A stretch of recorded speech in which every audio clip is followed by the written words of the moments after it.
Hello? One moment, please. Bear with me. There might be a bit of that today. Hello, everybody. Good morning, or good afternoon, or good evening, depending on what time it is for you, where you are. Oh, kitty cat, you want to come up? I was going to do my Murloc dance to show off the BlizzCon fit. That's it. That's the dance. It's all over. You gotta kind of put the tail out of the way if you're gonna sit down. Otherwise, you're sitting on your tail.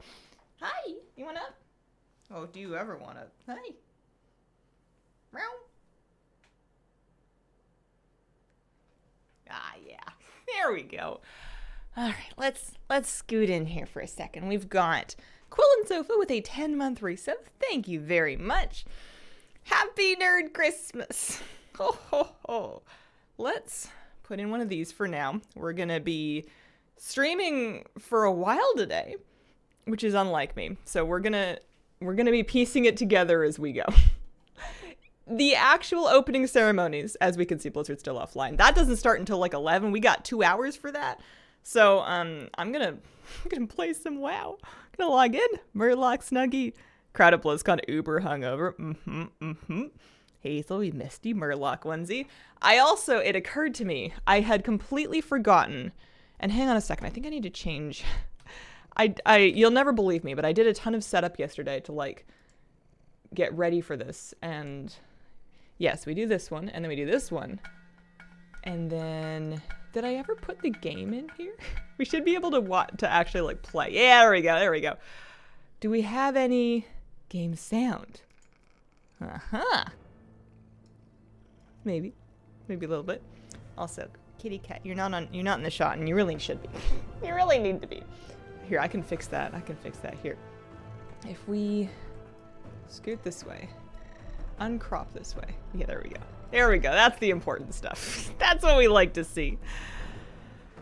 We will be powered by hype and caffeine and possibly too many cookies. Excited to watch it with you today. So exciting. Luckily I can work from home a little, so that's great. What's new? Got a bit of an event going on today. Playing Animal Crossing, waiting for BlizzCon Day. I am Canadian. Howdy. Is that what we say? Why am I not at BlizzCon? So I can spend it with the kitty cat and my puppy dog and save some money. You have a headphone plan. The headphone plan is I have my headphones on my desk, so I can just swap those out when these die. I might rotate them more than once. We'll see. What would be the one announcement that would get you most hype for 11.0, even if it's Hopium? Probably a really good player housing, followed by something that I haven't thought of that will get me very excited when I see it. But the only thing that's like on my list that I want would be a really good version of that, something customizable. But we'll see. First WoW streamer that I watched that logged on. I imagine plenty of people are actually at the convention, which I am not doing this year. I'm gonna hang out here. So here's the plan. We're gonna chill and play games for a couple hours. We're gonna watch the stream when it comes up, and then we're gonna chill and play games and talk about it. We're gonna watch the WoW panel today. I'm gonna eat lunch at some point. I made a smoothie and I stuck it in my fridge, and then I'm gonna get like a sandwich or something and either eat that on stream while watching or just like, I don't know, take a 10-minute break and go stuff my face. I don't usually stream longer than 2 or 3 hours, so this is gonna be a bit strange for me, but we're gonna figure it out because the WoW panel is not until like 1 o'clock and it's only 9 in the morning. We can have a whole day. Not gonna happen, but we can dream. What makes you say not gonna happen? Never say never. I mean, I don't know anything. I should be very clear in that. I know nothing. One thing that I want to, I don't know, disclaim against is that my stream might crash. It might not, but it might. In an effort to don't worry about it. If it crashes, it will come back up. If it crashes, I will get it back up. I have a backup plan. Plan A has a contingency that we're stress testing. Let's just say that. Pray for stable internet. Taking extended breaks is perfectly fine. I was wondering what other streamers do when they stream all day. Because most people do, I feel like. Or at least a lot of streamers stream for like, you know, the whole day. And I've not sat down and actually watched one of those end to end, so I don't know what they do for like food. I get hungry after like 2 hours. Arrowhokey, thank you for the 32-month resub. Yay, BlizzCon day. Glad to have you here. Pretty Lady 291 with a 12-month resub. Happy 1 year. Oh, shucks, guys. Quill and Sofa had a 10-month. Rick on Bravo had a raid. Got 4 stream windows up, my phone and my Roku on TV for the actual broadcast. It's not an internet contingency. My internet should be fine. And if my internet's not fine, then, well, then I'm going back to bed. I thought that I wouldn't get, like, insanely, hyped to the point of not being able to sleep for BlizzCon because I'm not traveling. You know, I'm in my own bed. I'm not hungover. What else? I'm, like, cozy with my own kitty cat and puppy dog and jammies and stuff. But I was still kind of so excited last night that I had a really hard time sleeping, so I am a little bit tired, as is BlizzCon tradition. I was checking to see if this Whelp, there it is, quest might be up. It's the last one I need for Axel, but no luck right now. Ravania77, thank you for the 21-month reset. Hey, hello, Hazel. Wish you have a great day. Well, thank you, says Design.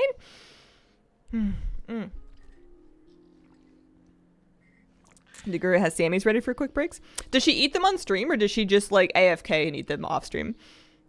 I'm on for someone who used to do 10-hour streams on the regular. Cries and mod. Asked about tips for the apartment last week. Happy to say I've started reno and decorating and love it. Very nice. How is Sir Moose doing? Sir Moose is huge and I think he's got growing pains. He's pretty much done teething now. His grown-up teeth are all in. They're looking good.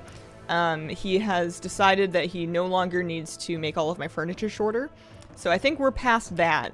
But sometimes he's still just... sometimes he whines when he's tired, but I think he's having growing pains. Because the boy is shooting up like an animation. He is really big. I saw his Halloween pic. His tail is bizarrely long right now. It's just because they grow at different things. But he's very ear and tail heavy right now, and he's getting longer. For a while, he was getting taller, and then, because he was sausagey, but then he started going, and then getting the lift pack. And now he's getting longer again, and I'm expecting another leg wave. I don't know. He's a mixed breed dog, so it's entirely possible that he is a little wonky looking when he's fully grown. Sometimes dogs will be like that. But so far, he looks cohesive. He's just got, like, all of his puppy awkwardness.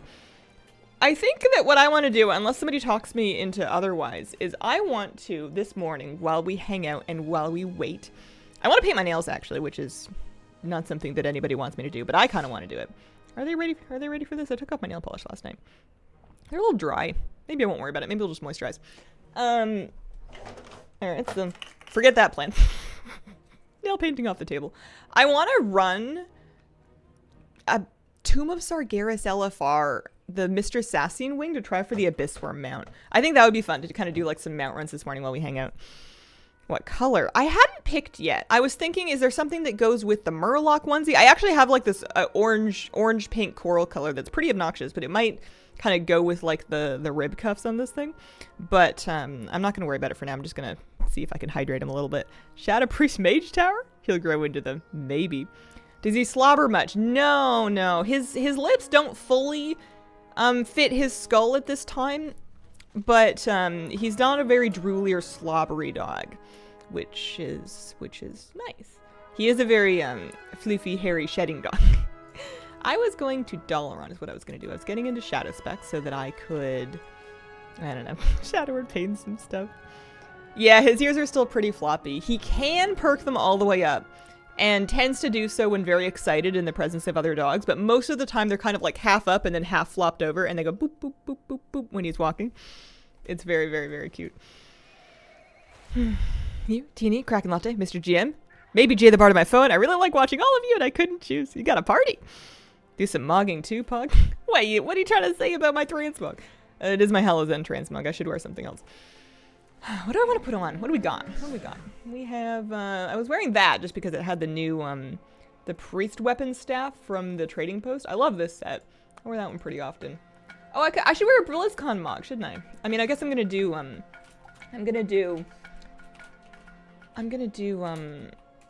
whatchamacallit.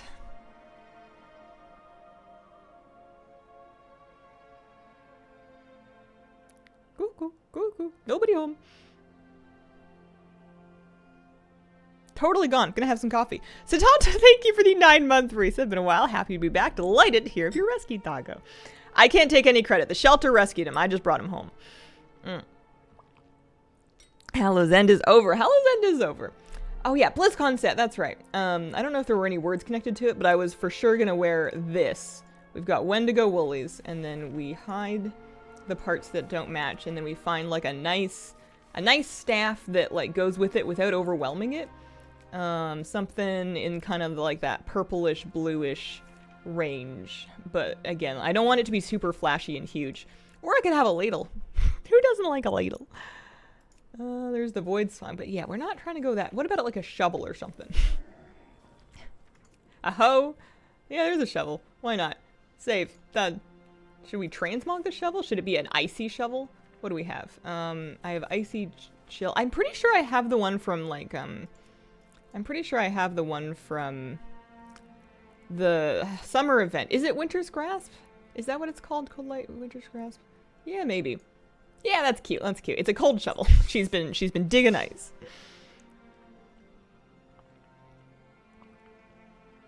Happy reveal day. Didn't get Arthas or the mount this year. Wasn't meant to be.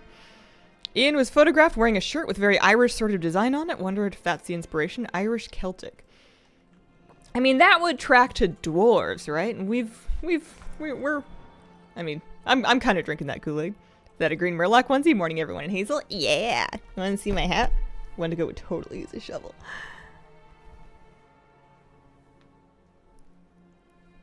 There you go. Oh, a little overkill for home, but that's all good. Yo, it's Hazel. Cold because she's been at BlizzCon. All right. Welcome to Hazel Does Not Remember Which Wing is Which because they have like funny names. It's gotta be either Gates of Hell or Wailing Halls. And I never remember which. So I'm gonna do Gates of Hell. And then if it's not in there, then I'll do Wailing Halls. I'm sure there's Transmog that I need. Gates. Oh, cool. Look at me go. I feel like I want it to be Wailing Halls because she's kind of down a hall. You go down with the two elementals on either side. I have to look them up every time. But we can do this on pretty much as many characters as I have. It's really not a big one. Goroth, Harjatan, and Sassine. So on LFR, on cloth, yeah. So I could take some boots from Goroth. I could take 2 items from Harjatan. Because I've never really done a ton of LFR. I think the only time I really did much LFR was in Cataclysm. And by much LFR, I mean like rated it consistently the whole tier. Dragon Soul. And Dragon Soul was the LFR where it was impossible to get stuff because it was still like, I don't know, it felt like not very much loot would drop ever. I kind of miss personal loot in LFR to be honest, but it seems easier to get gear these days. What is that add-on? This is all the things. The weird skeleton thing that comes out of the wall. And like the moon ladies, the moon girls. Looking forward to any non-WoW news at BlizzCon. I'm totally out of it. The only other Blizzard game that I've really gotten into in the last like couple of years, Harjatan's gonna be done this way, was, did I get anything? I did not. The only Blizzard game that I've been into in the last couple of years that's not WoW, like outside of WoW, has been Hearthstone Battlegrounds. And I've been out of that recently too. Not because it wasn't fun, I've heard it's very fun lately, but because I have no self-control with it. And I find that it's one of the several components that usually accompanies me on a downward spiral into procrastination and doing nothing land. So I had to put that one down for my health, if not productivity. Shop Guy, thank you for the 3-month resub. Thanks for all the content, both here and on YouTube. Oh, cheers. Personal loot spoiled us all, but I also want it back.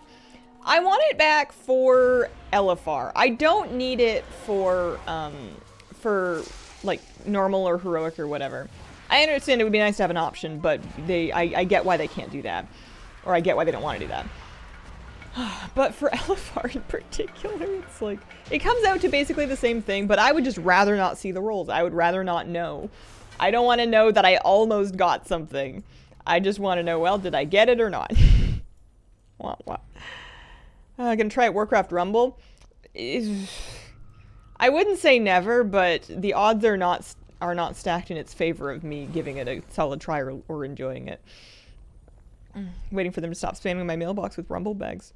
I do eventually, maybe that's a good thing to work on this morning. I would like to go like collect the various Rumble stuff just so it can stop being in my way. Happy BlizzCon day, take a day off work to watch it. Roll 99 what you want, lose to 100 roll, feel bad. You can get some snacks for BlizzCon. I made a smoothie this morning and I stuck it in the fridge so we can pull that out whenever we start feeling peckish. Probably before the stream even starts. It's probably going to be like a 10:30 snack if we're being honest. And then I think we're ordering lunch. I'm going to be that person. Surprisingly fun. Won't play it forever. Very charming. Why do they keep making female gnome battle pets? Do they? There's like the Winter Veil helpers, but they have those in male and female. Who else do they have?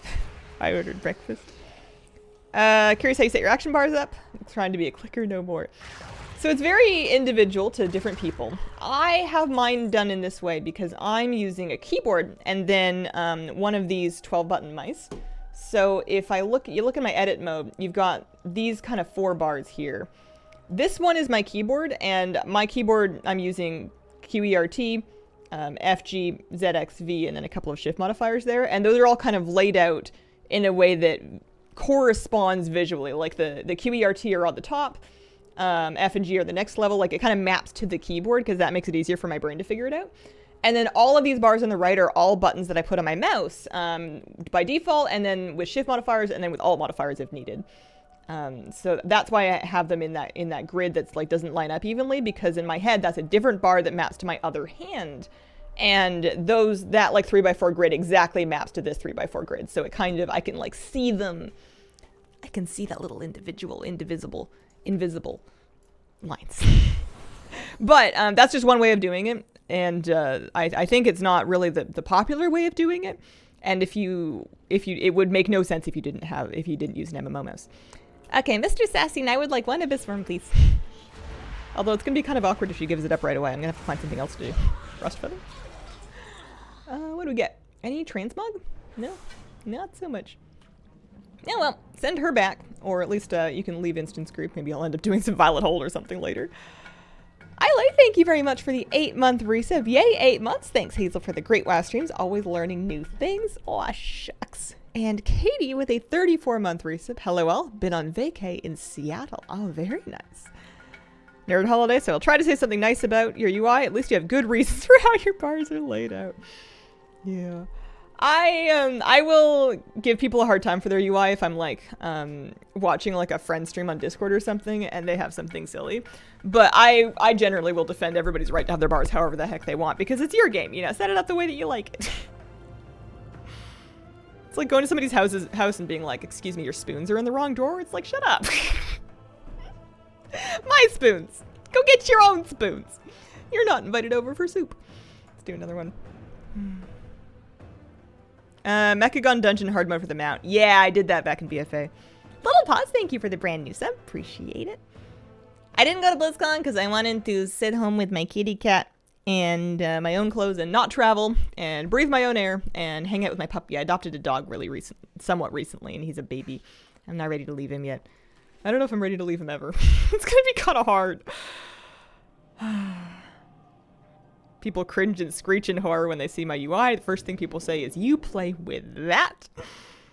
Not everyone has a designated spoons drawer. Only spoons. Imagine having a drawer and it's all the spoons, including like the big ones that you stir soups and like the ladles and stuff, but like completely separate from the forks. The spoons and the forks must never meet. I have I guess I'll just sit on those until the patch comes out. I had stuff I could sell. Yeah, I think people get that UI is personal. They just like giving people a hard time. Have to do that to a friend? That is an excellent idea about the spoons. Thank you. Add-on for the UI. Almost entirely default these days. Edit mode in Dragonflight let me do basically all of this. I do use Plater. I do use Plater for enemy nameplates. But most of my UI is not canned, but like doable with default options now. We're heading back into the Gates of Hell. That's right. Would you put a spork in the spoon drawer? I don't think I would own a spork in the first place. I think that I would confuse it with a spoon, and then I would stab myself in the lip, but only like a little bit. And then I would be like, "Begone, heathen utensil. Get out of here."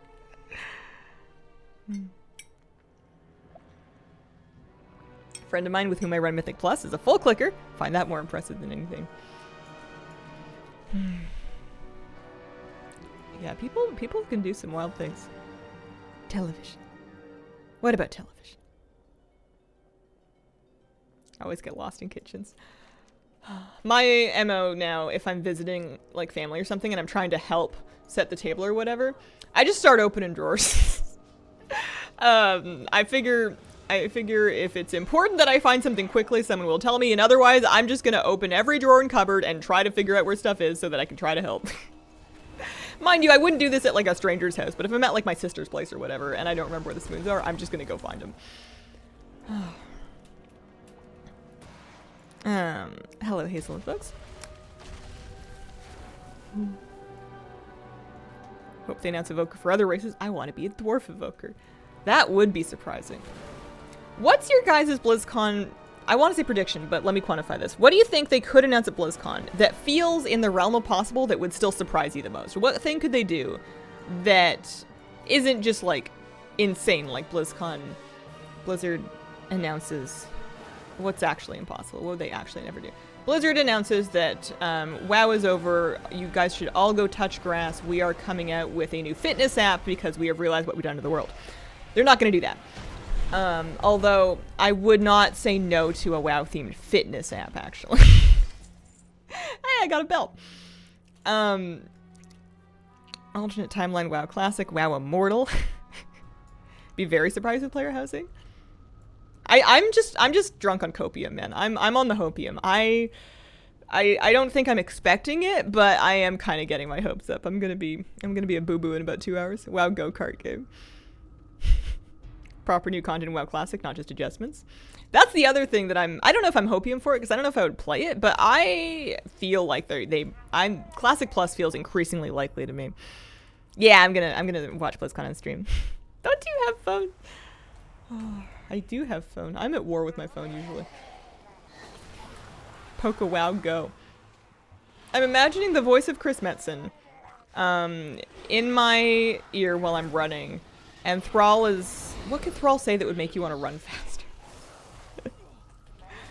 Imagine unlocking collectibles and cosmetics for WoW I mean, people would cheat. People would find a way to cheat. But by logging, like, certain workout thresholds with, like, a smartwatch. Like, you get your heart rate to XYZ, and obviously it would never go over because people would be like, well... You know, I have XYZ health concern, I can't do that. But imagine being like, yeah, I've logged my yoga workout. We lifted for 30 minutes. We're getting stuff in World of Warcraft. Oh, now that would be weird. Weep with joy if they announce housing. Hit rating is coming back, sprinting away. Prefer Maggie to be like, champion as I'm running away from him. Hero, I need a word. Would work out for Frost Emblems.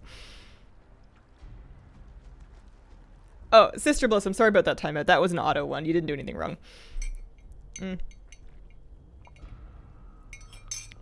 I can still read your message if it helps. The wounds. The wounds. WoW Peloton VR coaches. Oh man, I gotta get off the fitness thing. It's just because I didn't go for a run this morning. I had a hard time getting out of bed. I was up a bunch last night. Partly because the cat was up a bunch last night, and partly because I was just excited, I guess. Turtle made it to the water, V2. Can I get any Mog off of Sassine on this character? Let's see here. Morning, hope all is well. Good morning. Moose Pup Day. What would you like to know? Currently, the thing I'm working on with Moose is I'm really trying to reinforce and just do reps on recall and attention commands because it's a big, wide, exciting world, and there's a lot of things that are really hard to compete with for your dog's attention. And I think that I had been getting kind of frustrated that it was harder and harder to get him to listen to me, to not do a thing. Not that he's doing anything crazy, but like, you know, he would see a dog and he would want to park his butt and not move and not disengage until he either the dog was out of sight or had come to say hi or whatever. Like, he just wouldn't move. And I realized that the only time I was ever really using these recall commands or these redirect commands was when I needed them, which is when it was super hard and I had jumped to like 100 and then I was wondering why it wasn't working. And I reread the notes and I was, oh yeah, I'm doing it wrong. That's why it's not working. I'm doing it wrong. So now we're doing reps of like, you know, you take it down a notch. You take the distractions down a little. You ask him for a redirect when it's a less important distraction. Maybe he's just sniffing the bush. Maybe he's just kind of like paying attention to something else.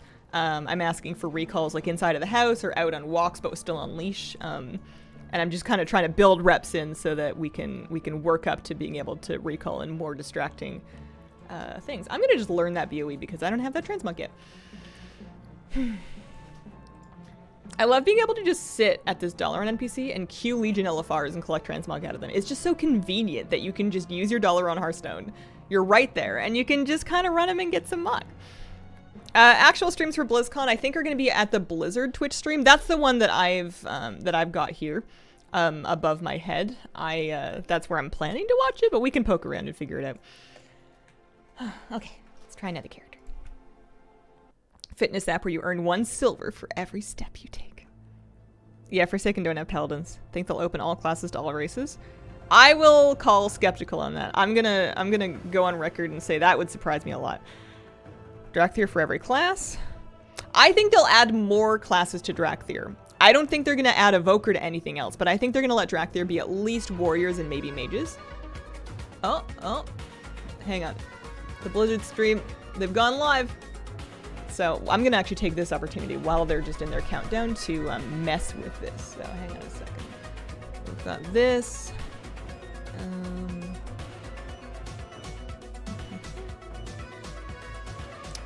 I have not done this before, so bear with me.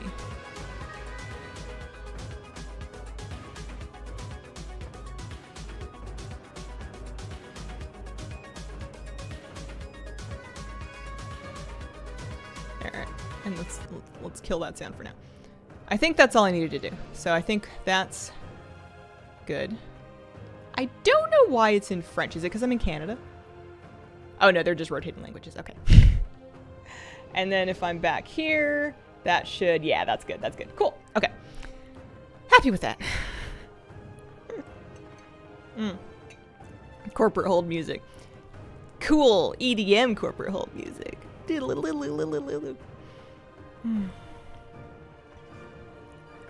Dragon Mage should be my new main if that ever happened.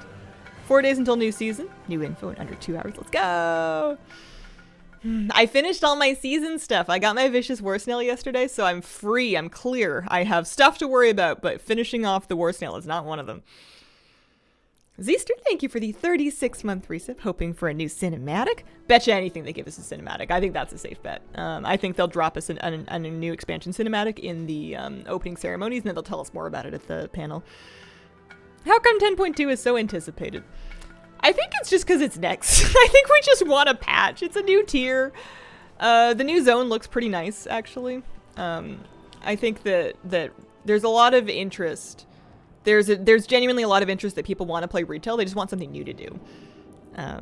Is that the BlizzCon Twitch stream? That is the BlizzCon Twitch stream. That's Blizzard's. That's twitch.tv/Blizzard. Thoughts on the theory that we won't have a 10-3? I'm fine with it if the pacing is reasonable. And also, I'm very forgiving when it comes to pacing. I don't really mind content droughts because I just get comfy and I like sleep in and I farm Transmog all day. But I'm kind of reserving judgment until they tell us because I bet you we'll learn out more about the timeline and stuff. I am going to do raid boss guides for this tier.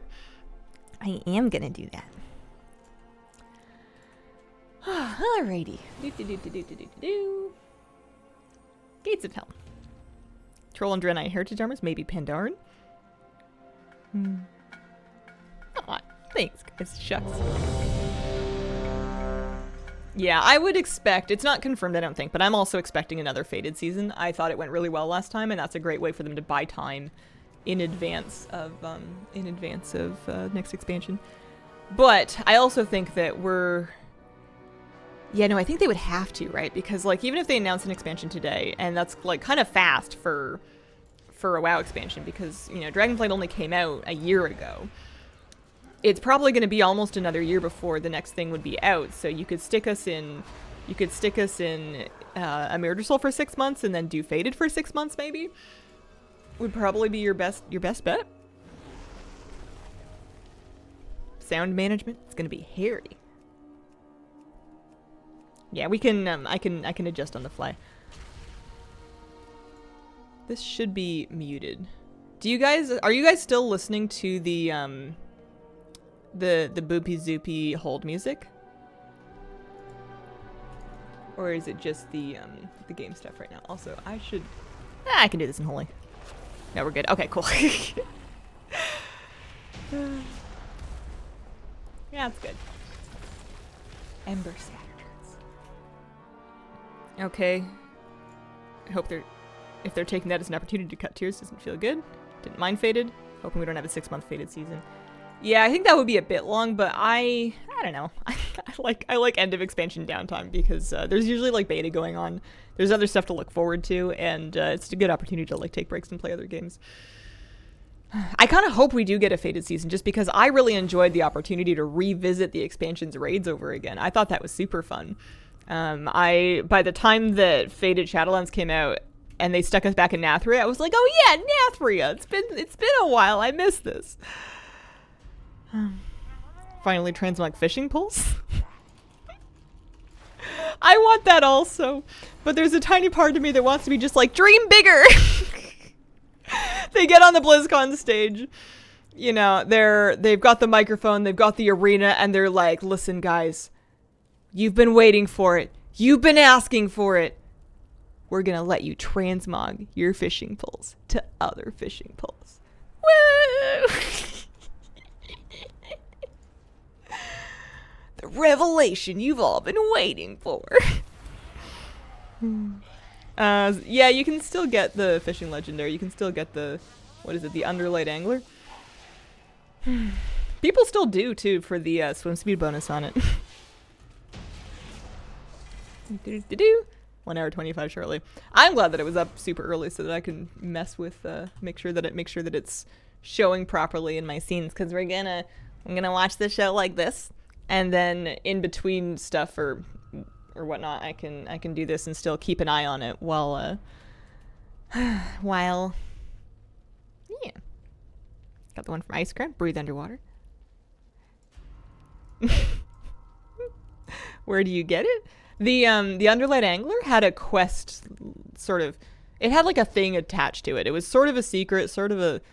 I made a video and I've completely forgotten everything that was in the video, but I believe the video would still work. Got the correct amount to my first try ever. There goes my luck for the next 12 months. Oh, grass and Karakta. Want my Fury Warrior to be armed with a fish and a fishing pole. You gotta get that Stinkrot Smasher going.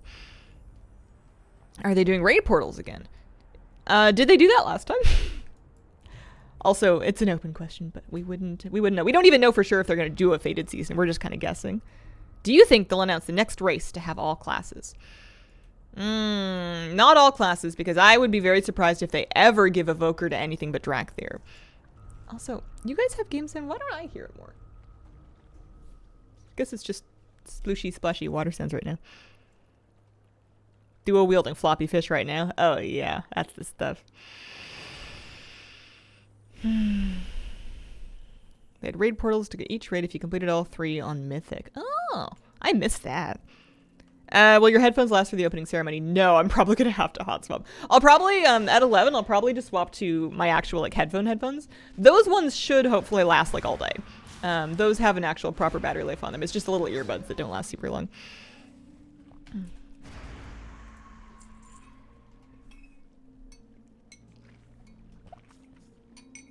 How many years ago did you do it? It would have been sometime in Legion, which would have put it... How long ago was Legion? 5 years ago? Something like that? If you Google Hazelnutty Games Underlight Angler, I bet you can find it if you're looking for it. Abioxocube, thank you for the 30-month resub. Happy Friday. Happy Friday. Also, I didn't realize turning up sound for me turned it up for you guys. I'm going to turn this down for a second. Any luck? No. No. Next character.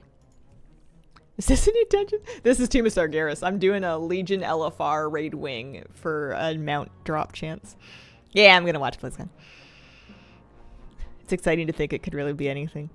I'm enjoying the pre-BlizzCon buzz, where I'm like, you know, we don't know anything yet.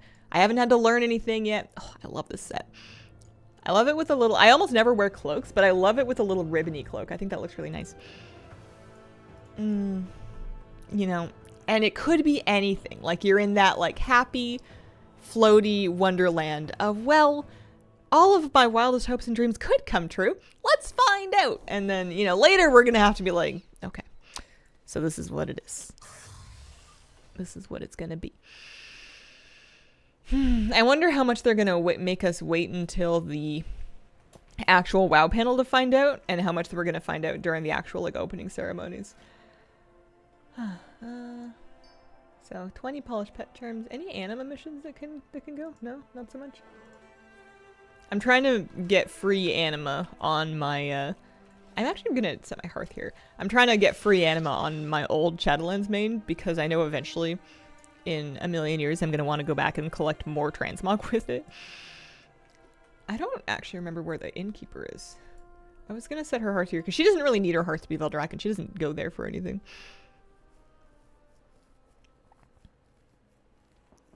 Excited for cinematics. What if we get a buff Anduin? A grizzled Anduin returning. If they bring Anduin back, I feel like he's going to look a lot more like his father. Not necessarily in the ponytail situation, but I think they're going to make an effort, if they did bring him back, to make him look like Varian. Because he would be closer to Varian's age when we knew him? I don't know. Sounds possible. Hashtag Manduin.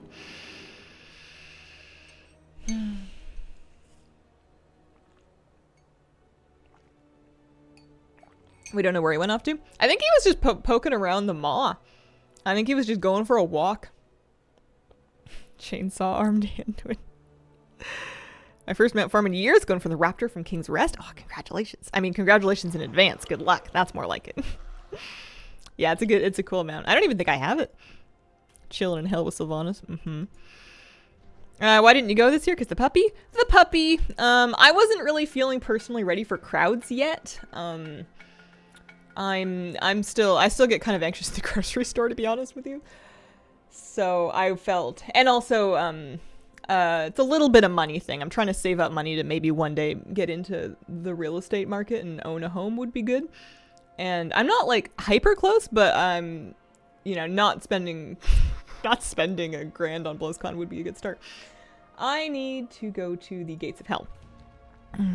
Besides, I'm excited to try a BlizzCon from home where I can hopefully get less, like, frazzled by all the information. Because in the past, whenever I went, it was really hard to make videos about the stuff that you learned at BlizzCon, not only because you're on the road, but also because my brain was just toast. And I'm still, I think, going to be kind of overwhelmed, but hopefully I'll be a little more functional, be able to take it a little easier. You know, make the news video, go ahead and kind of go over the information and actually absorb it and not be quite so overwhelmed. BC housing, Vancouver's definitely coming down. Yeah, things are, I mean, I wouldn't say getting reasonable, but there is kind of sort of hope. There are areas that are becoming almost sort of affordable depending on what your standards are like. I'm living in Victoria right now, but I think I'm going to have to leave the city. I don't think there's any way that I can buy a place that's what I want in town unless I get really weirdly famous. And even then, I might want to get out of town. I'm not much of it. I'm living in the city, but I'm not a city girl. I want trails and squirrels and, like, you know, roads with 5 stores on them, and that's it. Take notes easier, yeah. Don't see many places in the city having a pond. You think I'm gonna have a pond? Do you think Moose would like a pond? Do you think Moose would get himself into trouble with a pond? Are there drops? Drops are enabled, so if there are drops, then they would be working, but I didn't think they were doing drops until the patch. Yes to all of this. Making content Twitch viewership makes way more sense not to go. Yeah, I figured this was a very good year to try that. If I like really miss it, if I get like super bad FOMO and I really miss just being there in person, then maybe I'll look into doing it differently next year. But I don't know. I'm kind of loving this so far. Besides, I can stream. I can, like, and I mean, people do stream from the convention floor, but I suck at IRL streaming. I don't really have the equipment or, like, the experience with it. I'm too worried whenever I'm, like, in public about just kind of not getting in the way or annoying anybody. I don't want to be, like, live broadcasting, and I don't want to make anyone uncomfortable. I know it's BlizzCon, but, like, I was just too shy and awkward to want to actually, like, make any content from the floor, so I was just kind of focused on surviving and taking some notes so I could put something together in the hotel room. Whereas this way I can actually, like, you know, kick the feet up. You got your chair, you get your coffee, you get whatever you want, and you just hang out and watch it. Being bombarded by fans. Oh no, that's the good part. That's the nice part. Hashtag drops, free stuff, gimme. Move from the capital to the middle of nowhere, countryside. Still live. I live in BK Nuttin, but buildings. I wish I was in more open areas, grass, trees. I'm lucky in that this city is gorgeous. It is, if you're me and you have to live in a city, Victoria is probably the nicest one possible. Like, it's not that big, and you can get to basically anything that you want on foot. It's pretty walkable. The transit's quite good relative to other places that I've lived. And you can walk and kind of pick a direction and get out into neighborhoods. You don't have to stay downtown for all the time. There's parks that you can go to. There's beaches you can go to. I just like walking through different neighborhoods where people do have houses and seeing gardens and areas. Like, there's lots of nice things to go to. It's pretty good. It's just, it's a bit busy for me. And a lot of the stuff, honestly, I can't shade Portland's transit. I didn't take transit much in Portland. I took the bus like twice when I was there. I've heard that in Portland itself, the transit's pretty good. But like I said, I was like almost an hour out of Portland. All the community surrounding, so nice. Yeah, no, it's nice here. I just want to be somewhere quiet. The trick is getting somewhere quiet that has really good internet so you can stream. Always live in Chilliwack as long as you don't mind the smell of manure. I was looking at Saskatoon for a second, just out of curiosity, because sometimes it's nice to go, hey, look at these houses that I can afford. And then I looked at the Saskatoon weather, and then I was like, ooh, never mind. Never mind. Maybe I could afford a house, but I would never leave it because it gets really chilly in the wintertime and my bones would be cold. I'm from Saskatoon. I have a lot of friends there. Yeah, I could afford acres there. There was a place that was like, I don't know, $500,000, which in Canada housing prices is dirt. And, not saying I have that kind of money, but still. It was like $500,000 and it had 10 acres and it was like a beautiful house. And everything was perfect except for the fact that it was in Saskatoon. And we've already had snow for 2 weeks. Yeah, I'm spoiled. I don't know. I think I would get kind of miserable. I know you're not like outside naked all the time. I feel like there's things that you do, but I think that I'm too used to how nice it is here. I love the Pacific Northwest. I also, any luck? Nope. I love the ecosystems around here. I love the beach and the oceans, and I love the lakes and the mountains, and I love the fields and the trees and the birds and the bees and, you know, I'm the Lorax and I look after the trees. I think it would be really hard for me to not live in the Pacific Northwest, and it's just so beautiful here. So yeah, it's ridiculously expensive, but if there's any way I can make it work, I think that's how I want to. If I get X amount of years on Earth, I want them to be here. I am leaving instance group is what I'm doing.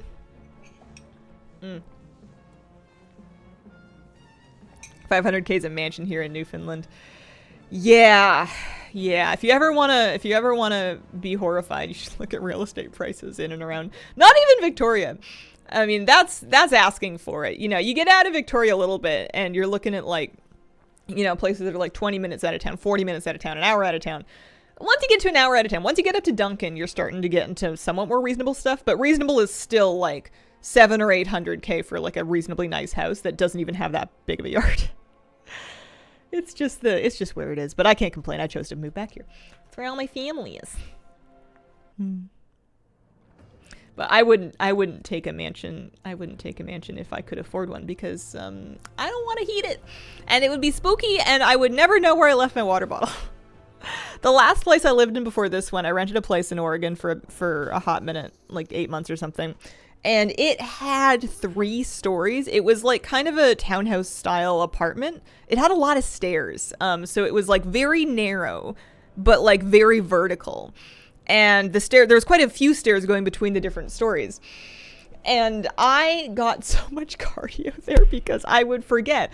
I carry my water bottle around with me from room to room like a safety blanket because that's how I stay hydrated, and I don't know. But I would always forget where I had left it because, well, that's another thing that I do. And when you're looking for it and you're in like a regular apartment, you're kind of like, all right, is it in the bedroom? Is it in the kitchen? Is it in the office? No, all right, well. But then in that place, it was like so many stairs to look for stuff like that. And if I lived in an enormous house, I would never find anything ever again. New Westminster doesn't bear thinking about. It's just not happening. My final prediction for the new expansion.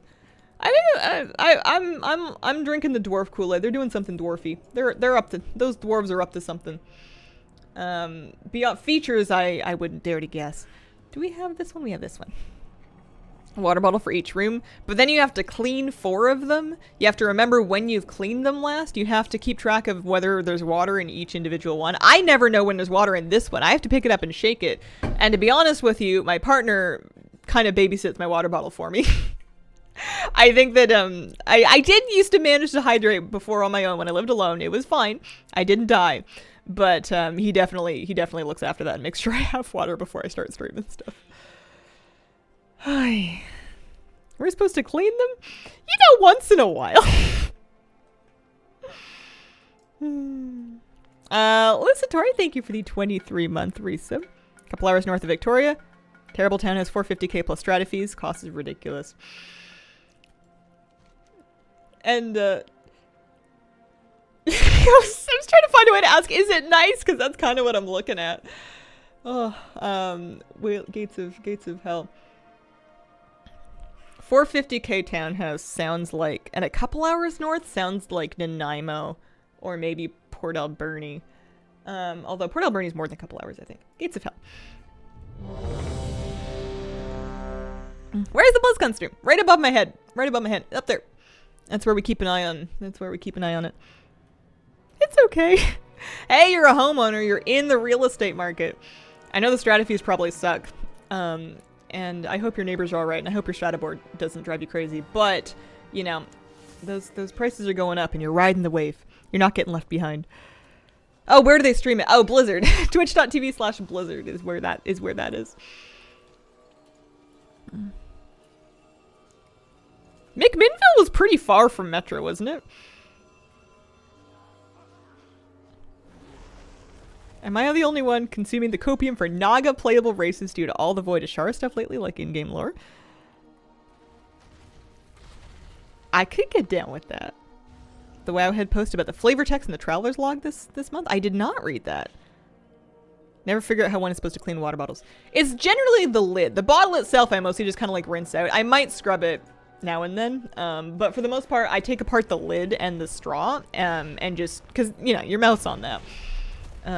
You don't want, the last thing you want is like lip balm buildup or whatever, so I just scrub that every now and then. I haven't gotten any new transmog items lately, but maybe that's because I have, yeah, on a hunter at least I have everything except for the abyss worm from this wing. Excited to see a streamer on the island? That's me. Is the BlizzCon Entertainment Act still a thing? They're doing a K-pop band, I believe. Something's Le Seraphim. That's what it was. I'm calling it Shaman Tank. Mouth's just very dirty. Weird ads. Kids game. Hunger Games movie. Ketchup thievery. Ketchup thievery. I had a horrible nightmare that I was looking after somebody's dogs and I accidentally gave them candy. And then I had to keep an eye on them to find out whether or not they were going to need to go to the vet due to said candy ingestion, but also I was trying to stream BlizzCon. And it was all happening at once. I don't know why Dream Me agreed to dog sit for 4 dogs during BlizzCon, but it wasn't going well. No, not with xylitol. It was one of those Hershey's cookies and cream bars, and I remember saying, well, there might be a little bit of cocoa powder and little chocolate things, but it's like a tiny amount. And these were big dogs that were the imaginary dream dogs. So I was like, they might be fine. I would never give a dog candy. In the dream, I thought it was a dog treat until I found out it was candy. I would never give a dog candy on purpose. I've had to confiscate some candy from Mr. Moose because he's found some stuff outside after Halloween. No trick-or-treaters. No, not inside the building. Should have bought a house in 96 instead of learning to walk.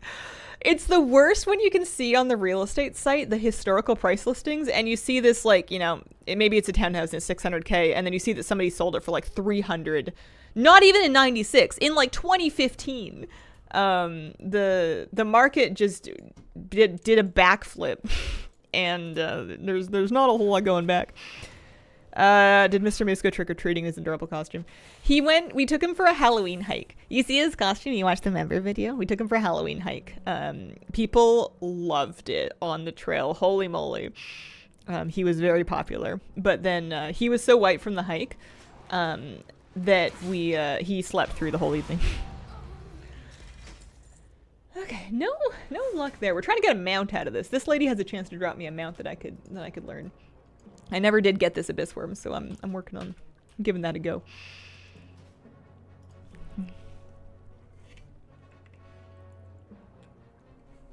Saw the thumbnail. Oh. I also posted one of the photos to Instagram. One of them made it to the story, I'm pretty sure. Or at least I intended to. Sometimes I try to post stuff to Instagram, and then I pick up my phone like 3 days later, and it's like, still posting your story, and I'm like, huh, that's weird. Maybe I shouldn't close the app as soon as I try to post it. Super lucky, bought a nice condo, Tualatin, for under 70K in 2011. Oh, I hate you. 2011, though. I have to remind myself, I was broke in 2011. I couldn't, it's not like I had the money and I chose not to do it. I didn't have any money in 2011. You can't turn back time. 70K is bananas, though. That is bingo bongo bananas. I'm coining that. Oh yeah, real quick before I go to Dollar Run, that would get like half a garage here. I know, right? Dude, there's a house in a really pretty neighborhood, but they call it a garden suite, which means that they've taken a house and they've divided it inside into 3 different units. But it's like a really old house, so the division is kind of like haphazardly done, and you just know there's like terrible sound pollution. Like, it's not like a townhouse that has concrete walls. It's like living in a regular house with 2 other families, and then you get like, I guess, I don't know, timeshare to the garden or something. And they wanted like 600K for a third of this place. It was like maybe like. And one of the bedrooms had like a wall through it. It was like a half a room. It was very strange.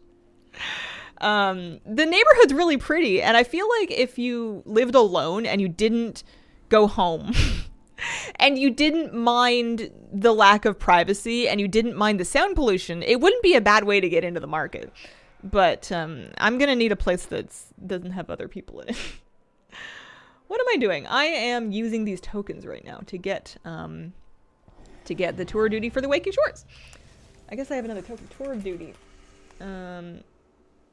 Show all results. So I never did Zerlik Cavern or Azur's Span. You know what? I'm not gonna. I mean, well, I guess there's another season worth, isn't there? Why am I doing these achievements for achievement points? What's the idea here? What am I going for? Just because I can. Why does that mean that I should? You ever have roommates? Yeah, I've had roommates before. Corvira has her bought Dark Ranger Transmog. Oh, nice. Pricing makes for some creative solutions. 600K, my 3 neighbors better come rub my feet after a long day. All the problems in the housing market, the banks failed. That's someone who's living in a house in Banff. She was paying $750 a month for sharing a bedroom with 3 other people. Oh, I've never had roommates like that. No, not during college. When I first moved out to the States, I lived with my spouse at the time, and then there were 2 other men that lived in that house. It was 4 people in the house, and we lived there for a year or so, maybe more than a year. So no, not during college and not family. Over 20 people living in this house. That's crazy. That's a lot. What is the tour duty achievement? It's just for earning honor in war mode in the different zones. I don't know why I'm doing it. I don't care about achievement points. But you get these little honor tokens from doing solo shuffle and arena and whatever. And I figure if I can, you know, cheese those achievements by just using those tokens in the different areas, then I may as well. There's no reason not to. Can I put that on my bar? I guess I can just click on it. Like that. Do you still have the penguin suit? I no longer have the penguin suit. Living alone for so long, don't think I could get used to living with roommates anymore. Some parts about it are really great. Sometimes it's really nice to kind of coordinate with them and like make a big meal to share. Is super candy. It's nice to be able to like socialize with other people in common areas sometimes. You see the hood? There you go. Live by myself, don't think I could go back. Depends on how well you get along, of course. Yeah, and sometimes when there is conflict, it's like, it's no, like, it's, and I mean, you guys have probably lived this. It is no fun to have, like, big conflict in your home when you are, I mean, for anybody, but when you are, like, a hyper conflict avoidant person, that is hell. For there to be people fighting, or God forbid people wanting to fight with you, but mostly for other people to be fighting, and you're like, you don't have anywhere else to go. You don't have anywhere to get away from it. Yeah, no fun. It's nice having a home that you're kind of calling the shots for, because you can just make it a nice peaceful place, and then if people aren't going to be peaceful, then they're not invited over for dinner. Just need my bubble. Stay out of my bubble. My bubble. The gates of hell. Gates of hell. What do you think of the next 2 Twitch drops? Remind me what they are. I think I have one of them already. I thought I had one of them already. I don't know if they sell this onesie anymore. Every now and then they'll sell like a different color of it. Dottie and the White Camel. Yeah, so I'm sure I have Dottie already. Because that was a charity pet, so yeah, I would have bought Dottie. The camel... I do not have the White Camel, so that one at least I can get. That's cool. I'll have to get that. Didn't you watch the I Dare You to Cheat on Me, and if you don't, We Marry Netflix reality show with the all-lesbian cast? Yes. And it was wild. The ultimatum, the queer ultimatum season. Incredible. Oh, man. Armored Bloodwing mount, pretty cool. Want a Murloc plush that looks like your onesie, can't find it on the net. Do I have a green one? I don't think I have. I feel like they sold the green, like the classic sort of green with the orange trim Murloc, like really early. I remember being in high school and a friend had a Murloc hat that had colors kind of like that, and it would make a sound, like it had a speaker in it, and you could press a button on the hat and it would go, and that was like the coolest possession. 1 hour hype. How does one watch the BlizzCon event? The Twitch stream for twitch.tv/Blizzard, or I'm going to be watching it on stream here. I'm going to have it running on my stream as well. I paid for a month of Twitch Turbo so that I don't have ads. Got my husband Murloc slippers. Will the opening ceremony have anything related to the next WoW expansion? I'm expecting it to. We don't know for sure, but I'm expecting it to. Why does Illidan run so goofy?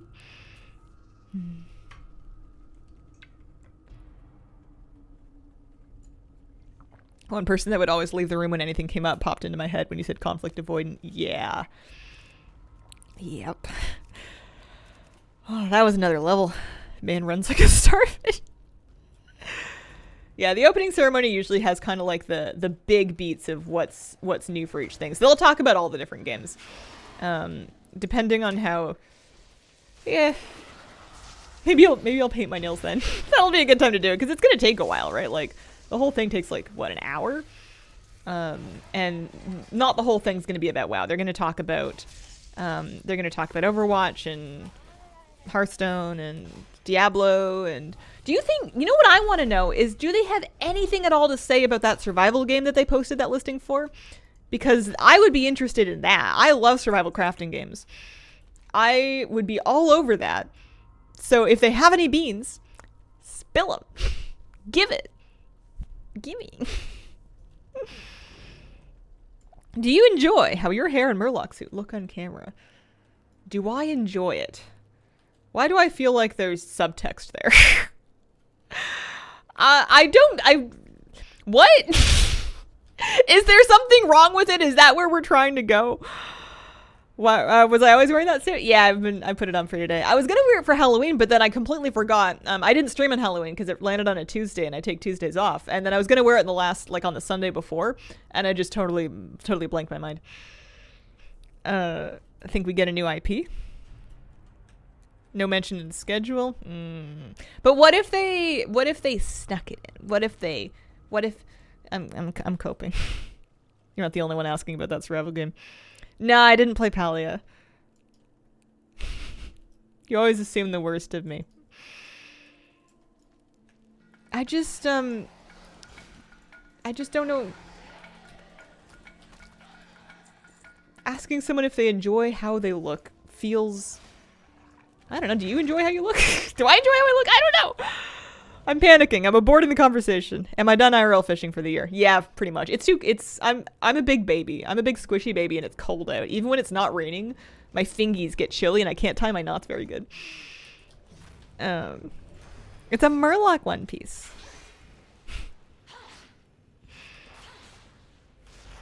Sorry about that. No, it's fine. You're right. I am assuming the worst. It's not a mean thing to say taken at face value. I just have a hard time taking it at face value. I just need to chill. No luck there. I'm gonna leave the instance group and get another character. Have you tried fishing from the car?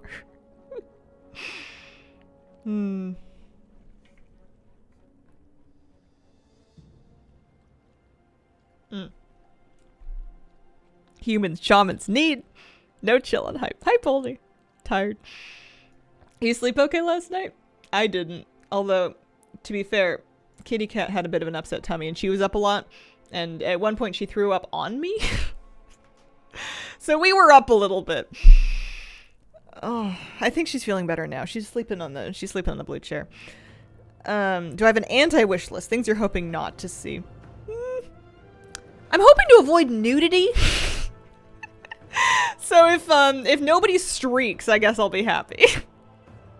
When in doubt, you can nap at least. I don't think I can nap today. I think I'm gonna be too hyped. I think because we're gonna stream a long time. Like I'm gonna stream until at least the end of the WoW not the deep dive. Deep dive's tomorrow, but at least the end of the WoW What's Next. And then I turn it off, and then I'm gonna like chill for a bit and decompress from stream. But I gotta make a news video to go out tomorrow. Yeah, you can get this particular amount through LFR. No one streaks. The bar is low. Yeah, pretty low. Oh, Katie, I'm sorry to hear that. No nude medicine. We could compromise and do short shorts. I'm cool with we can do short shorts. I don't know where I'm going with this. We're going to Dalaran is where we're going.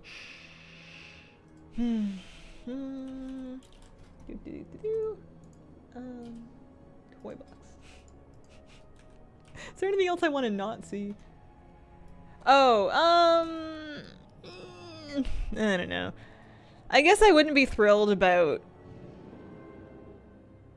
I feel like they're clever. If they're gonna introduce any new way to wring more money out of us in microtransactions, they're gonna find a clever way to position it that, like, sneaks it under the outrage radar and then, like, you know, leans on the FOMO handle like the Trading Post does. Yeah.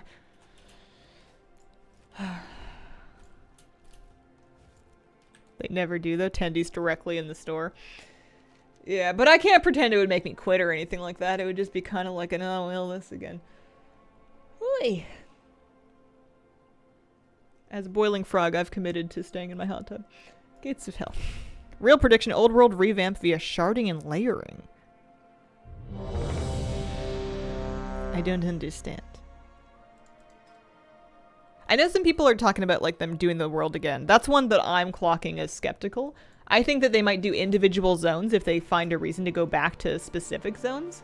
But I don't think they're going to do another Cataclysm-style overhaul again. But I could be wrong. I could be wrong. Excited for the memes to come from today. Sharding, layering like old Silithus with the sword. I guess I'm just being pedantic. I would describe that as phasing. Sharding and layering to me is when you have multiple instances of the same zone with different players in them to avoid it being too crowded. I have not seen the what sword display, no. If they don't update the graphics in the main cities before the new world tree is available, I will cry. Oh, you might cry. Call those things for the 14-month resub. Also, I missed a few. I missed Lava Cayesta and Fuego with a 15-month resub. Lucitori had a 23-month resub. Calfan had a 3-month. Abioxocube, 30. Holy moly, have I been just not seen them? Radioactive Bullfrog had 14 months. Webley, 3 months. Thanks, guys. It's Easter. Got tweeted recently. It's pretty funny. I want unannounced survival game deets. I want them too, and people are saying that it's not likely. Boo. Alec SOD, thanks for the brand new sub. Appreciate it. Do I have any damage that I can do? I'm in retrospect. Yeah, I'm in retrospect because I did whatchamacallit.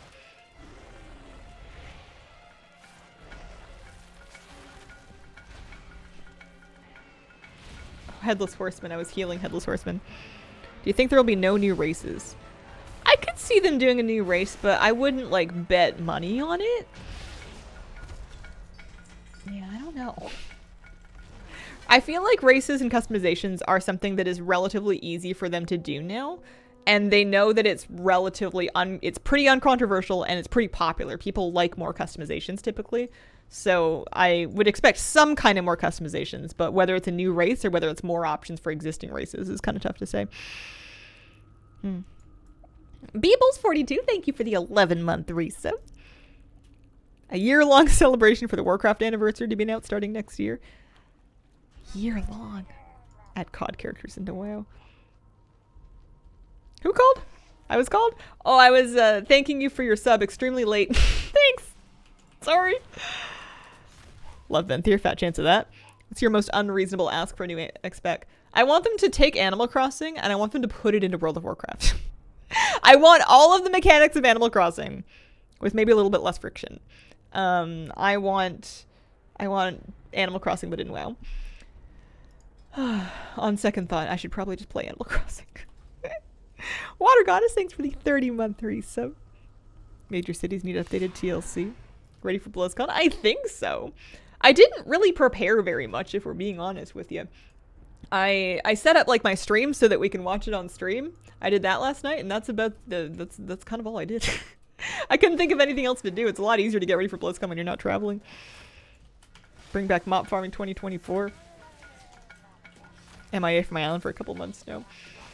I haven't played for a couple days, and I want to, but I'm trying to do a thing where I don't play until I'm like done everything for the day, because I know that once I get cozy, I'm not going to go back and do more work or productive stuff. So I have to leave it alone until I'm done everything, but then sometimes that means that I don't pick it up at all. A new Half Hill farm. I hear T&E have a panel. Ooh, cool. If they ever let humans be druids, would have a hard time saying no. That rep bonus. Bring back Eye of the Jailer. Only thing you need to prepare, beverage and or snacks. I mean a smoothie that has mango and strawberry and banana. It's a very straightforward one, but it's good.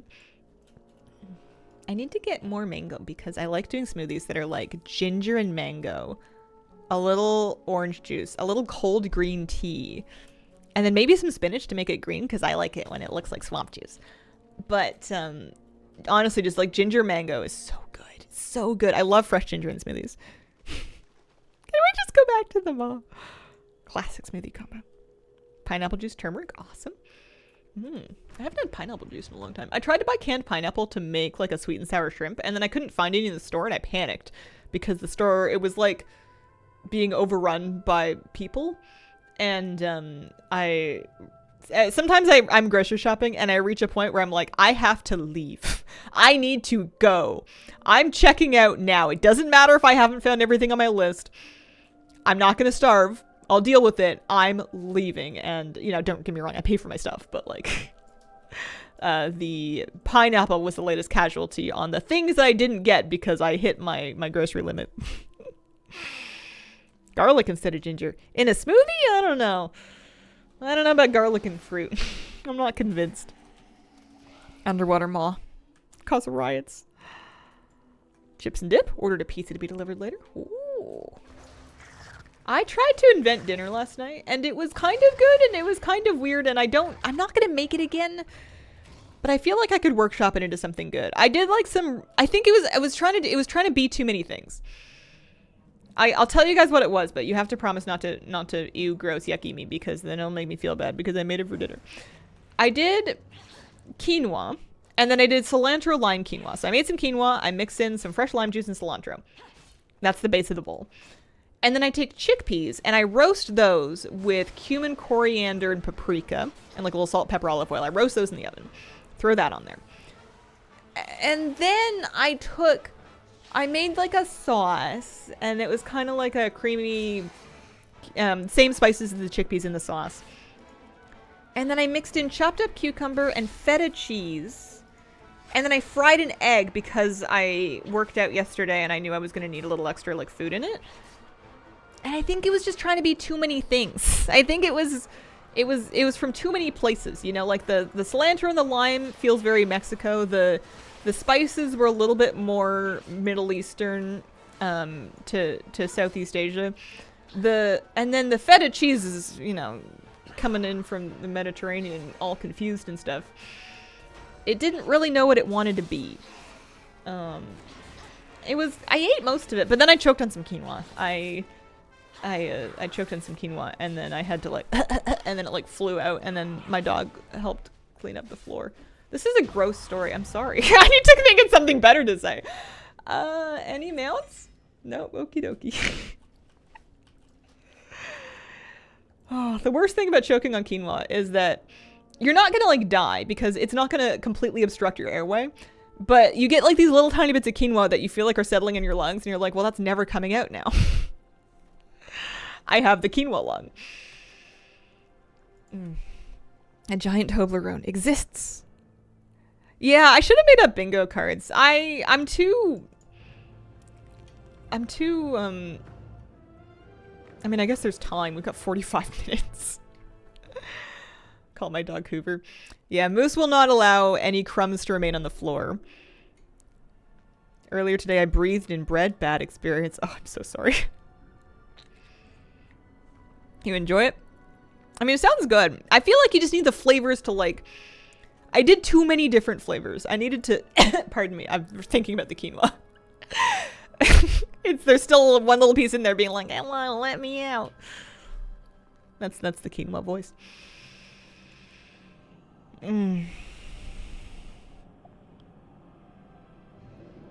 Making bingo sounds fun. Bingo, bingo, bingo. Should put a beer or two into chill. Design flaw. You think we're getting a 10.3? I don't think there's gonna be another raid tier. I think they'll do a faded tier. Moose being a baby bird. Did you enjoy it to breathing in bread? No. I'm so sorry. Breathing in bread sounds awful. Bread sounds good. I love a good garlic bread with basically anything. Your body would absorb it if it was in there. In my lungs? I don't know. Kind of like the faded stuff. Yeah, me too. Alright. How do I make a bingo card? Am I just doing this in Photoshop? Is that the idea? Here, I need to Google a Photoshop. What happens with phlegm? I don't know. I've never asked it. Paint? Bingo generators? Probably.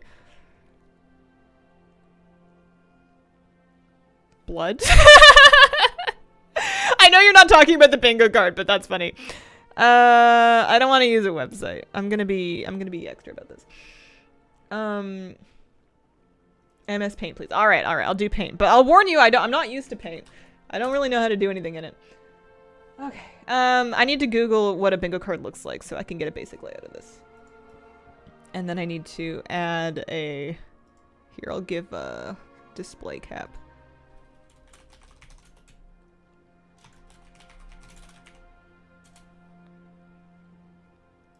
That's fine, and we can chuck that like down there. Okay, bingo card. Images. How many are there usually? Is it 5 by 5? 1, 2, 3, 4, 5. 1, 2, 3, 4, 5. 5 by 5. Alright, give me... Watch me do just the most absolutely scuffed bingo card you've ever seen in your life.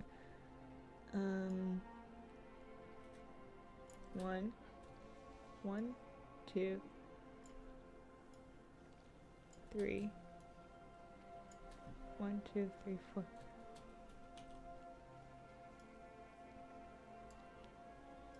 I feel like if this was Photoshop, I could make them equidistant to each other.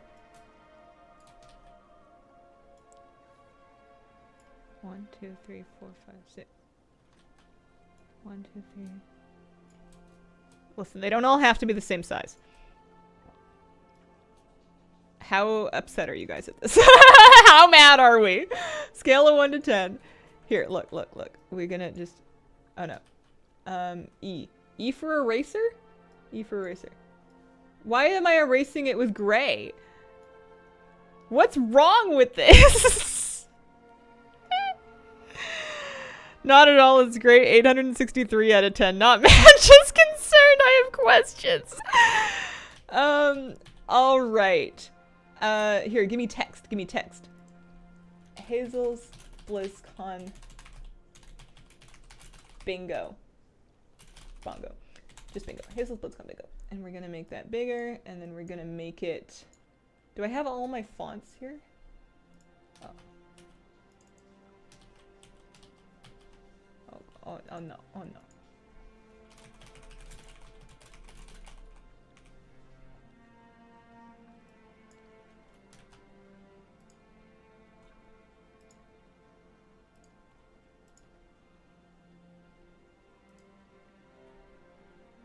Gotta be blue for BlizzCon. This reminds me of when we were trying to plan out our goals for some patch or another, and I was like mind mapping in Paint on stream. I want to move it. I hate this software. Why did you guys make me do this? Why do I listen? How am I supposed to? Oh, good. Wow. Would you look at that?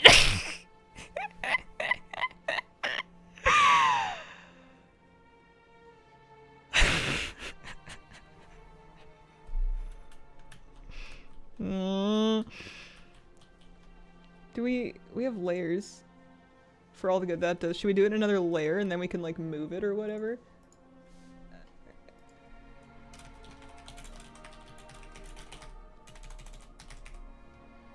Bingo. Bingo bongo. It's a good thing that we have 40 minutes. Because I just want to move it, man.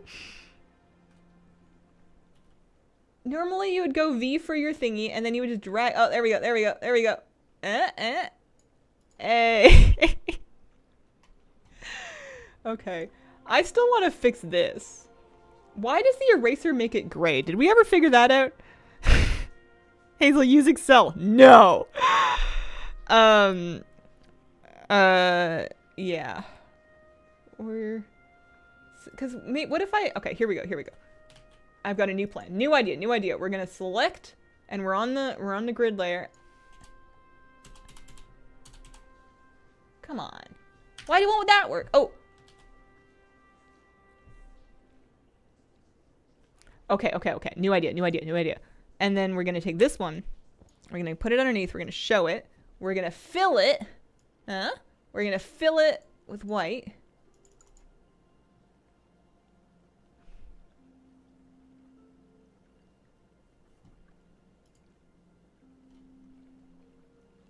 All right, screw this. I'm using Photoshop.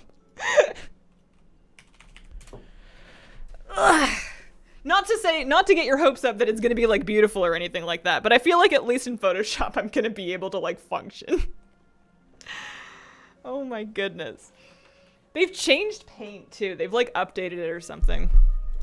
Don't mind this. Right, new file.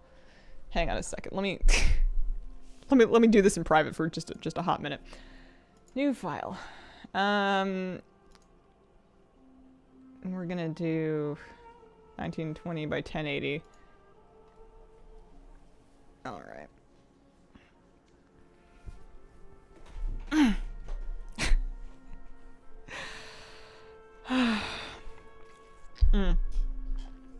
No, I'm not using Excel. I would be useless in that too. Alrighty. Give me Give me a layer. Can I have a background color? Ooh, can I have a background gradient? That's too much to ask, isn't it? Blues. This is gonna be horrific. Yeah.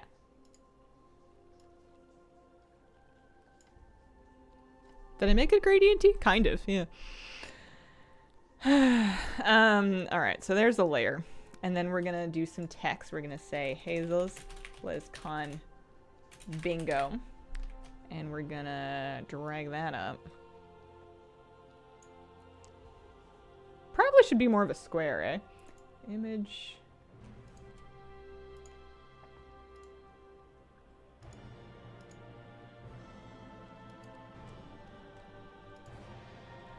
There we go. I never use squares because they're for nothing. And then let's give that like a cute little drop shadow. Too much.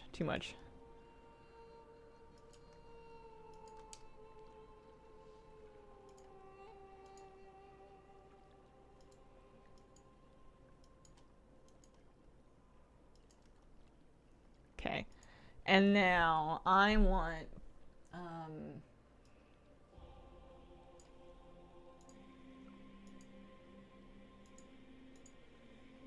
no fill, black stroke. Make it 15. And then make it like a square, eh? And then we can like move it, and then ooh. Actually, hang on. We'll do that part last. So 1, 2, 3, 4, 5. 1, 2, 3, 4, 5. So I need 3 interior lines. No, hang on. I'm overthinking this. There we go. Let's see. Hazel. I know. I want to make it. I'm having fun. Also, you can't. Your links are gonna get gorbled. They're gonna get super gorbled. Okay. If you've ever wondered why it takes me so long to make any content, it's because I insist on doing things from scratch that I really don't need to. Let's have that make a. Also, because I'm really not all that. There we go. Really not all that. Good at anything. So it takes us a hot second to figure it out. 2, 1, 2, 3, 4, 5.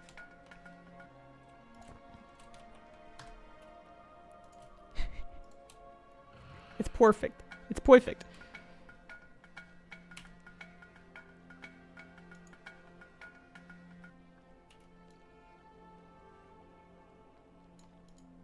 Yeah. Science Games, thank you for the 40-month resub. Happy BlizzCon Day. Happy BlizzCon Day. Also, Evil Teddy with a 3-month resub. I have been to a BlizzCon. I went to 18 and 19. I have the grid ready for next year. I have so many questions. Isn't that 4? 1, 2, 3, 4. Oh, you're right. I need one more line. All right. So hang on. Hold up. Give me another one of these.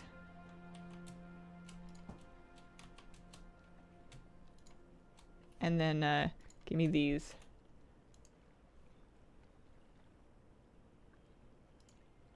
You didn't want them to be like you didn't want them to be do I have an alignment window? I thought I did. Oh well. We would hate for them to be evenly distributed. That would be no fun.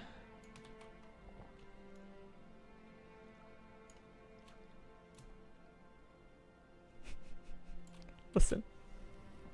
Listen. This is perfect, and I will accept no criticism. You know what's fun about software? It's kind of like the same thing that's fun about video games, is that you can do it any way you want. You know, just because there's like a right way to do it or like an efficient way to do it, it doesn't mean you have to do it that way. 1, 2, 3, 4, 5. 1, 2, 3, 4, 5. You know what? We're calling that good enough. We're gonna merge those.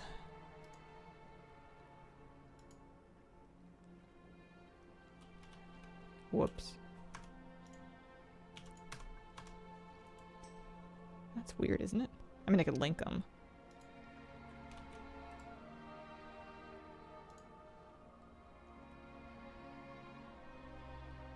No. It's great. It's absolutely qualifies for Friday Friday. Hazel plays in Photoshop. What's not to love? I'm confused as to why merging those shapes is making some of them go away. That's peculiar to me. Because I can resize them all like this. That's good. We're happy with that.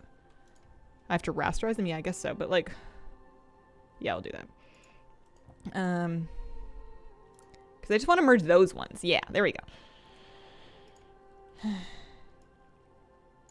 Oh, you know what this needs? An exclamation point. Woo! Okie dokie. So, what's our freebie? You got to put a freebie in the middle, right?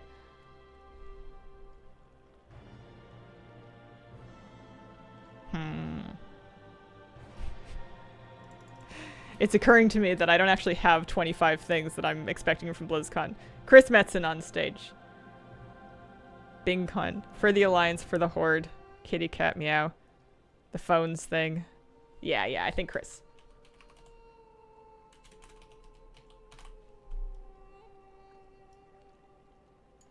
We'll call it Metzen Hype. Because they know what they have. They know what they've done.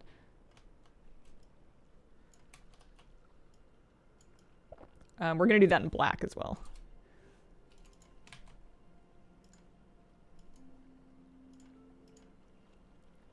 I guess this can be in black too. And then we can turn off the layer style. All right.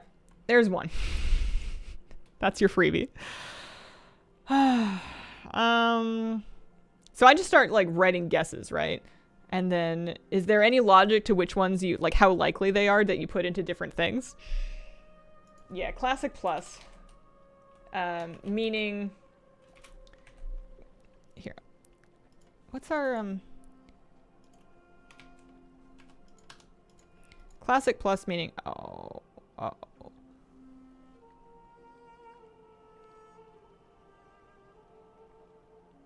Oopsies.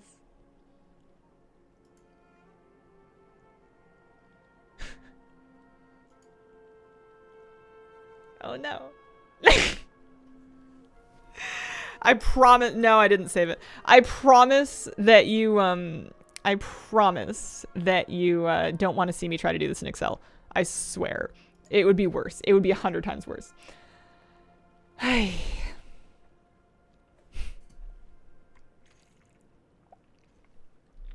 Yeah, I'll see if I can get it back.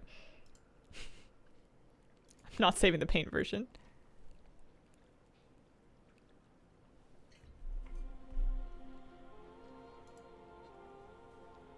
No, it didn't get recovered. Whoopsies. New file. Big square. Print. Web? Print.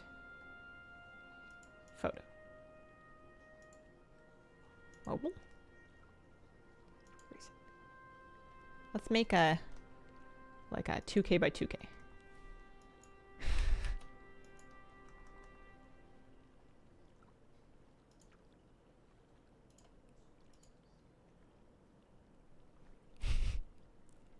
There is auto bingo, yes. No, we haven't abandoned. I just wanted to re-get my template in privacy. So I was happy with this. I thought this was cool. We did this in blue, and then we did like a nice light one. Yeah, happy with that.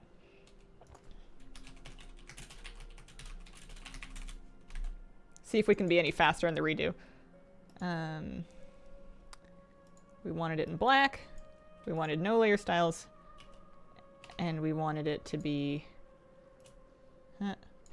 No. I forgot that they changed that. Like that. Alright. And then we're gonna do There's probably like literally an insert grid tool, and I don't care.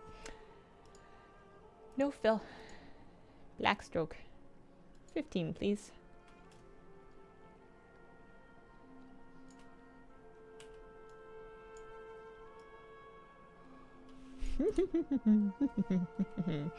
So I need 4 lines. 1. Oh, you know what? Is there a line tool? There must be, right? Yeah, there is. Let's do it this way instead. 1, 2, 3, 4. And then we'll take those and we'll make some effort to space them.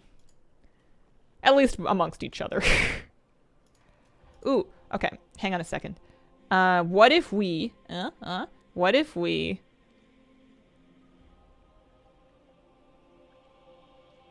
I have an idea. Okay, no, is my idea stupid?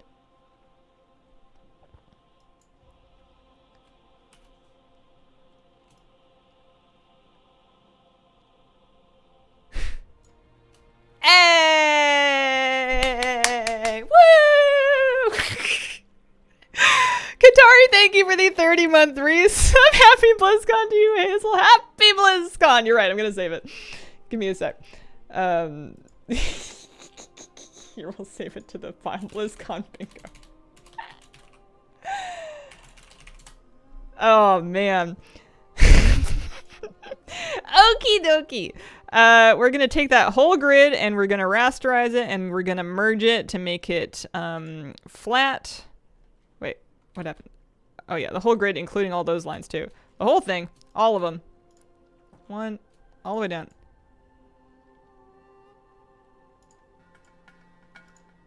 Yeah, and we're gonna call that, you know, always name your layers.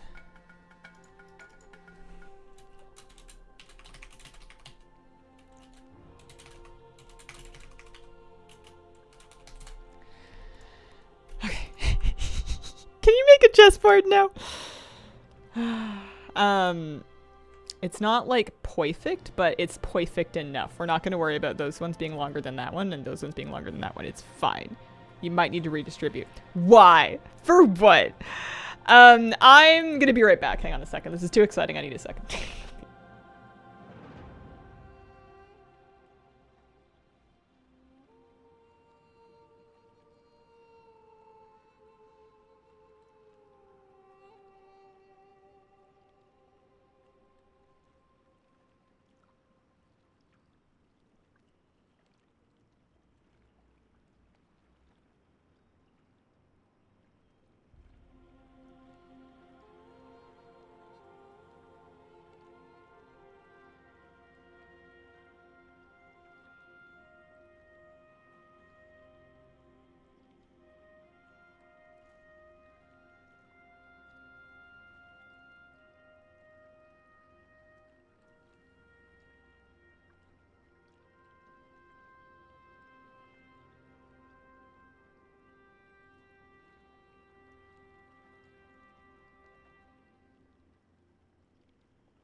It's warm running around in a big bag of fleece. Holy moly.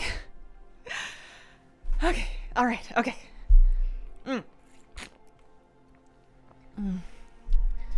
Okie dokie. We have our template. You're right. We just need to fill it up now. So, Metzen. He takes the middle square. He is the freebie. It is occurring to me that I don't need to win bingo. We're just trying to play. So we're going to make stuff and we're going to put them places. We're going to... One of them... we're going to say survival game. Because I want just anything about the survival game. If they mention it at all, we get that one. Dwarves. Dwarves should be a nice central one.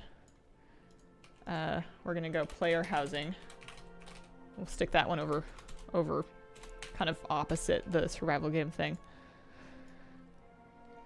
There we go. Manatee Race, the sword, a TV show. Oh yeah, I would say Netflix, but let's just say a TV show. I don't think it's gonna happen, but listen, we got 25 spaces to fill.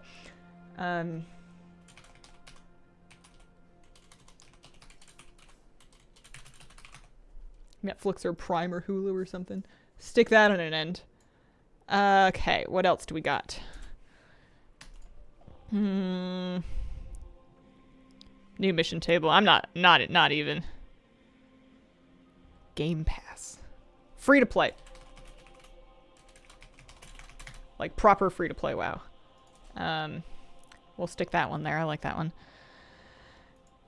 We've had a Warcraft movie already. I have not seen T&E's bingo card. I haven't seen anybody's bingo card. I'll put World Revamp on here, but I'm calling it skeptical. I think that's not happening. World Revamp.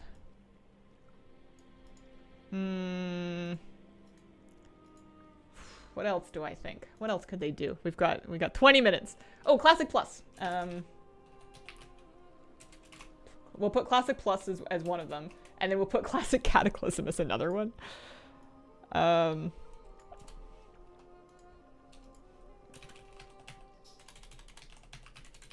Classic Cata. And then I'm going to be Copium Hope. I don't think they're really going to do it. But I'm going to say official solo self-found. Hardcore. Basically more challenge modes for WoW Classic.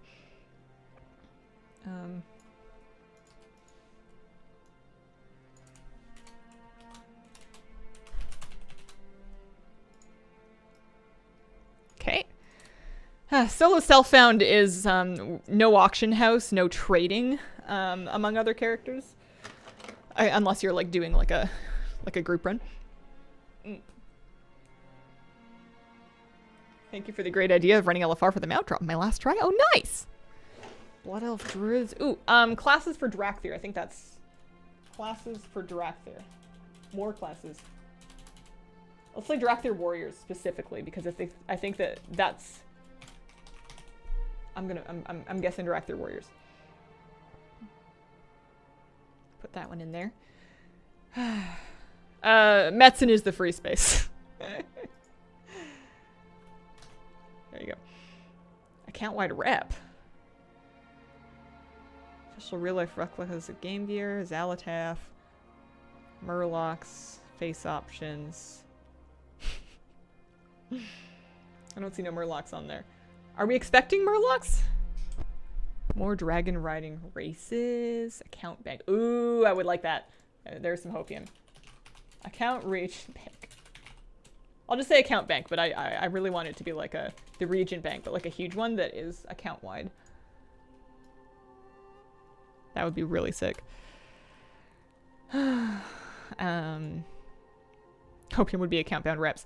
Account bound reps aren't as important to me anymore since they made them all count towards the meta achievements. It's basically just like a cleanliness of UI thing. It doesn't give you practically very many actual benefits. New critter type, ducks, new things to do with battle pets. Should we say, do we think they're bringing back archaeology? New profession? Giant sword? Yeah. No, not unit frames, nameplates. Because they did the new unit frames in Dragonflight. I want nameplates.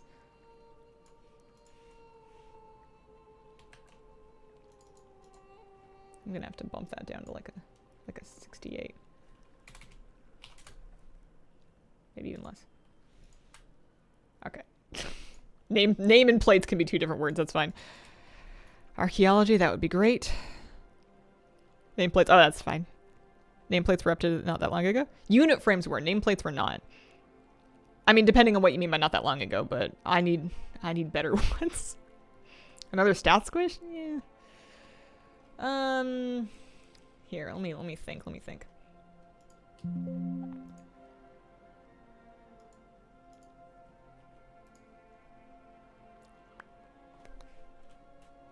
I don't think they would do a pet battle app. I think Warcraft Rumble is taking the WoW app space.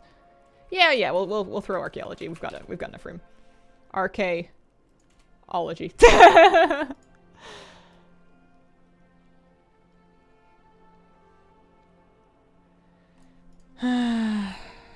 Rumble PC client. Yeah, probably. I mean, maybe.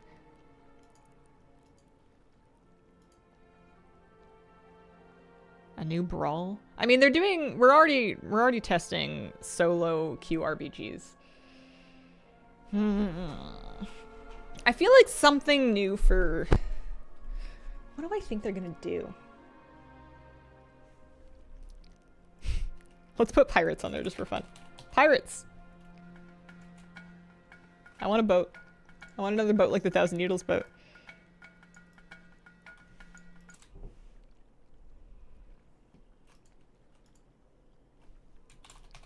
Any new race? Yeah, my bingo's not gonna win. These are all things that are not terribly likely. This is like 90% hopium.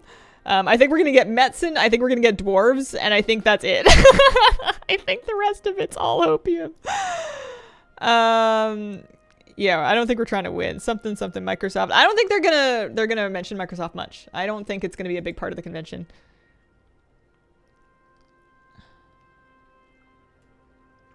Yeah.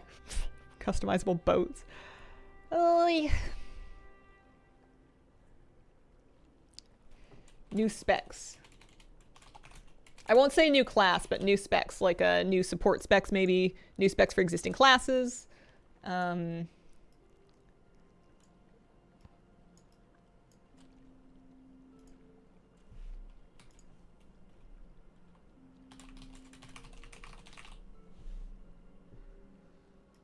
Customization. Don't mind that. A profession? John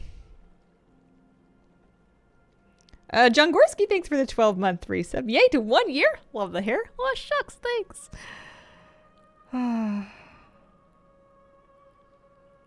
Mythic Plus affix revamp? Yeah. Player selection screen revamp. Oh, please, yeah. Although, I don't know if that's big enough to even make it at BlizzCon. I feel like that's something they released in a blog post, like, halfway through beta. Sounds like a troll. Customization. All races, all classes. Do people really believe that?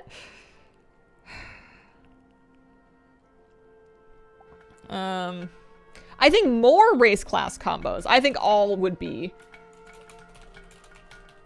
I think all is total hopium. I don't think they're gonna blow it wide open. I think more. It's your bingo card. Bifactional play improvement. Light and void. I'm just gonna say void.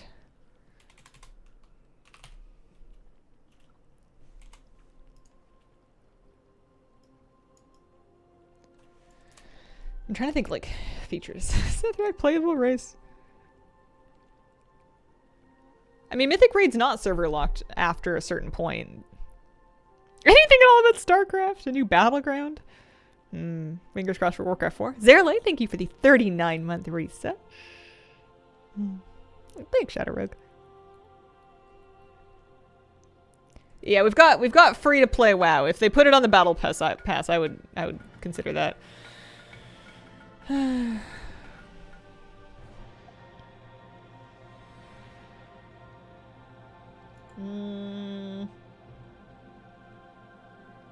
What do they normally do?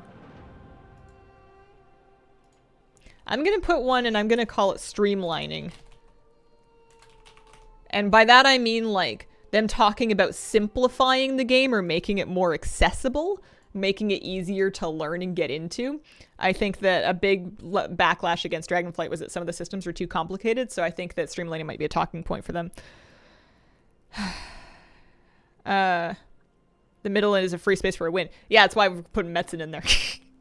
If Metzen does not get on the stage at any point today, I will, I don't know, but I think that's a freebie. New cinematic. Oh yeah, that's an easy one too. That's another freebie. That, like, of course they're gonna do a cinematic, but here we'll put that one here. But we're basically, this is our most likely bingo. I think this middle vertical card. Dragonflight had the simplest systems in years. I would recommend that you, and I mean, maybe you wouldn't like agree with everybody there, but I remember I put out a video talking about how I make gold with the professions, and a lot of the comments that I got, at least early, were talking about how the system was too complicated. A lot of people, professions in particular. New store mounts. Let's see. Expect pre-orders. They often let you pre-order things crazy early. Put that one there.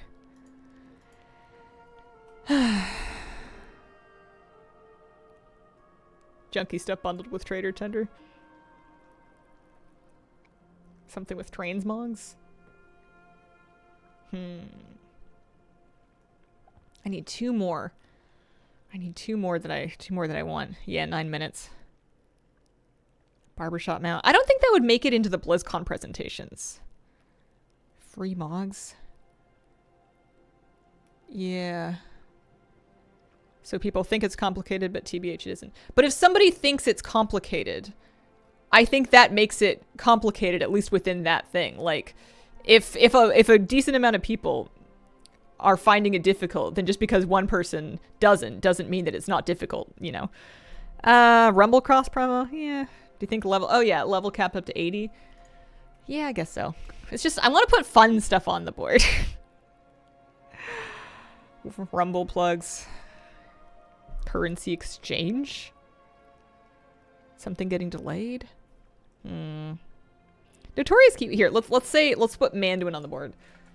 Manduin. Oh, not right in the middle of that. Manduin can have a corner spot.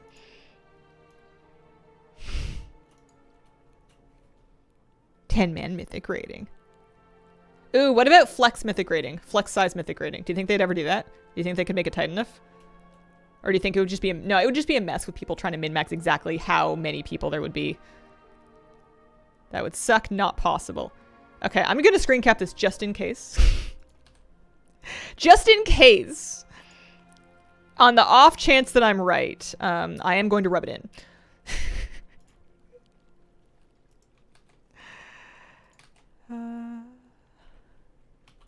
Flex mythic rating. Here we go. Illidan coming back.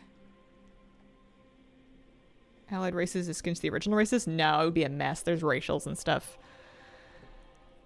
Heritage armor. Yeah, we'll just say more heritage. I feel like it isn't. I feel like that's not exciting enough for the BlizzCon stage. I feel like that's something that they just kind of like put as like a blog post, but that's what we got. There's our bingo. I'm locking it in. We can save all these. I feel like I used to be able to put them into folders. And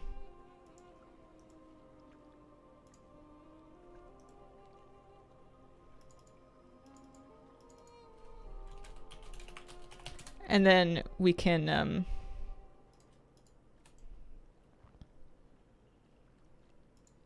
mean, I can link them. I swear I used to be able to put them into folders. Group from layers.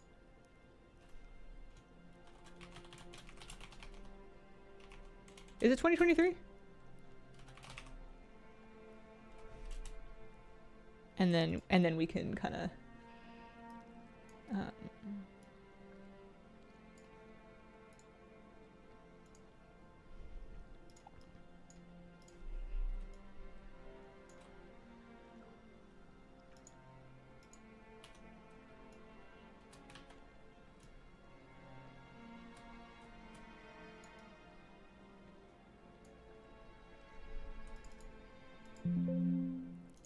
Mind you, hasn't taken the stage yet, but I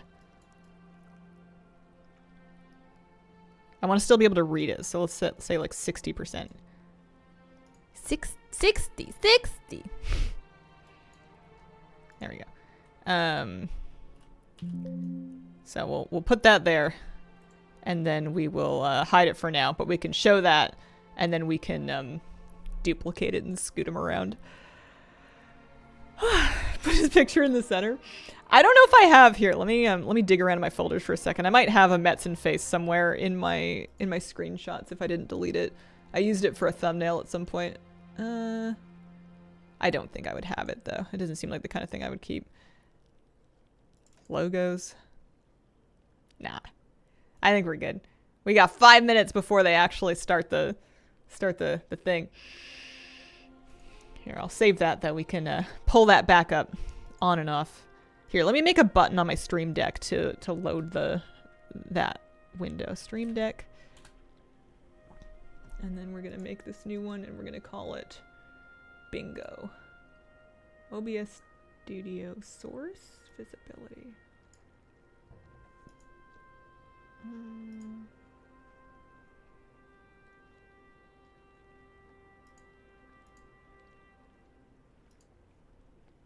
And we're going to call that Bingo. And that's Bingo Gaming. And then we'll have another one because we're going to have this scene here. And then I'm going to add in our bingo card so we can kind of pop it up and down. So we just do it via the same display cap. We could even like shrink it.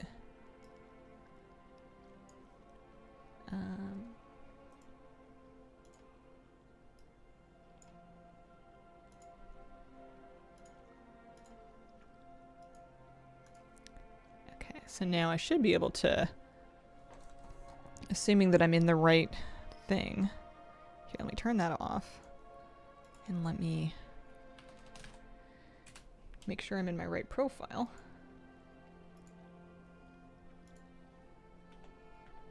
There we go. Cool, we got a window. And I can make this roughly like that. That's fine. Cool.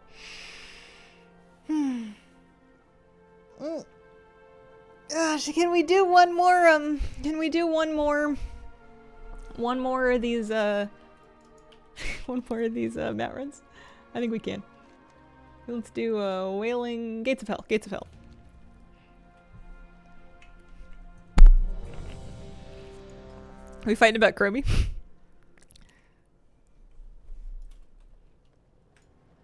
Would I play retail hardcore? I feel like yes, but I don't know if it would be any fun. I think I would try it, but I think it would be, they would have to do some weird stuff to make that compelling.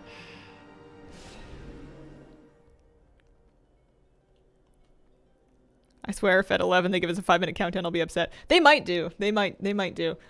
I wouldn't be surprised if it takes them a while to get it together. It's also a live show. And those are spicy to run sometimes.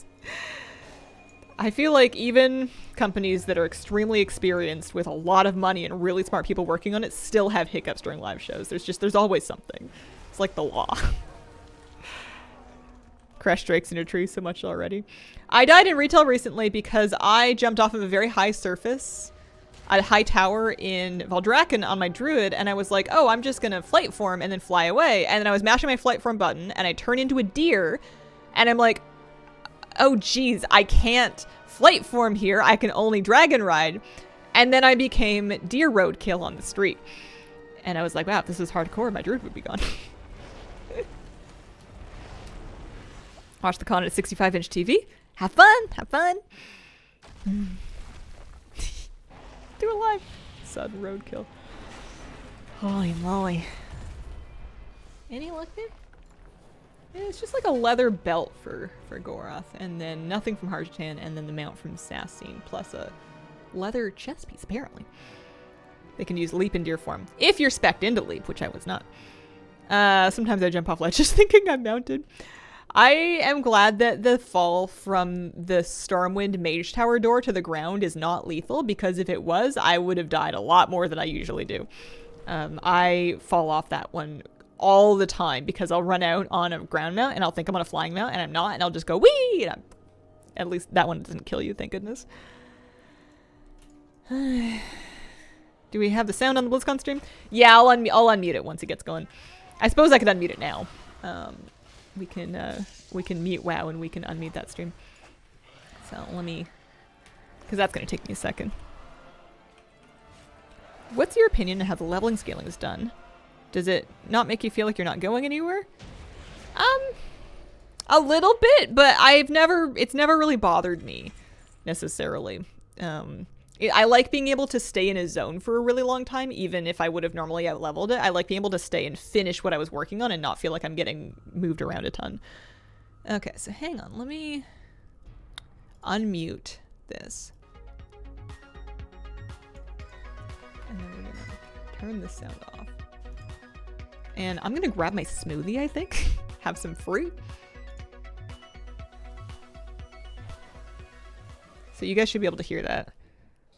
We can turn it up a little bit too. Mohana71, thank you for the 5-month five gift subs. Holy smokes! Stream chocolate cat. Stream quality lovely, top notch. Oh shucks. Oh.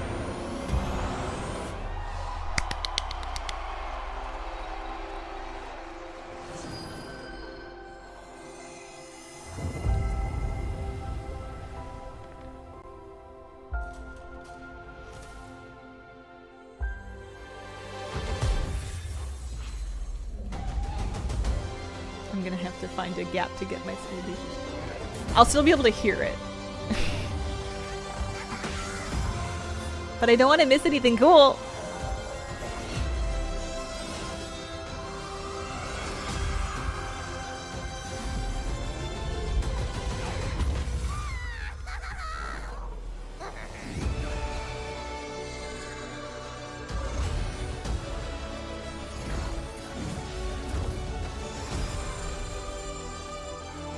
They always get the score right.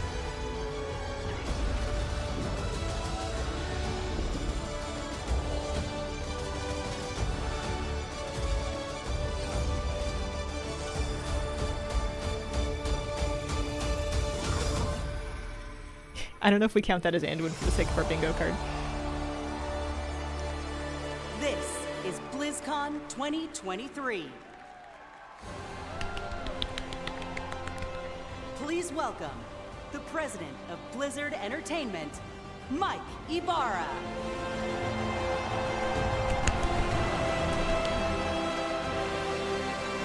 Don't mind me still farming. Sassy. Let's go!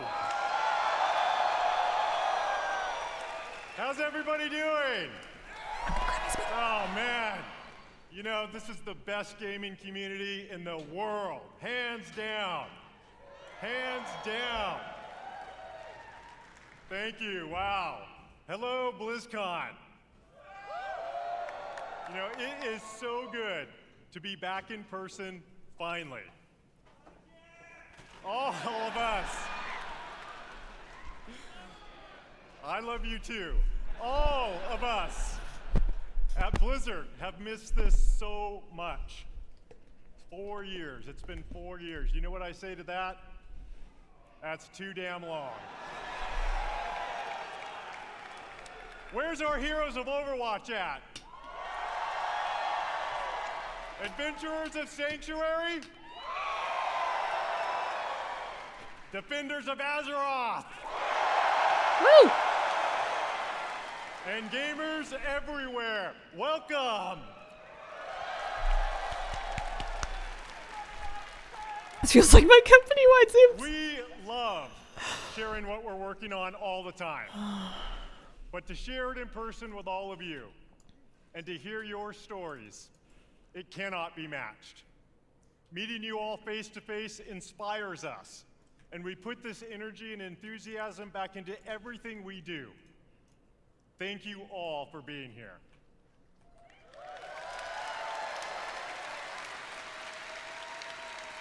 In fact, we have tens of thousands of you here in Anaheim, California today, and we hope you enjoy the immersive experience we've created here at the show. We also have millions of people watching right now on stream. BlizzCon, please help me welcome everyone watching from around the world.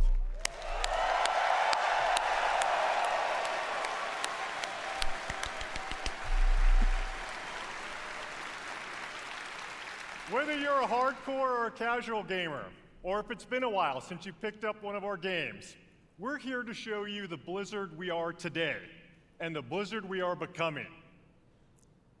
But BlizzCon isn't just about the latest updates from Blizzard. It's all about you.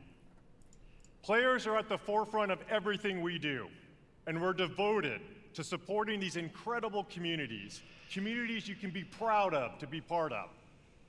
All of us, gamers, developers, and fans, we all are united in our shared love for gaming.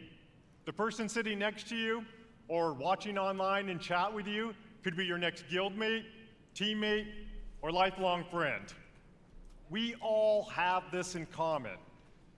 I've always felt Blizzard brings players together a little differently. Our players have made connections that span continents, languages, and generations.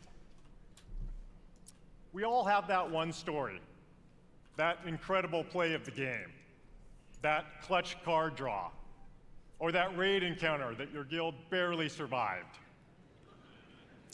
I know, I've been there too.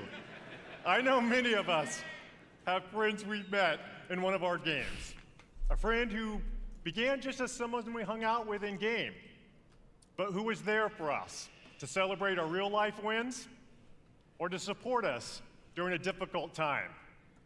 That's certainly been true for me. Thanks to my experience playing Blizzard games over the last 25 years, I've met most of my best friends from all over. And I'm so grateful that some of them are here today. Gus, Pika, Nick, Scoodles, and of course Billy and Kaylee, who put up with my raid wipes all too often. Okay, that's cute. I always know that no matter what is going on in real life, Do we stand Scoodles they or will what? be there. No matter what game we're playing, these friends are a constant I can always rely on. And I know many of you share that feeling. BlizzCon truly is about all of us, as players, as equals, as friends.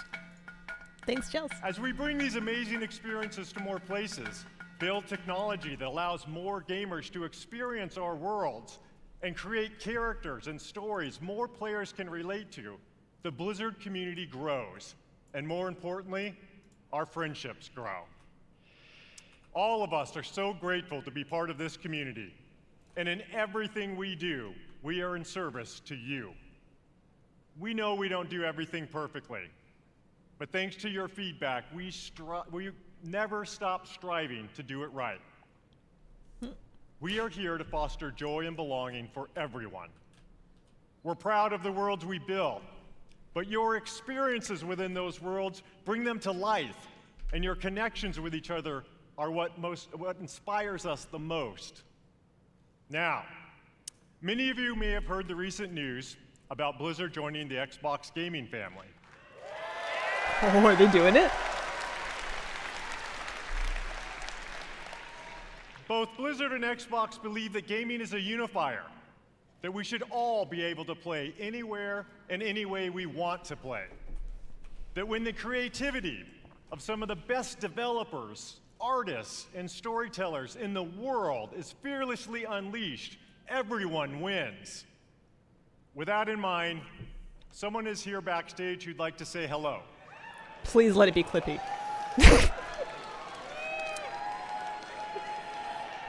Over the years, he and I played a bunch of games together. Please join me in welcoming my friend, our friend, the CEO of Microsoft Gaming, Phil Spencer.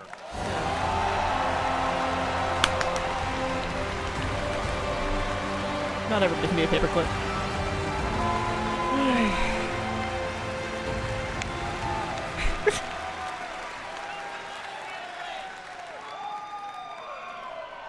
Thank you, Mike. And hello, everybody, BlizzCon. This is my first BlizzCon ever. Welcome. And it's great to feel the energy in the room. You are the reason we make games. Your love for these games truly is inspiring. I recently have spent so much time playing Diablo 4 with my friends. Season 2 is awesome. And I can tell you that I can't wait for you to see what the team has planned for that game. It's going to be awesome. Blizzard occupies a special place in the gaming industry, for me as well. Throughout Blizzard's history, they've pioneered and refined so much across the gaming industry, and many of you here today have been a part of that journey. Think of Diablo. It propelled the action RPG genre forward. StarCraft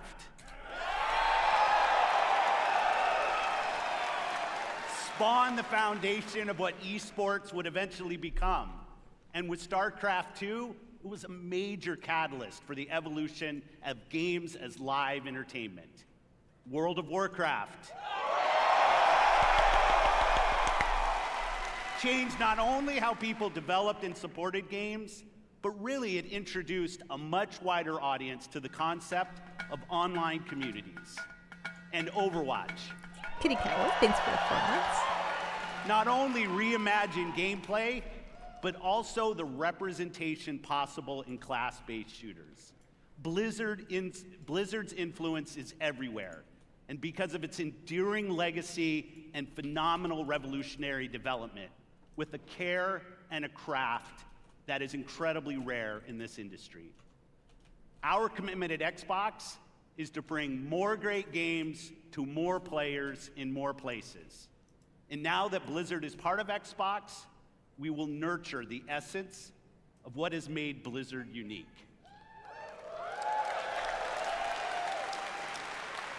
We're going to empower our new colleagues in a culture of trust, inclusion, and collaboration to continue what they do best, redefining existing genres, creating new, never-before-seen experiences, and uniting players globally in new ways, in Azeroth, in Sanctuary, in near-future Earth, and beyond. It has been a privilege to welcome the teams at Blizzard to Xbox, and I'm honored to be able to be here to help welcome all of you to BlizzCon 2023. Having seen what's in store for players, I can say the future of Blizzard is brighter than ever. And you all have so much to look forward to in this show.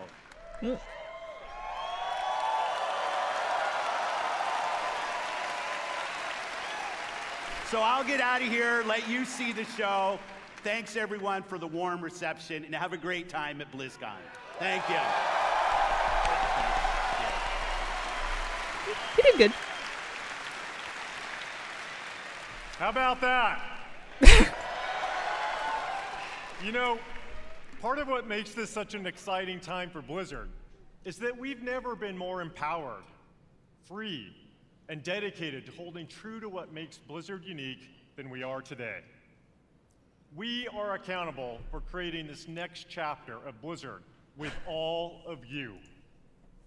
We take this responsibility very seriously as we learn, grow, and get better every day. This is the start of a new era. So much more is possible, and you'll see some of that over the next couple days. Coming up, you'll hear from some new friends and some old friends who are returning to the BlizzCon stage to show more about the games and the worlds we all love. Before I go, I want to take a moment to thank our Blizzard team.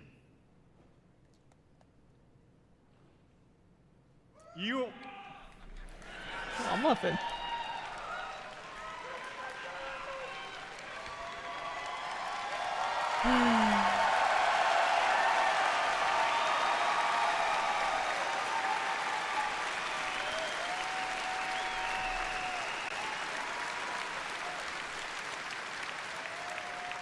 What's happening? Some of the most talented individuals choking up. on the planet. And collectively, We are capable He's getting of building getting the emotional. most legendary universes in gaming. Our future, our creative freedom, our path forward is truly our own. And I know we all stand together with a singular goal: to exceed player expectations and foster and support each other. Thank you for everything you do.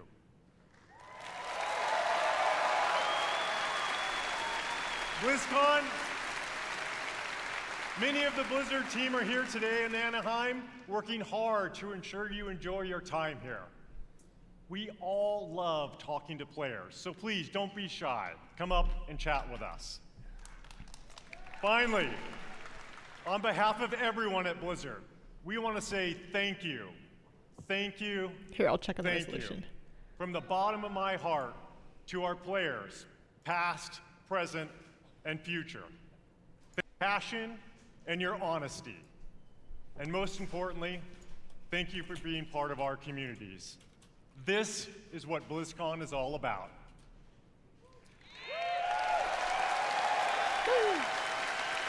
Everything we do is for all of you, and it's an honor to be a part of these worlds with you. Now, welcome to BlizzCon.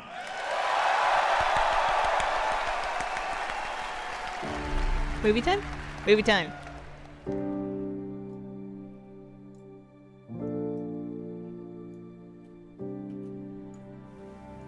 You wanted to see if there was more out there. Well, see for yourself.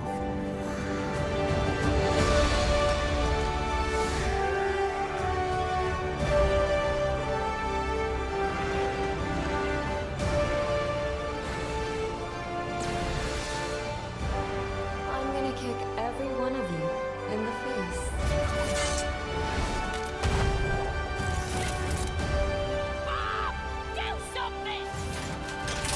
Yeah, we haven't had any WoW news yet. I'll see you at the finish line. Did you really think this would be a fair fight? Oh my god. That was disgusting. Stream jump scared me a little bit. Mama's got you! I am him. I'm in my widow era now. Wow.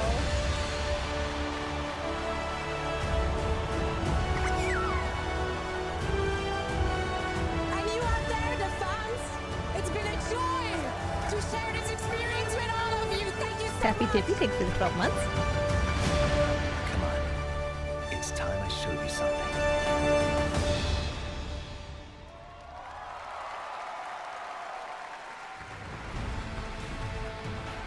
Please welcome Overwatch Game Director, Aaron Keller.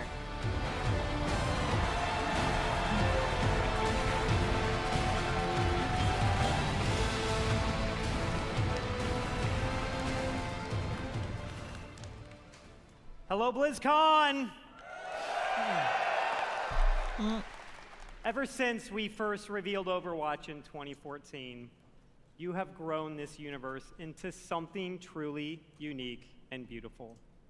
Every single day, we see millions of players jumping into matches, forging new friendships, and showing off their skills. We launched Overwatch 2 last October, and it has been such an incredible year. Since then, you've been crushed by Diva's mech over 26 million times, had more than 79 million lives saved by Baptiste, and played 65 years worth of prop hunt. I love prop hunt. The development of Overwatch is first and foremost focused on you, our players. We want our game to represent this global community, from the release of our Samoa map, to our celebration of Pride, to our first tie-in Peruvian heroes, Lifeweaver and Alari. We also want Overwatch to recognize those focused on achievement and prowess, and released our new progression system and the first set of hero mastery courses this year. And for those that just want something a little different, we've run April Fools and released a dating sim, an actual dating sim, Loverwatch.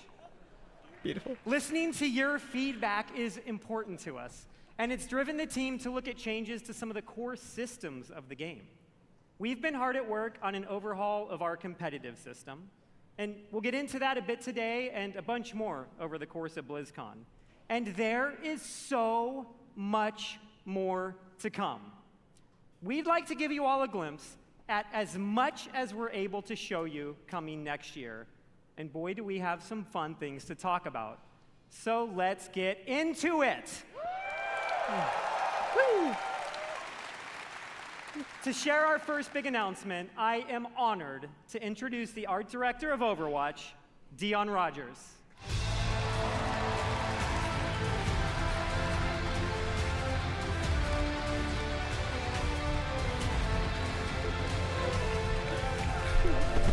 Thought you were refilling a dab pen. No, I'm doing my nails.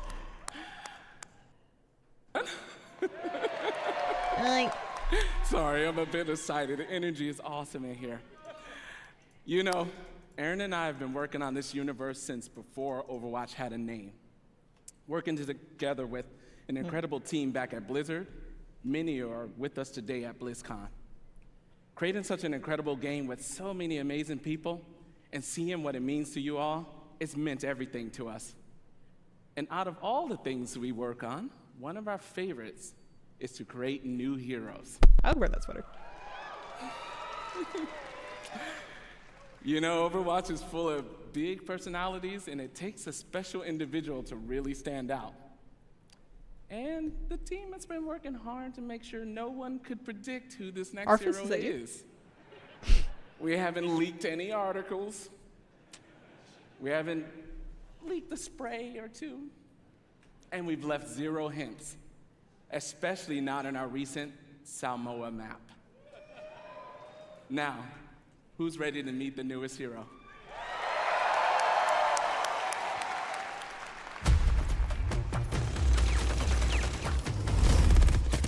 Sorry to keep you all waiting. But now that I'm here, let's have some fun. Yep, that's my name all right. And this right here is Gunny. And she can light up the whole dance floor. And this one's Cha-Cha. He's a sensitive little fella, a real hothead. And when I fire them both, it's double trouble. Actual gameplay footage. That's fun. Going so soon, I'm gonna miss ya.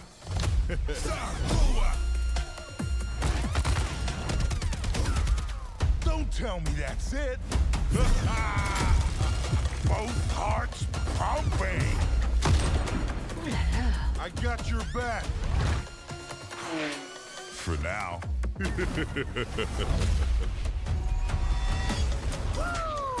Here I come. He's massive. I know it's a fantasy game that has like a talking gorilla, but what kind of a cardiovascular system do you think that man needs to like work?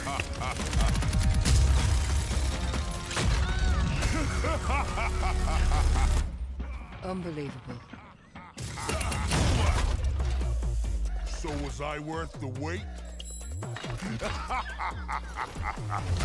I like him, he seems happy. Have a hell of a time.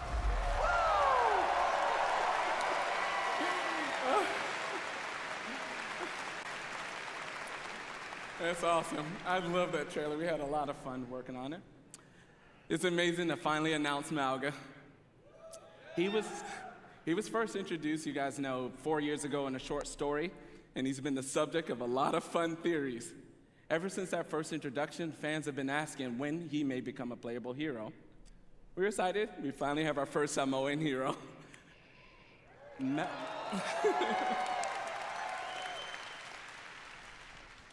Malga, his name, it means mountain in Samoan. He portrays himself as this big, loud brute. However, this is just a facade. He's a cunning tactician, always one step ahead of his enemies. One of the core goals whenever we make an Overwatch character is that people see themselves in our heroes. We're always striving for greater authenticity and representation with each hero. And with Malga, we got a lot of help, actually. Even his tattoo was created by an amazing Samoan tattoo artist named C.E. Lufau. Malga's super fun.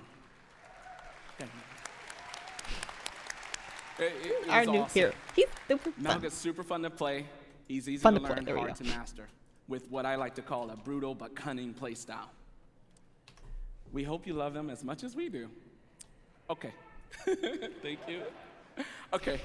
Join us later today for a Malga Deep Dive panel taking place here at the BlizzCon Arena and online for people at home.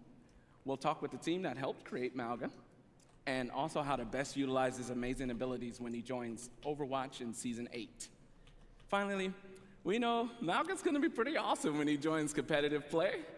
But before then, some of the best players in the world are competing in this weekend's Overwatch World Cup. Let's check it out. Legacy. A legacy is forever. Dominance reaffirmed! Unbelievable! All year long, teams around the world have battled, chasing glory, hoping to etch their homeland in the history books. That is insane! He's still fragging like a madman! Hit it to 5-man rampage! Oh, what? What? Oh, here we go! They've tasted victory, they've overcome defeat, and all along, the hopes of their fans have lifted them up. Absolutely beautiful! And now, at long last, the Overwatch World Cup Finals are here. And for the first time in 4 years, we're all together once more, back to where it all began. Each team can see their name on the championship trophy. The community has rallied behind them, and the wait is finally over. I've missed you dearly! The Overwatch World Cup Finals start now. Right now? 11 in the morning. Please welcome Overwatch Esports host, Zoe Gschwind.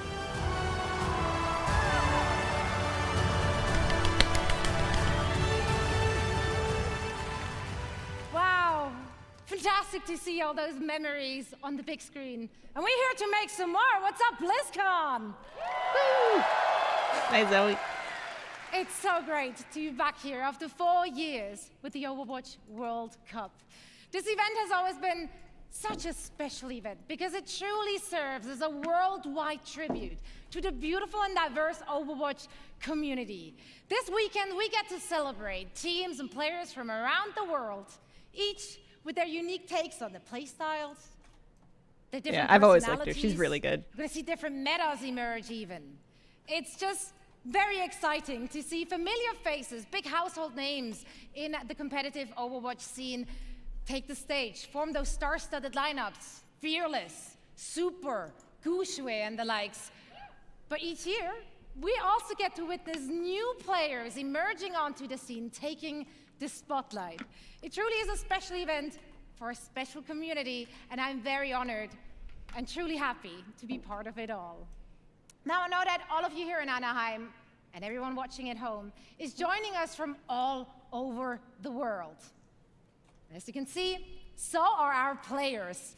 Among them, a former 3-time World Cup champions, Team South Korea, and the only team that managed thus far to stop their reign, and that is the United States of America.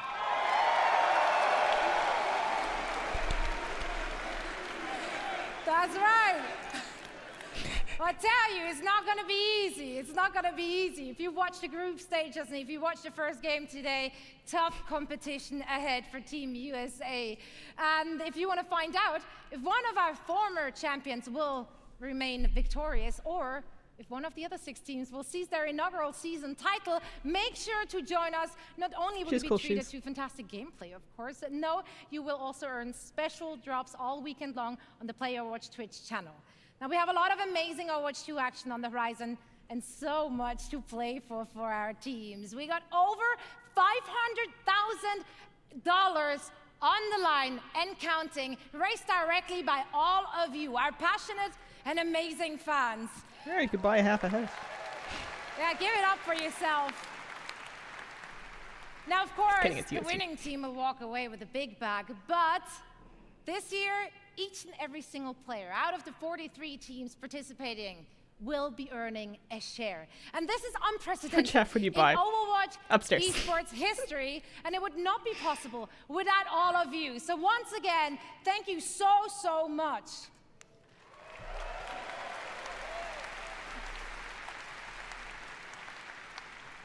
So, tomorrow night, we will be crowning the 2023 Overwatch World Cup champions, and you can catch all the matches and all the action live in Hall B, as well as, of course, on stream. I'm going to be there. I'm looking forward to seeing some of you as well. And now, please welcome back Aaron with a few more things to share on the game side.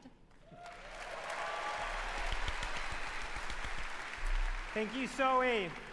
Malga is awesome. And the World Cup matches all weekend will be so much fun. But Overwatch has another thing happening here at BlizzCon. Earlier this week, we launched a new limited time game mode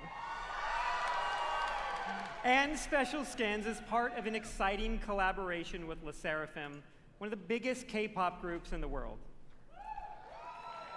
Everyone can jump in game right now to take part, as well as check out their brand new music video for Perfect Night. And in honor of this collaboration, Le Sserafim will take the stage and perform in the arena tomorrow after the community night ends around 6 p.m. Pacific. Working on partnerships like this, or what we did with One Punch Man earlier this year, are incredibly fun. Yes.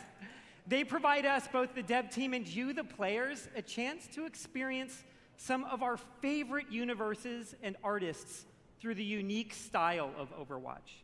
And next year, we have even more of these for you all to geek out about. Sadly, we can't reveal what those are all just yet, but maybe there are some other things coming in 2024 that we could give you a hint about.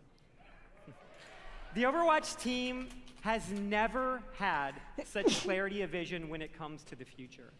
From direct feedback, we hear what you love and want us to focus on. So, who wants to see a few of the things we're working on for next year? We are creating a brand new core PvP game mode, Clash. In this new competitive mode, there are 5 points positioned in a row.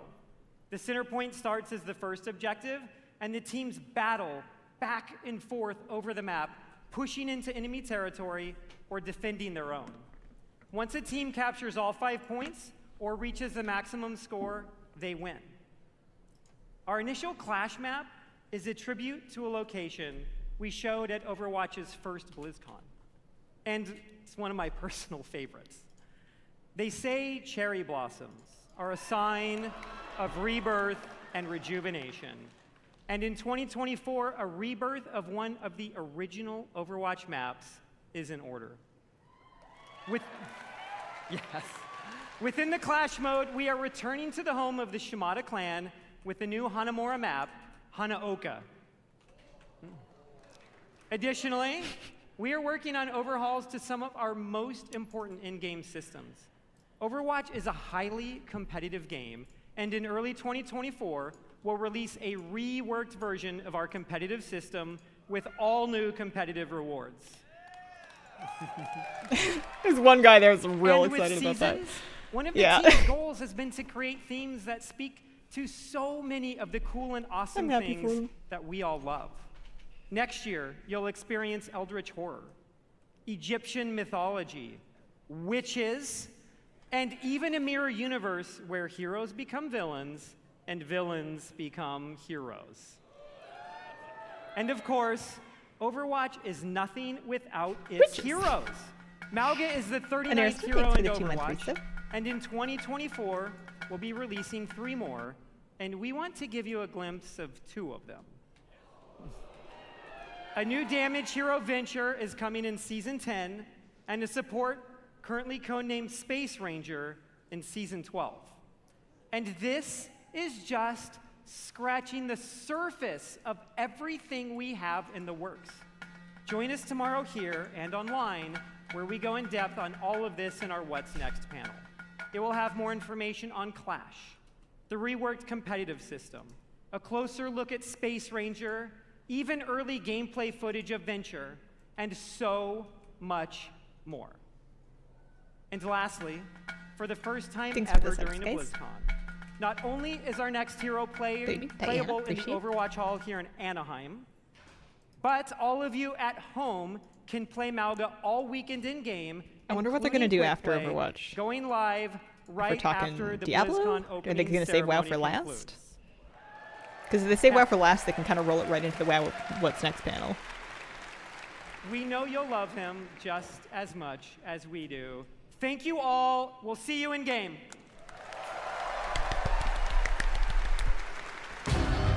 By the blood of the willing, we call thee home. Go! We took down a 100. Let's go, baby. High priest, kill the high priest. Yes, yes. Dude, I am shaking so hard. Congratulations, the game is out. Oh, I'm pumped for Diablo 4. I think it's gonna be the best. What if you guys play it right now? Hell yeah, really? Yeah. I will cry. That would be amazing. This is awesome. Oh my god. Oh my god, it's so pretty. Go! Run! We really are doubling down on this idea that you can look the way you want, you can play the way you want, you can really make your own fantasy in this game. She looks like me.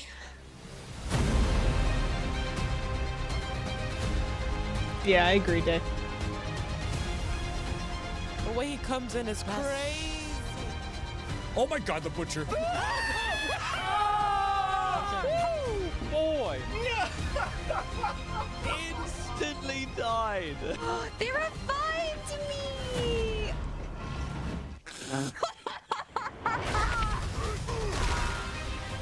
I'm gonna find some demons and I'm gonna shove my green foot right up there. Yeah, let's go. Level 100! There are literally like goosebumps. Go down a bit more, go down a bit more, go down a bit more. You got her! Yes! Let's go!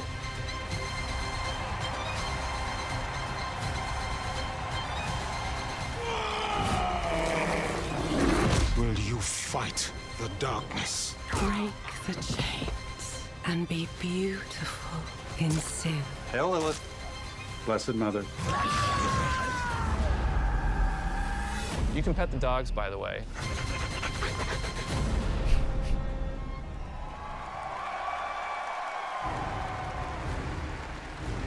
Please welcome the General Manager of Diablo, Rod Ferguson. What a title.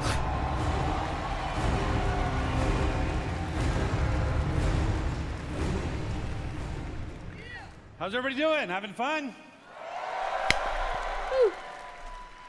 This feels amazing. So glad you're here. And I'm so happy the people at home are here as well. You know, watching that was such a great reminder of what a fantastic community we have and what an exciting year it's been. Now, you might have missed it, but in there was a clip of a blind gamer, Tylenif, defeating our hardest boss, Uber Lilith. Now, we strive to make Diablo as approachable and as accessible as possible, and watching clips like that make me and the team extremely proud. And of course, I love the tattoos. You know, I still can't believe over 1,000 people got permanent Diablo tattoos at our Hell's Inc. events, including me. And so, you know, Necromancer whip it out. life. Woo! Yeah. We don't have to be enthusiastic So, about you know, everything, but we we're talked not. a lot But about what the we're last not going to do BlizzCon here is 4 we're not going to be years ago, rude. And back then, you know, the Diablo community was hungry for even more experiences in that dark, gothic place caught between the high heavens and the burning hells, a little place we call Sanctuary. And in that time, I've been very fortunate to work with some of the best developers in the industry, people who love Diablo as much as the rest of us. And it was their passion and dedication to this universe that released a great new Diablo game every year for the last 3 years.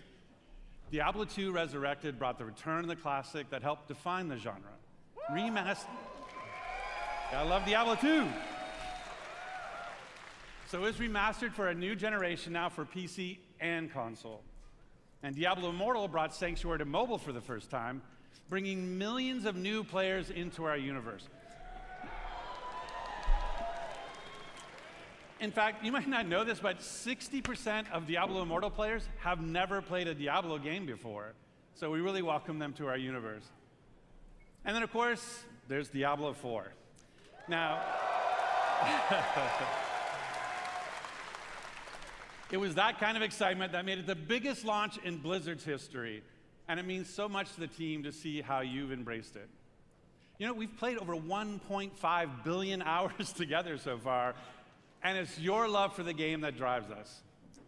Thanks to you, we've made a lot of changes over the last 5 months. In fact, our patch notes for Season of Blood, our second season, were over 14,000 words long, because that is how much our community has influenced and will continue to influence the evolution of Sanctuary.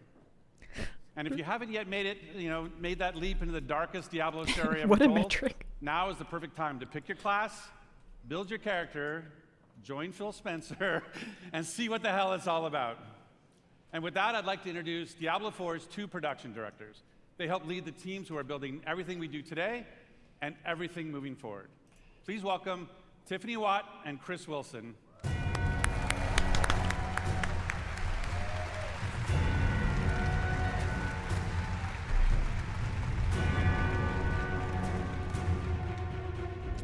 Thanks, Rod. Hey, BlizzCon. The last time I was on stage, I was helping to announce Diablo 4. To be here today with all of you is so awesome. The launch was incredible. We're really excited to be here today to share what's coming next. But first, let's highlight some of the player feedback that's in Season of Blood today. So many of you have told us that you wanted more in-game activities. So we've given you a couple this season, one now and another coming early next month. So live now is our new boss ladder. This is a series of additional boss fights from level 55 to 100 that will also see the return of our kind of gross but farmable and rewarding friend Duriel, who you can go after for Uber Uniques that everybody's been sieging for. And with those new bosses dropping both Uniques and Uber Uniques at a much higher rate, and even dropping some special cosmetics, you're going to want to make your way to level 100 so you can fight them all. So in the Season of Blood, we've rebalanced the endgame, letting you get to level 100 about 40% faster than in Season 1.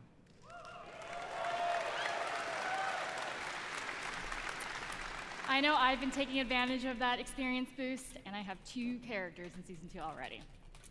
Of course, all that leveling is about getting that amazing loot. So we've also changed how item power works. We've raised the power cap, and it's now more closely tied to the level of monster you defeat to get it. The more challenging the fight, the better the loot.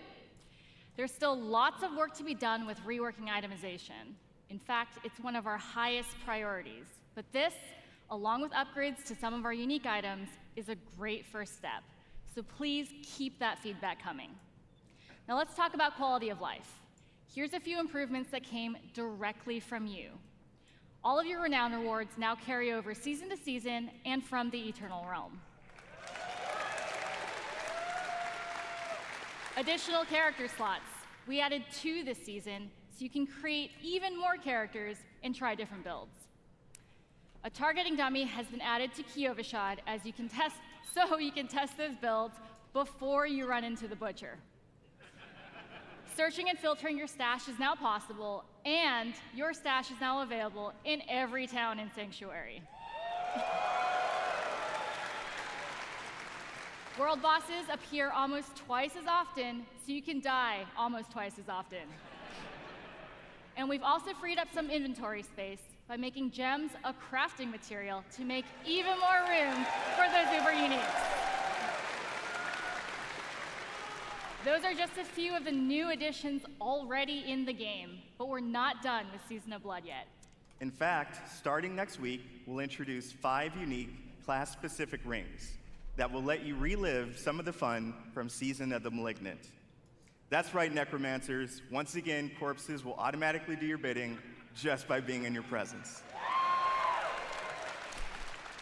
Then on December 5th, we'll also be adding an enchanting preview to the Occultist. So this will allow you to see which affixes are possible before you spend your hard-earned gold. It's just another way to give you even more control over making just the right build for the challenge at hand. Also on December 5th, as promised, we'll have another exciting new in-game activity, a 6-week event called Abattoir of Zir. It's a highly replayable pinnacle experience designed for players who have reached level 100, slain Uber Duriel, and mastered all of the other challenges that Season of Blood has to offer. Those who survive will attain a paragon glyph constructed of the Vampire Lord's very own blood.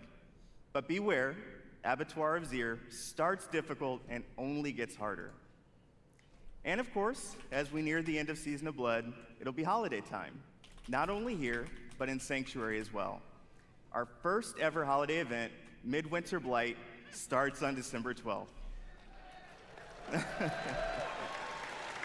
For 3 weeks, we're going to transform the Fractured Peaks into a winter terror land, and it'll bring a whole new meaning to the word sleigh ride. Yeah. And be sure to keep your eyes peeled for a mysterious red-cloaked terror. Nothing is as terrifying as Chris's puns, but I will be sure to check out Midwinter Blight. From there, we are on to Season 3. We can't go into too much detail now, but with the endgame being so important, let's talk about leaderboards. We're creating a whole new type of weekly challenge dungeon called the Gauntlet, where the heroes of Sanctuary can compete for their class ranking against their friends, their clan, or anyone in the world.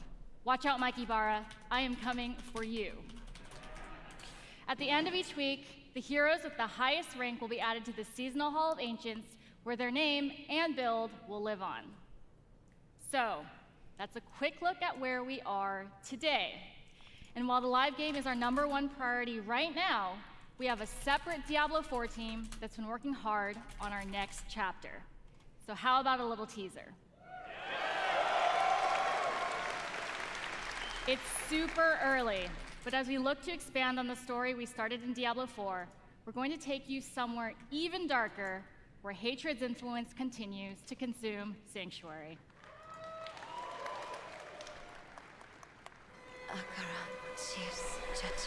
We have each played a part in what has happened here.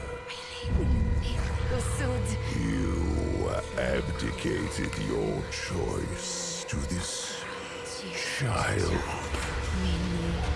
And with every step she takes, I grow stronger. There will be no salvation in the light.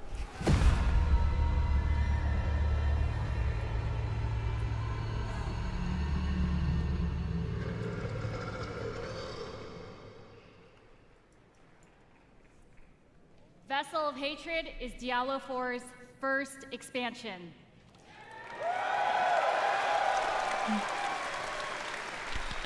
Its campaign will continue the dark tale that began in Diablo 4 as we learn the fate of the prime evil Mephisto and his demonic plans for Sanctuary.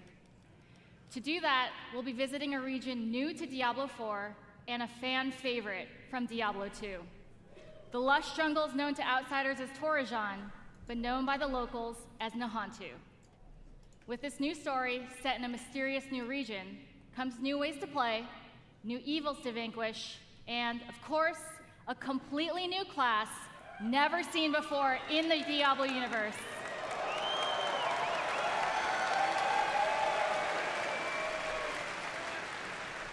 Vessel of Hatred releases late next year, and we cannot wait to share more about it this summer. Now, before we leave, we want you to know that it's your passion that drives us. Your feedback will continue to help us evolve and improve the Diablo 4 experience for years to come. We couldn't be more excited about our future, and we hope that you are too.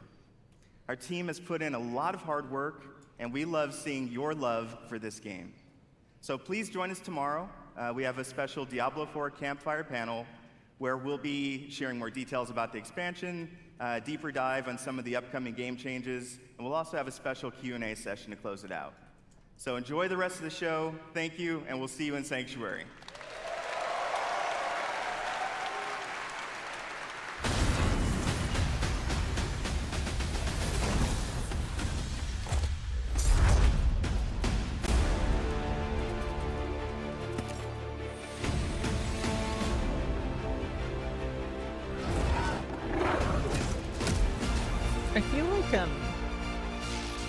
Rumble and Hearthstone occupy a very similar sort of vibe in just like, Go buy I don't World of know, Warcraft, theme and install it on energy. your computer and join the online sensation before we all murder you. All right then. I feel like StarCraft would be a nice contrast. Welcome to the world of Warcraft. I'm William Shatner, and I'm a shaman. Rumble's the new mobile game they're coming out I'm with. Mr. T, and this is my It's Night a Elf Warcraft Mohawk. themed. Shut up, fool! This role-playing game where heroes like Leroy Jenkins do battle. That would be the world of Warcraft. You're a player in the NFL, but what you're most proud of is that you've rated 3rd nationally in dungeon progression. Timing was perfect. That was fire.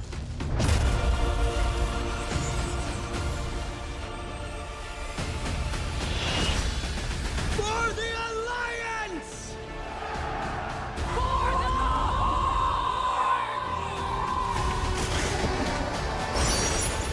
For Azeroth! Ready to work.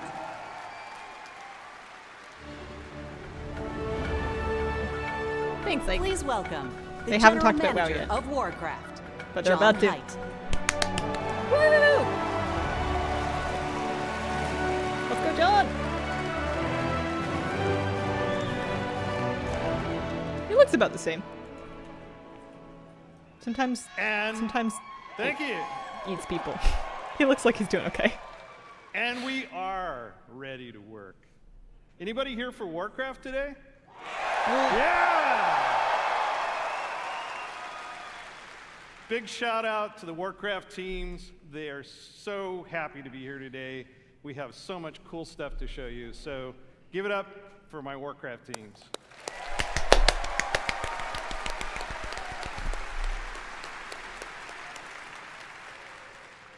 Can you believe that almost 30 years ago, a dispute between orcs and humans led to one of the longest running fantasy adventures in video game history?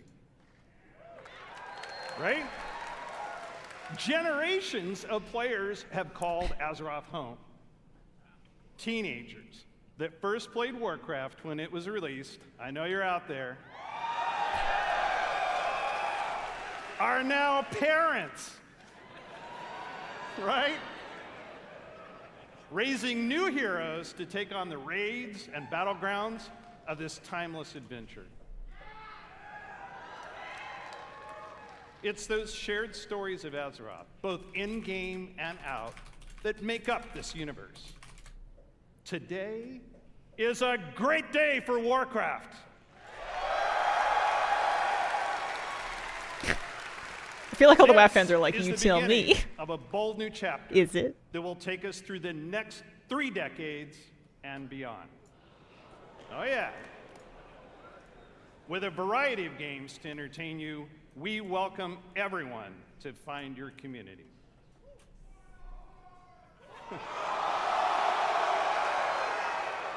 Okay, Alliance. Woo! Just practice. We're going to give you a chance to do it a little louder later. Throughout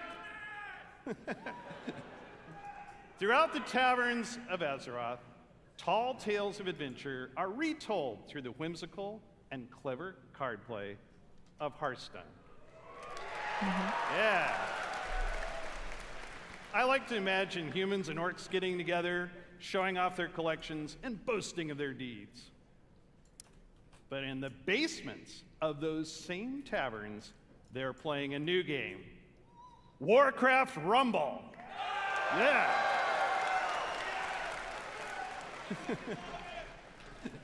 Me too. Which puts the battlefields and dungeons of Azeroth in the palm of your hand. And finally, World of Warcraft.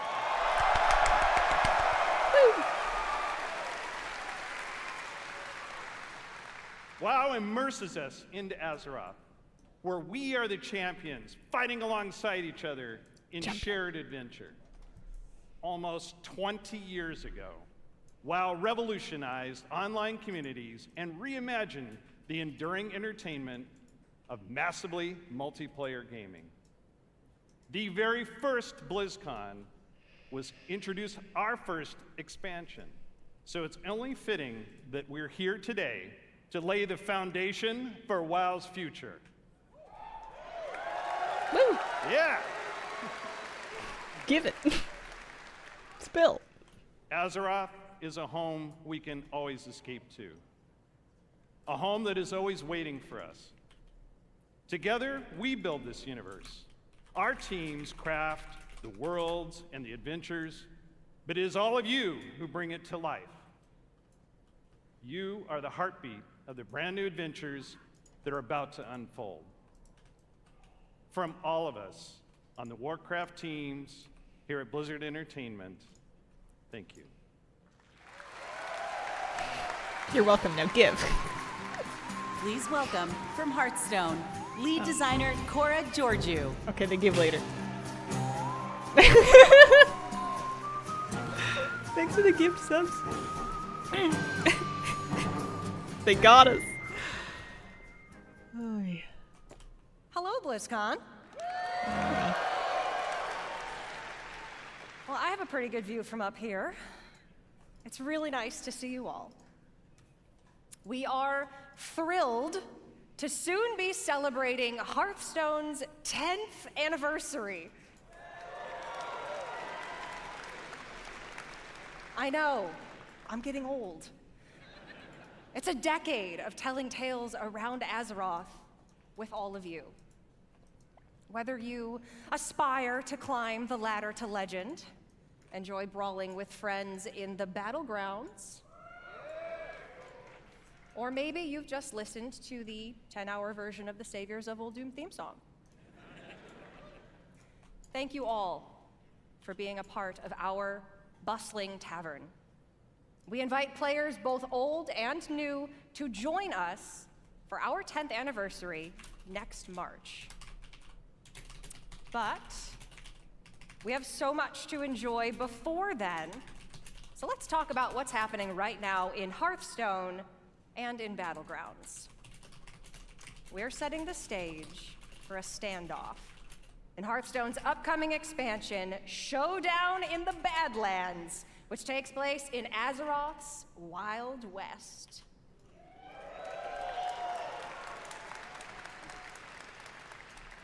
Two strangers will cross paths, an outlaw and a lone ranger. Though they may not know it now, together they are destined for a grand adventure. Woo! I'm gonna be right back.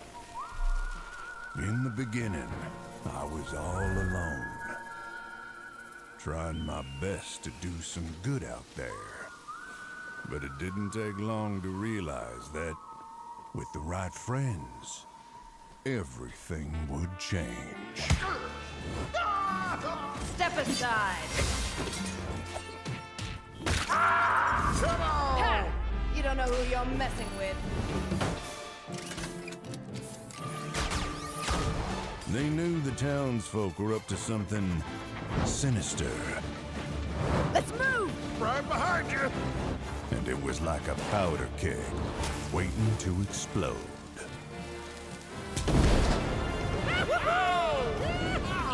We did it! No! Oh, nuts. As it turned out, I had the right backup waiting for me, just when I needed it. Let's do this. You got it, partner.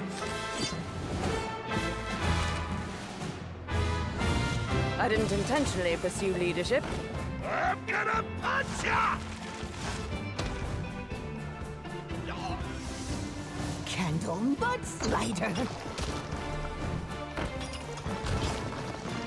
Sleeping like a rock. Let's show these fine folks some Badlands hospitality. Well, looking for a standoff? Careful, it's against me.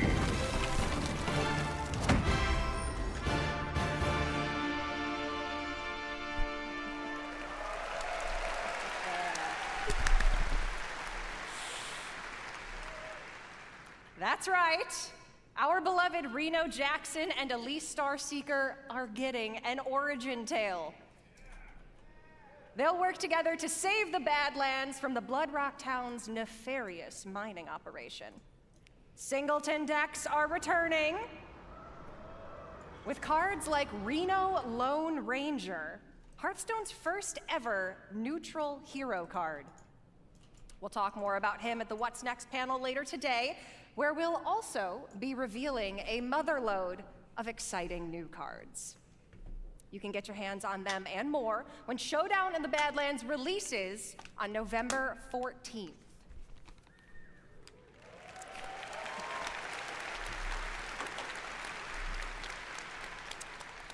Now, I know you may be thinking, a new expansion.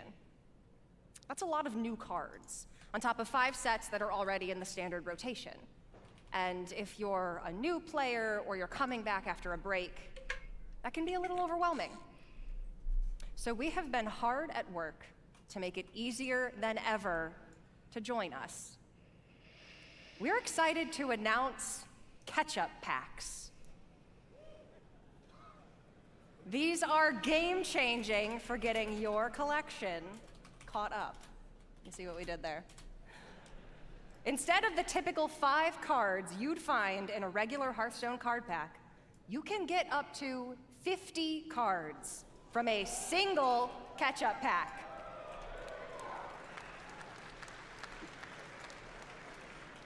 The cards you receive will all be from within the last 2 years, ready to play and constructed. All of our players are going to get catch-up packs to open once you log in, and for all of you here at BlizzCon in person, or those of you at home who purchased either BlizzCon collection, we're also gifting you a few more packs.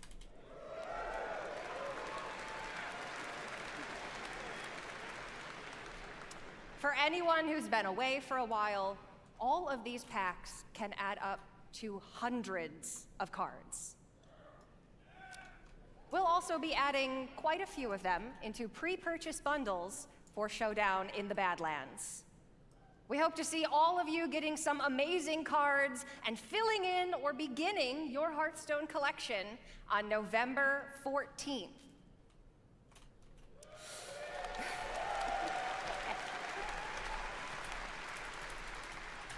All right. I feel like we might have some Battlegrounds fans out here. Yeah. So you might remember then that the last time we were all together at BlizzCon, we unveiled Battlegrounds. What started as an experiment became a huge part of the game and a fun way to play in the tavern.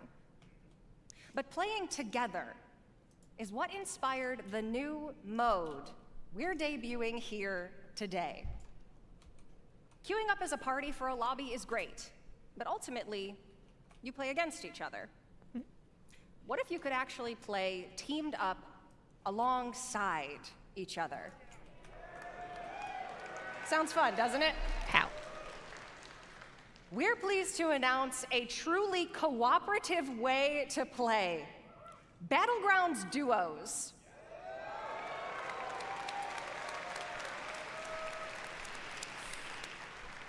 With a shared health pool, team combat, and sending cards back and forth between teammates, now you can fight with your friends instead of against them. We were inspired by the Battleground community's creativity, finding ways to team up and help each other achieve top 4. So now we're setting an official table for you and your partner to take the crown together. For those of you here in person, grab a friend or make a new one, because you can try Battlegrounds Duos here at BlizzCon right now at the Hearthstone demo area. Woo! That might get me back into Jesus if I can bring Flabby. We're planning to launch this new way to play for everyone early next year, and you can learn more later today and see the new heroes and minions that make teamwork so fun in Battlegrounds. Yeah, I think that's really cool. It's kind of dying on the floor, but that seems awesome. If you're tuning in at home, please make sure to join us at the What's Next panel And if you're here with us at BlizzCon, you can also join me and other members of the Hearthstone team in the tavern. For you worthy opponents out there, come duel a dev and We haven't started challenge the bingo yet. It's all WoW Hearthstone stuff. team. Or, if you want to catch up after 4 years away, pull up a chair by the hearth. We'll see you in the tavern. I kind of hope they do Rumble just to get out of the way so that we can, like, do WoW, you know?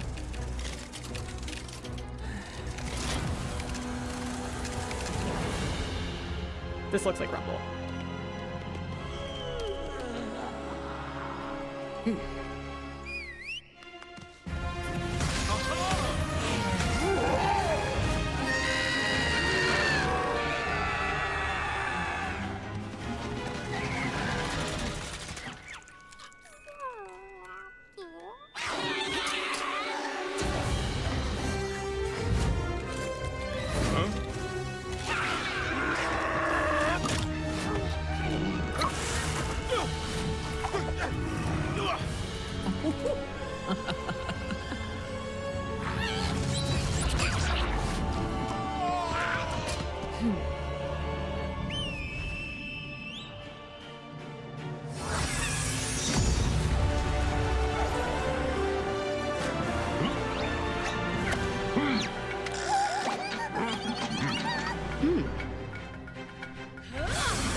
Please welcome, from Warcraft Rumble, executive producer, Vic Sarath.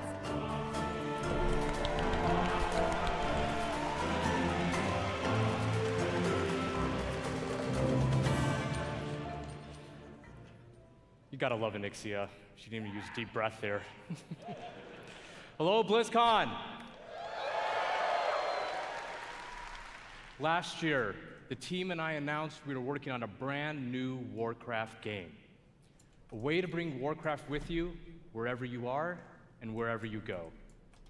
And as you just saw, we've had a ton of fun and poured a lot of love into making this game. Warcraft Rumble is an action strategy game with a deep PvE campaign, a dynamic PvP mode, and so much more. It's a game filled with familiar faces. You'll mix and match miniature versions of characters from the Warcraft universe to make your very own army as you take on opponents all over Azeroth. So, if you've ever wanted to see Jaina command an army of Murlocs, or Grom lead a horde of angry chickens, apparently, this is your opportunity. By combining leaders, troops, and spells from 5 families, Alliance, Horde, Beasts, Undead, and my personal favorite, Blackrock, you'll battle your way through maps inspired by some very familiar locations. You'll fight to control resources, capture towers, and eventually defeat the boss or player at the other end. Speaking of bosses, each one has their own unique mechanics, so you'll have to adapt your strategies to the threats you'll face as you battle through the campaign and beyond. Our goal was to give you everything you love about Warcraft, reimagined with a big dose of what our team calls joyful chaos. When we set out to make this game, we wanted to offer a variety of challenges no matter how you choose to play it, whether it's for 5 minutes at a time or hours on end. And that was something we especially focused on during the beta, to make sure you have something fun to do every time you open up the game. And for those of you that played the beta and gave us your feedback, thank you so much. It's because of your support and the hard work of our team that we feel we got something really, really special on our hands. Now, let's take a look at the result.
You know, I gotta admit, it's pretty cool watching that video and just thinking about how far we've come since last year.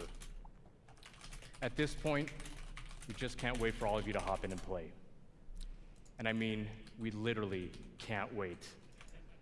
That's why we've made Warcraft Rumble available to download and play right now. Woo. This is such a huge moment for us, and we're so all excited to have you join us. And for those of you in the audience with me today, let's bring down the Wi-Fi together. You know I'm kidding, right? Please don't bring down the Wi-Fi. I'm in a lot of trouble once I get off of here. Whether you're a veteran of Azeroth or just have a deep love for strategy games, there's a lot to enjoy here. We've got a huge campaign with over 70 bosses. And for those of you looking for an especially unique challenge, we even have a heroic campaign with an extra layer of difficulty that we cooked up ourselves.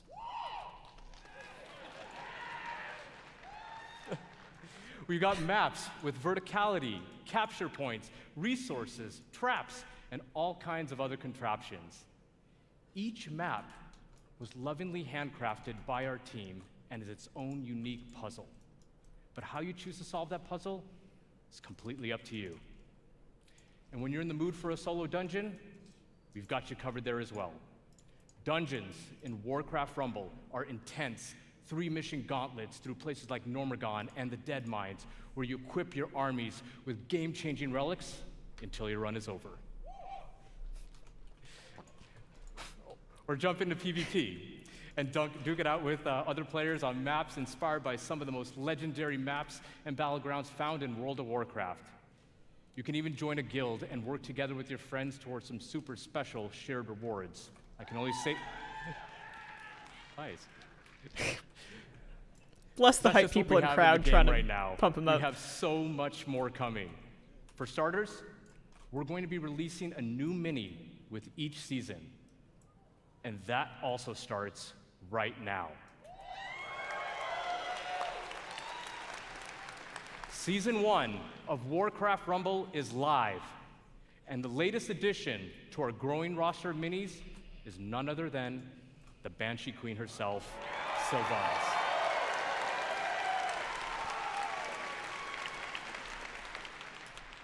We're also working on even more ways for you to play with or against your friends, and that includes the biggest challenge in all of Rumble, raids. Make sure to join our Warcraft Rumblings panel later today to hear all about raids and what else we have in store for the future of this game. Now, BlizzCon, before I go, I just wanted to let you know, the team and I, many of whom are here in Anaheim with us right now, we love playing strategy games. And we set out to make a game that harkens back to our RTS roots, where Warcraft began almost 30 years ago. It is really made out of a genuine love for Warcraft by people with deep roots in the universe.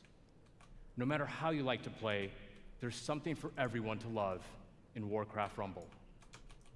Thank you so much, BlizzCon. Enjoy the chaos, and we'll see you in game.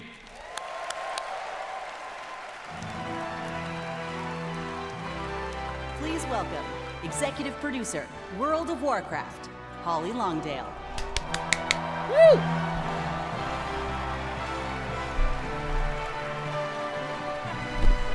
Wow time! Oh, she looks amazing. Wow. What's up, BlizzCon? Oh, I'm so excited to see you all here. This is fantastic. Thanks for the gifts. Well, can you believe we've been playing World of Warcraft for almost 20 years? No. Unsay that. Take it back. You know, 2004 was a while ago, right? Unsay that too. Some of us, we waited in those lines for those midnight releases and got our discs. Yeah! And we raced home to install those WoW discs one by one.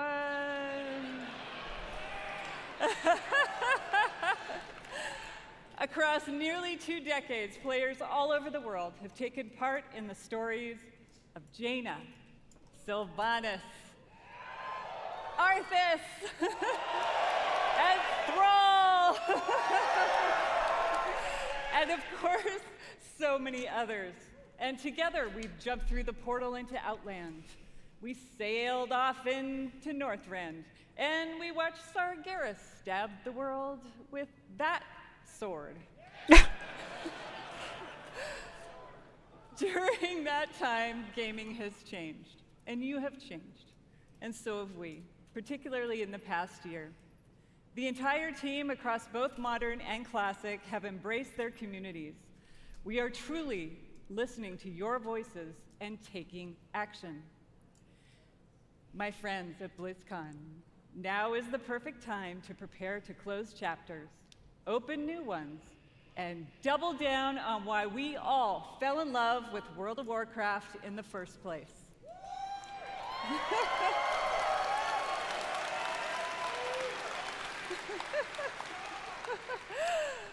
With that in mind, let's get to it. As many of you know, WoW Classic was born out of the community's passion. And of course, most of you know that still drives us today. Like just in August, inspired by our community, we released Classic Hardcore. Sorry, I'm trying to move it. So, in Hardcore, you only get one life. And if you die, you may laugh, you may cry, you may have to replace a keyboard, but you go again. Yeah. We've loved watching you take on the challenge or die trying. And because the hardcore community has asked, the team is planning to add a new way to play hardcore early next year. Are they doing it? And last month in Wrath Classic, we released the Fall of the Lich King patch.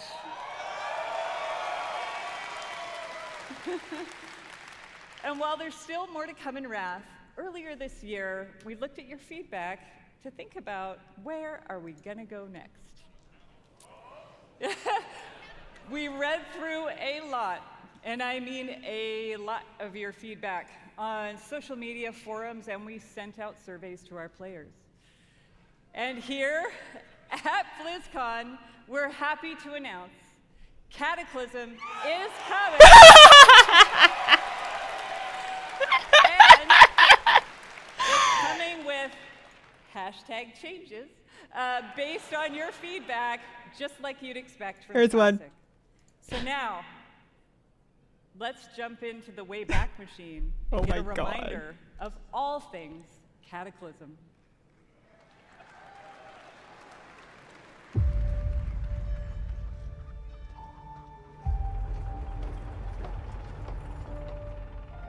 Oh my god. That's so funny.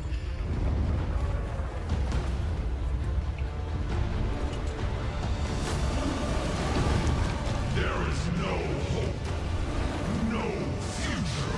All life is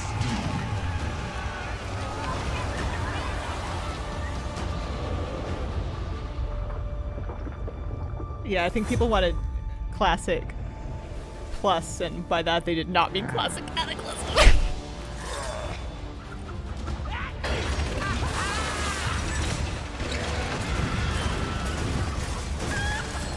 Sons and daughters of Gilneas, hold the barricade. Do not give them an inch. Oh man.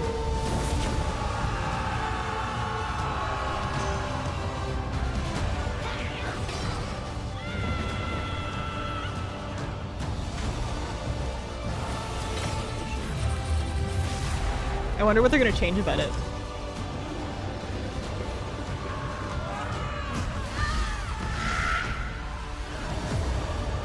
Neltharion, it is time to end this. All Azeroth shall burn.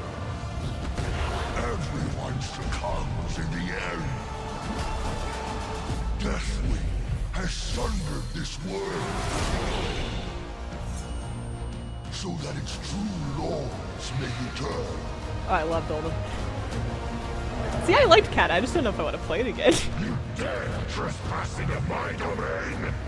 Die! What a raid. This is my realm.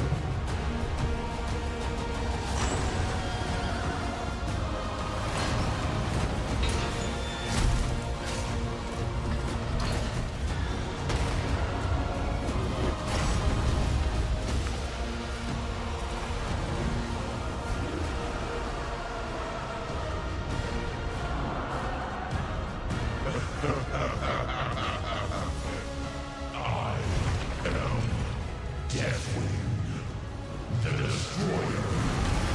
Okay, Classic Cataclysm hardcore. You died in Deathwing and it's over.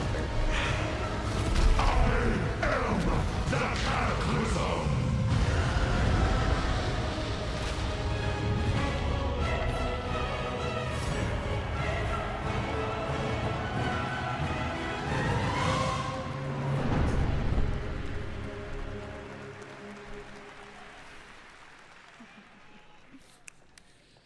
Classicalism.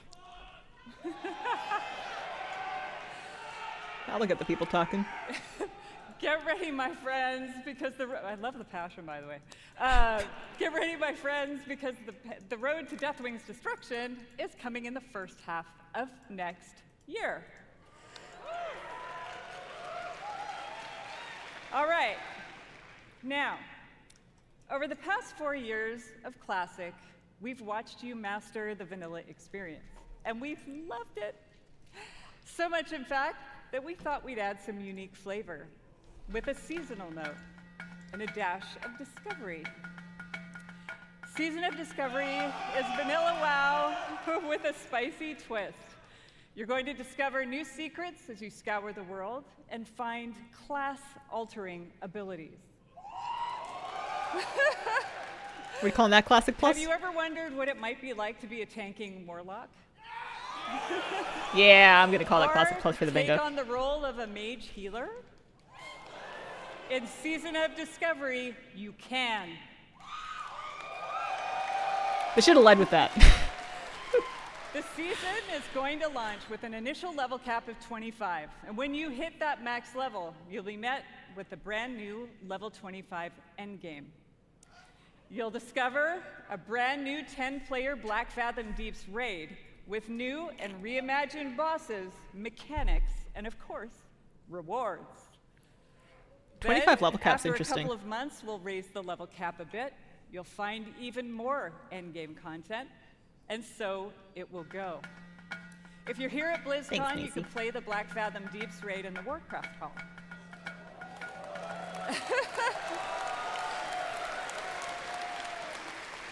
So, if you love Classic or are just a little intrigued about what exactly a Warlock tank can do, go check it out. For all of you watching online, don't worry. You won't have to wait long to play. Because we want you to discover all of the secrets together, there will be no public testing. Ho ho ho ho! WoW Classic Season of Discovery launches in a few short weeks on November 30th. Whoa! Who's stressed? Thanks for That's sick. For more information on the Season of Discovery and Cataclysm, don't miss the classic panel this afternoon. All right, now it's time to talk to my dragon riders in Modern WoW. Woo! Give it. Our team you remains got? committed to giving you meaningful game updates about every 8 weeks with more content sprinkled in between. We really want Azeroth to feel alive and the home you want to come back to no matter how you play. Our next major update, Guardians of the Dream, is going live in just 5 days. I want to give a shout out to my elves. It is finally our time. 1 week later, Season 3 will start with the last raid of the expansion, Amirdrasil, the Dream's Hope. There we will have our final showdown with Farak and defend our new world tree. But fear not, that's not the end of our time in the Dragon Isles. There's a lot more to come in Dragonflight that will serve as both the epilogue of this story and the bridge to our next one. Like I said earlier, we are evolving. We are changing our approach to this big, beautiful game and how we look ahead to new chapters. BlizzCon, it's time for a new adventure, one that has grown from the very seeds of what captured our hearts when we first set foot in Azeroth. For veteran players, the last 20 years have led us to this. And for those who have yet to join us, now is the time. And who better to talk about the first step in this journey? Is it Ian or is it Metzen? It's got to be Metzen. Feeling nervous too. Then someone who I hope Ian just has an espresso backstage somewhere. Everyone, please welcome my friend and the executive creative director of the Warcraft universe, Chris Metzen. There's our freebie. Let's go!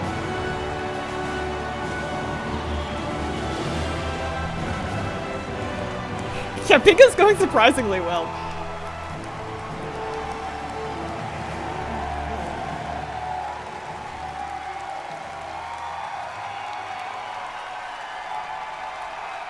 What up, BlizzCon? Woo! Holy smokes! Horde, where you at? Alliance! BlizzCon as one! He can't retire. Holy smokes, thank you. Thank you. It is, thank you guys. It has been a long, strange trip to get back to this spot, I tell you that. It has been interesting this past year, being back under the hood of World of Warcraft. It has reminded me of a few things. One, I love Warcraft. Number two, you know what? I really missed this work. And number three, on the real, it feels amazing to be back and part of this Blizzard family again.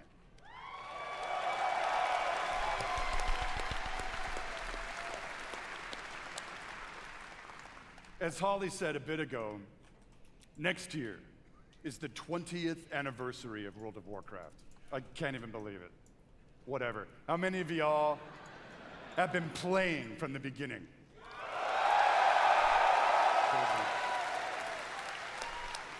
I love you, Prison. So given that, what was that? Doesn't matter. We started thinking, so what next, right? What expansion hook, what single storyline could possibly match such a historic occasion? We started thinking about, well, I did, the good old days, right? And some of those early mythic ideas that kind of established the background of Warcraft. Started thinking about even some of the newer ideas that have played out more recently, but still in a way feel a little unresolved. And in the mix of all that stuff, in the mix of all those ideas, particular things like, what the hell has Magni actually been babbling about all these years? Was the thing that he came to warn us about in Battle for Azeroth, did it actually play out? Or is there potentially something darker still looming on the horizon? I don't know. Will He's there so good. eventually be an apocalyptic confrontation between the forces of the light and the void? You said it. Talk to me, BlizzCon. Void. I'll tell you what, for nothing, my pally Maine, I'm all in on that kind of thing if it happens. It's gonna happen. And really the big question for all the marbles, what have the Titans actually been doing since the dawn of civilization? What is the real purpose of all of their cute little installations slammed into the side of the planet? Do we know everything we need to know about their real intentions for our world? Just saying. BlizzCon. All of these hooks and 100 more. 68, carry the 2. A bunch more. All cooking in the pot. Started to reveal a storyline. Something epic. How epic? Real epic. A storyline that in almost every way feels like the culmination of the first 20 years of our storytelling. A storyline provided we do our jobs, we do the thing that will vector us into the next 20 years of adventure.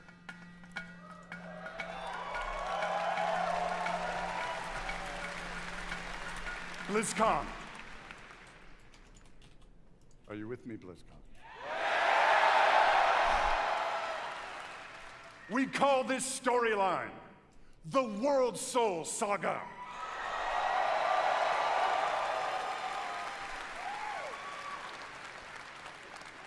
Is the it an World Soul expansion? Saga is so epic, as we covered.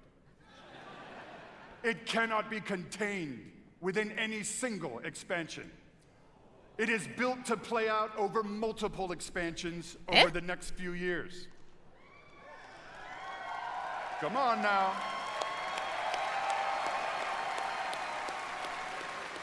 I need details.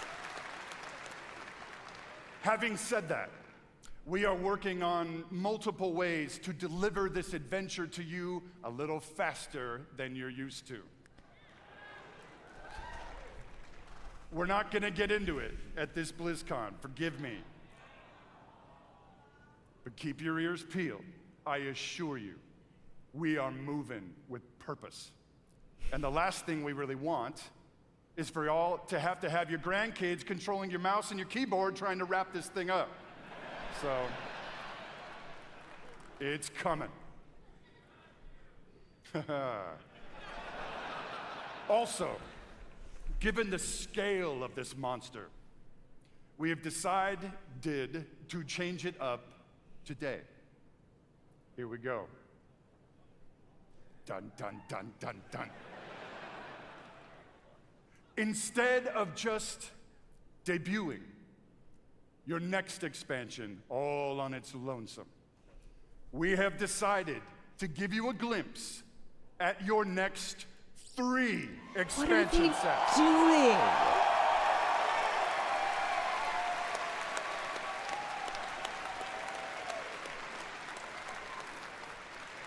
Does this meet with your approval, BlizzCon?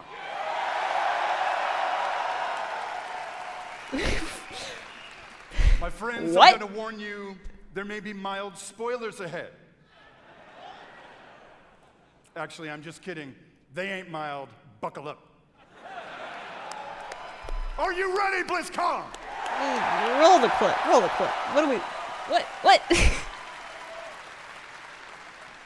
The first part of the World Soul Saga and your 10th expansion is called World of Warcraft, The War Within. Ha! Take that, leakers. Also, what? In this chapter, you will be descending into the heart of Azeroth itself, exploring new subterranean kingdoms and engaging with ancient cultures like the Earthen and the terrifying Nerubians of Arsh-Kahet. Diggy diggy. Dig. But as the forces of darkness close in around our precious world soul, you, yeah, that's you, will be called to do what you always do, which is dispense indiscriminate justice upon all those who got it coming. Talk to me, BlizzCon! I'll be excited when he explains himself. The second part of the World Soul Saga is called World of Warcraft Midnight.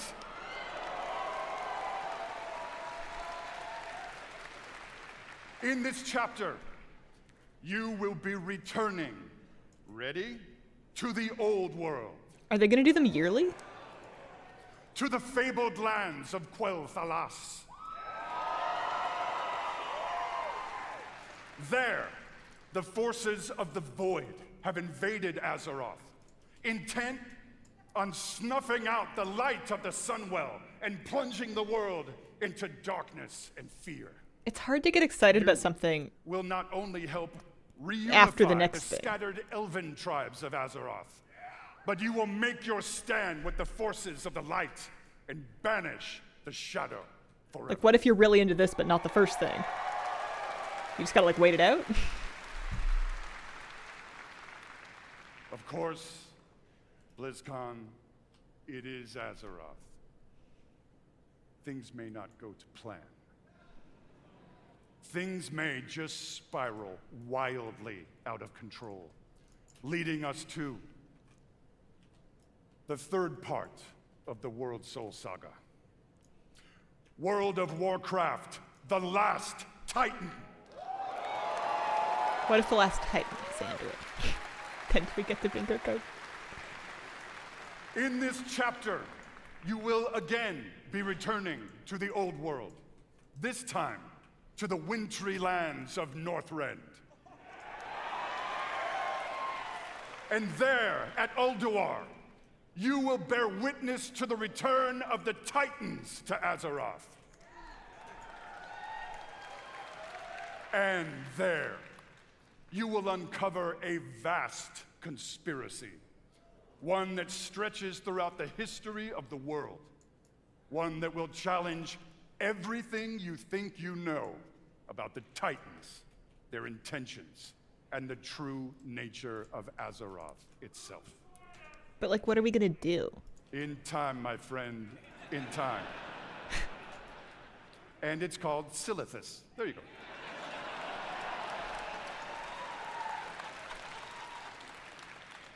BlizzCon, my hope, our dear hope, is that you can see when it comes to WoW storytelling, we ain't screwing around.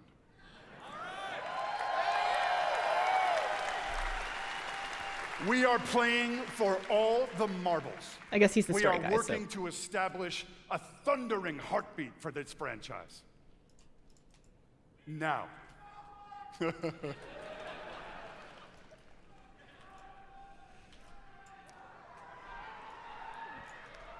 Ian just has to finish his coffee. Hearken to me. Always wanted to say that. Thank you. Whether you are a current player, and I'm going to bet that most of you are, or maybe you jumped off the WoW train a few expansions ago, now is the time to come home.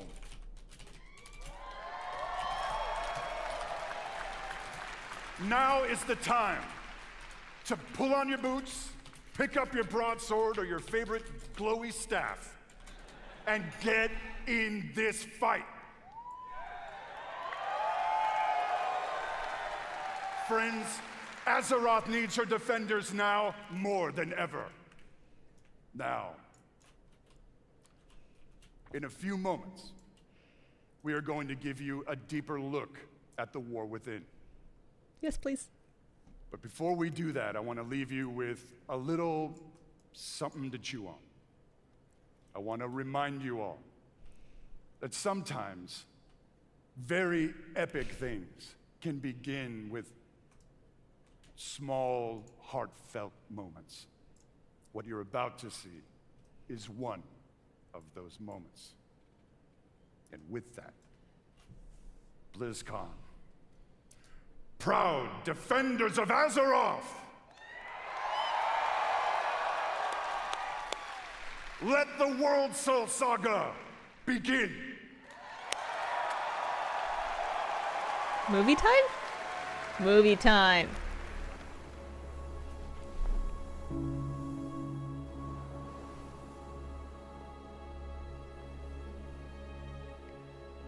Oh, he's dirty. He's been skipping the sunscreen.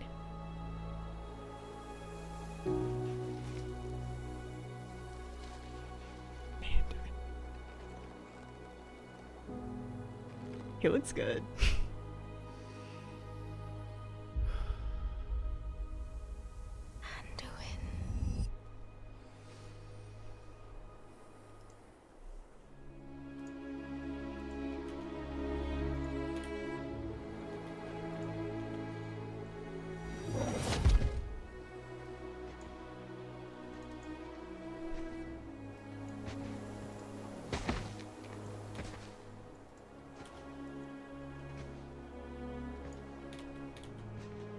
You're here to tell me we don't get to hide. Is that it? You needed time. We stayed away. But time by itself heals nothing.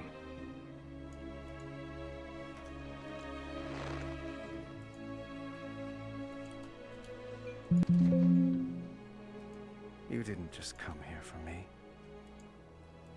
It's the visions. You've seen them. I suspect many have lately.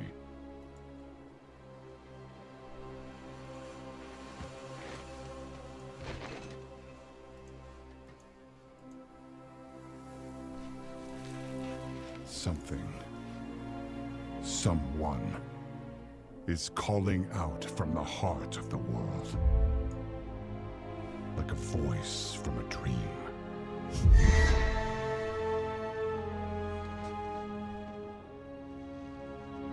Something dark is coming, Anduin. The world needs your light again. My son.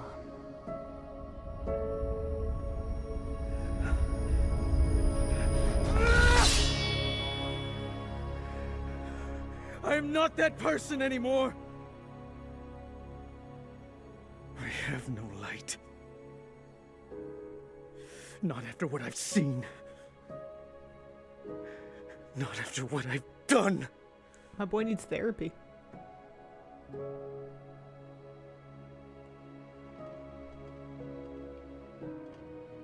You are not your past, Anduin.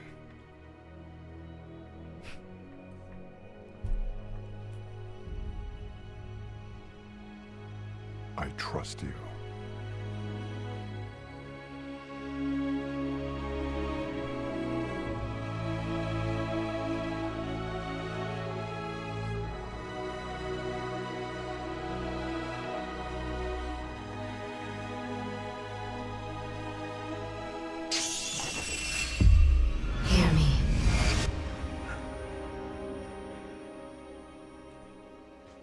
For a second, I thought he got jump scared into It's getting skewering worse. him.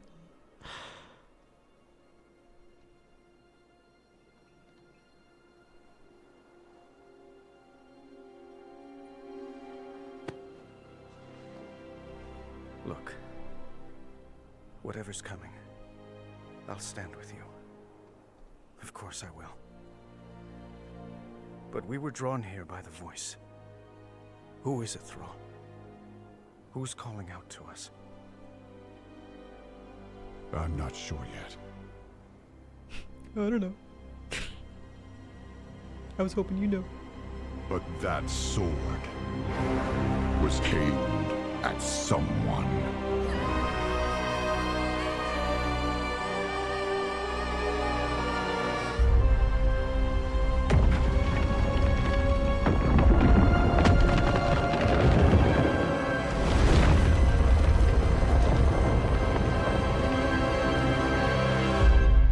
You guys see a sword? What sword?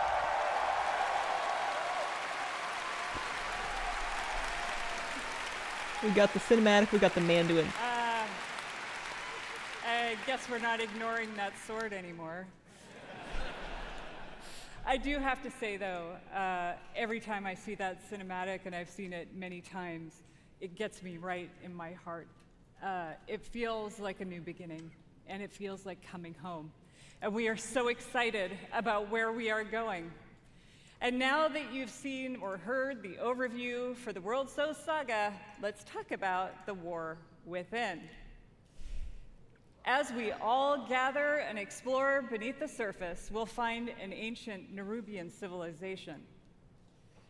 They will be led by someone we were first introduced to in Legion, Xal'atath, a harbinger of the Void. The Void brings destruction and darkness that threatens all light in our world. The last time we saw Xal'atath, she promised we would meet again, and it turns out she was right. And while Anduin, Thrall, and others share the same visions emanating from the heart of the world, some are seeing something quite different.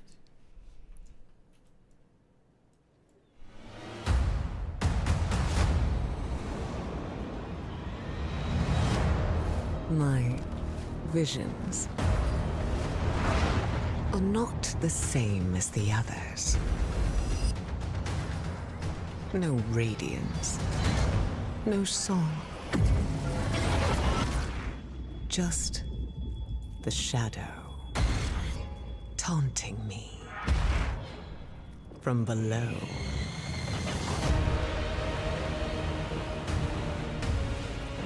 That looks cool.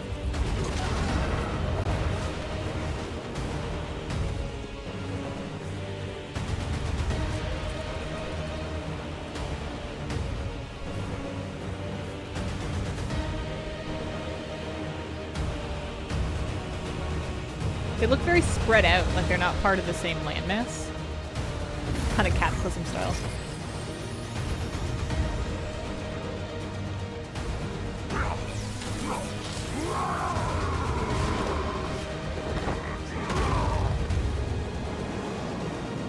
Ooh, a new race.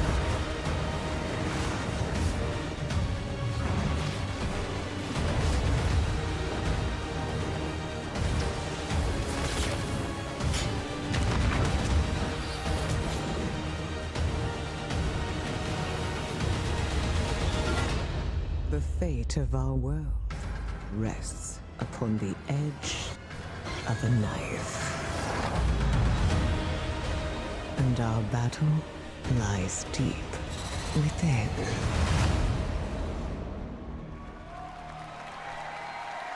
That looks cool. Yeah, that was Ashes of a Large Dragon riding. In the War Within, alongside beautiful, unique underground zones, we will have challenging dungeons and raids and some new features too that are built to last. If you like exploring on your own with a couple of friends or family, we have delves. These are a variety of bite-sized experiences for 1 to 5 players that will offer endgame rewards.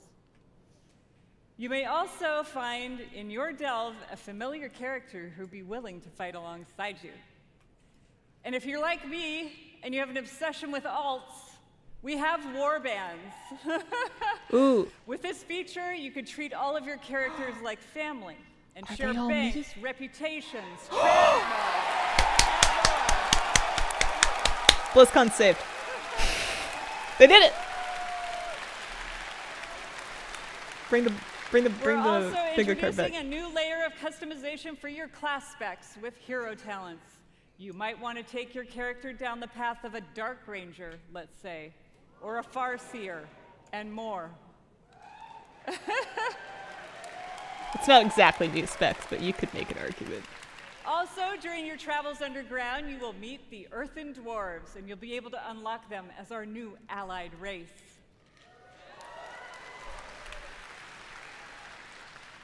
I mean, who doesn't love a dwarf? The facial hair options are spectacular.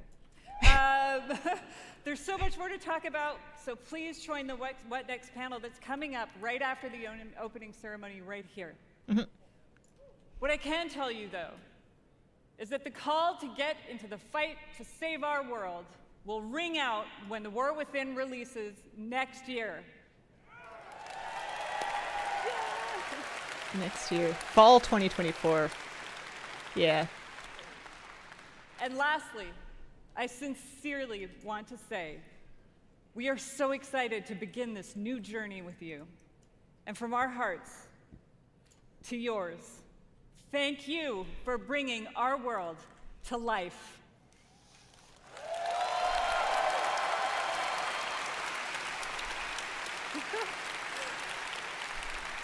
And now, with his own note of thanks, Mike Ibarra. Thank you to all the teams who presented today. There really is so much to look forward over the next 2 days. And this is only the beginning. I can't wait to walk the halls of all of Anaheim with all of you. It is truly a joy to be here with the Blizzard team and our players. BlizzCon, be great to each other and enjoy the show. Woo! We'll find out more details. Let me turn them down for a sec. We'll find out more details in the next, the What's Up panel, which is soon, right? Was it 1:30? It sounds like Warbands is some feature in which you can use your alts. Not like simultaneously, but they mentioned an account-wide bank and an account-wide reps, which is pretty sick. Okay, so what are we saying? Are they coming back? BlizzCon 2023 would like to thank our partners. I see. Xbox, power your dreams. Here, so let's mute them for a minute. Congratulations, good. And then we're turning game sound back on. I might need to find some food before the thing, because we've got like, what, a half an hour? All right, let's review the mission table. This one. So we got Manduin, got a cinematic, effectively Classic Plus, the account bank, the dwarves. I'm sure there's more customization, but yeah. I couldn't tell, they skimmed by it really quick. I couldn't tell if they confirmed hardcore solo self-found or what. But maybe. 40 minutes, it is lunchtime. AFK for a while, work beckons. Yeah, it was a lot. I am really confused about this decision to announce 3 expansions at once.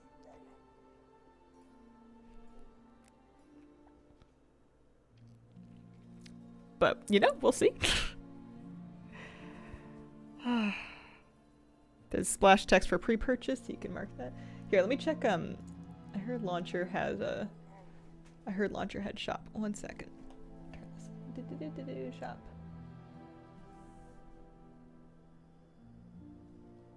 Race change, faction change, World of Warcraft. Yeah, you can pre-purchase the War Within now. And they give you... What do they give you?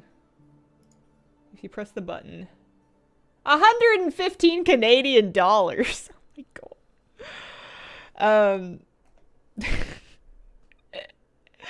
That's the Epic Edition, mind you, but good grief.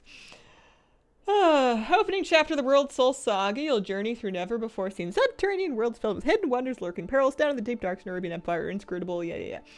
Unlock a slew of benefits. All editions include a enhanced level 70 character boost and critically acclaimed Dragonflight expansion, of course. Guarantees beta access and early access. Note 4. Date subject to change. Minimum early access duration is 3 days. Weird. Okay. Playtime subjected to outages, etc., etc. And obviously they're not opening the season in early access. That's the first time they're doing that, right? Like, pre-order early access to an expansion. Because I feel like that's interesting in that it's going to kind of... I feel like people will get peer pressured into pre-ordering it because the early access day is effectively going to become the launch day because, of course, all the streamers are going to be playing it and stuff. And then compare the products. So the base edition gets you the game, Dragonflight, a boost, 500 tender. The Heroic Edition adds a mount and access to special race courses, and then a Transmog set that is upgradable. Interesting. And then the Epic Edition gives you beta, gives you the 3-day early access. So that early access date is behind the one that they're selling for 115 Canadian dollars. And, you know, regional equivalents, whatever. Holy smokes, 3-day early access. They're going to get people with that. That's dirty. 30 days game time. There's a Storm Hatchling pet. There's a Griffin toy. There's a Hearthstone effect. There is no mount. The mount is on the medium edition. There is a mount. I take it back. There is a mount.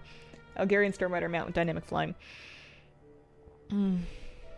First week after launch is useless. So you're not going to pre-order it then. You're gonna play 3 days after everybody else. And yeah, tenders. So there's 500, 751,000. And it just for the early access, this stuff works. Okay, alright, interesting. Interesting. There we go. Official pre-order, expect pre-order. We're slamming the bingo. I don't think that it would be cumulative tender. I think you buy one edition and I think 1,000 would be the maximum access. Got the pre-order already. Dislike the business practice personally, we'll just buy it when it launches. Yeah, I think it's ugly. I think I'm gonna do it though. I think I'll try and do it with tender, or not tender, but BNet balance. Yeah, having the early access not only on the pre-order but on the Epic Edition, that's spicy. It's just on the Blizzard launcher. It's on your BNet launcher. New spec doesn't count as hero talents, given how described. I mean, you could. That's up to interpretation. You could make an argument for that. Yeah. Have a year. Guess I can save up for it. Dwarf ladies can have beards. Can we get the tender now? Probably. I don't know for sure.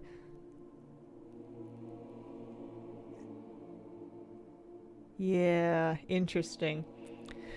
All right. I am going to... What am I going to do? I've been running Transmog runs this whole time. Nice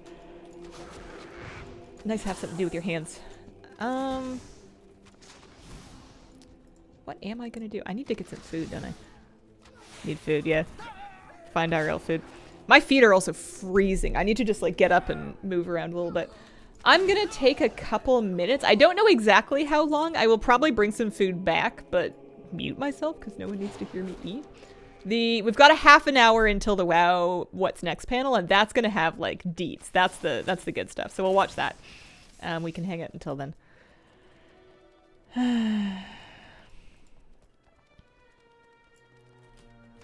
115 Canadian. Pre-tax, mind you. There's gonna be another one. 14% sales tax on it.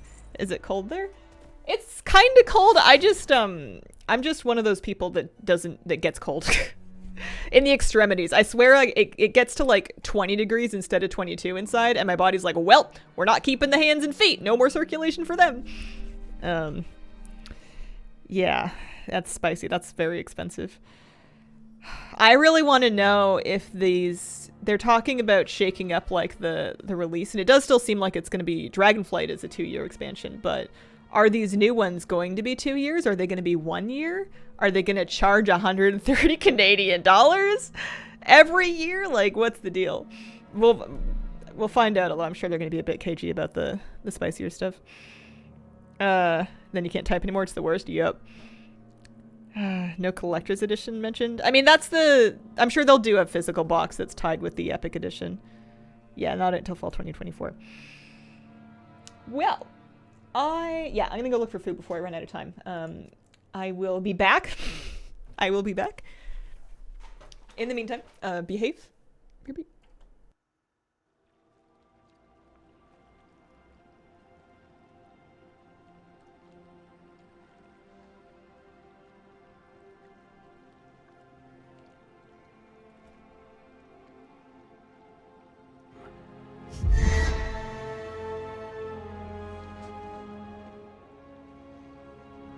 Something dark is coming, Anduin. The world needs your light again. My son.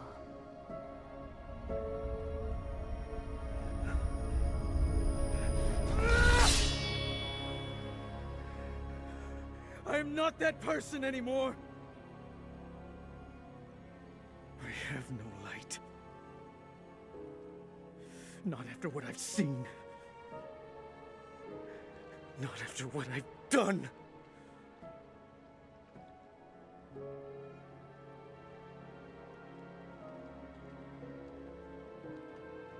You are not your past, Anduin.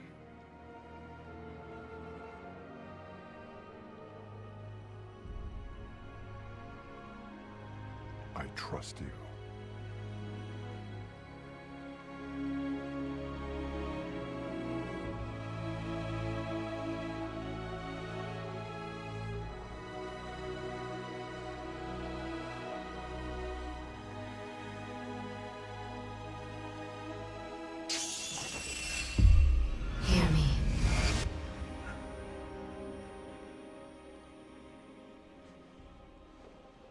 They're getting worse.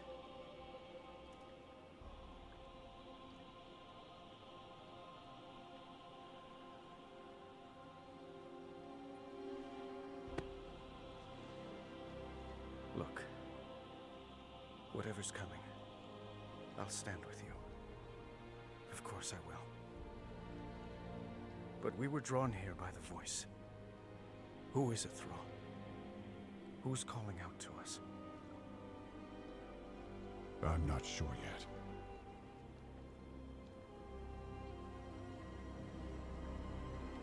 But that sword was aimed at someone.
Sorry to keep you all waiting. But now that I'm here, let's have some fun. Yep, that's my name all right. This right here is Gunny. And she can light up the whole dance floor. I'm making a grilled cheese, so I might be a minute. He's a sensitive little fella, a real The plan is grilled cheese, and then hummus. And right now that's my plan. Actual gameplay footage.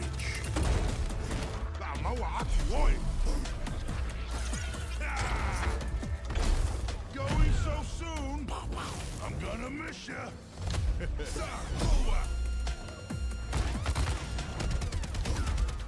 Don't tell me that's it. Both hearts pumping. I got your back. For now.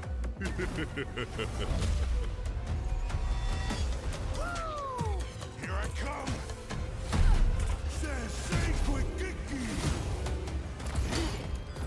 We got him where we want him.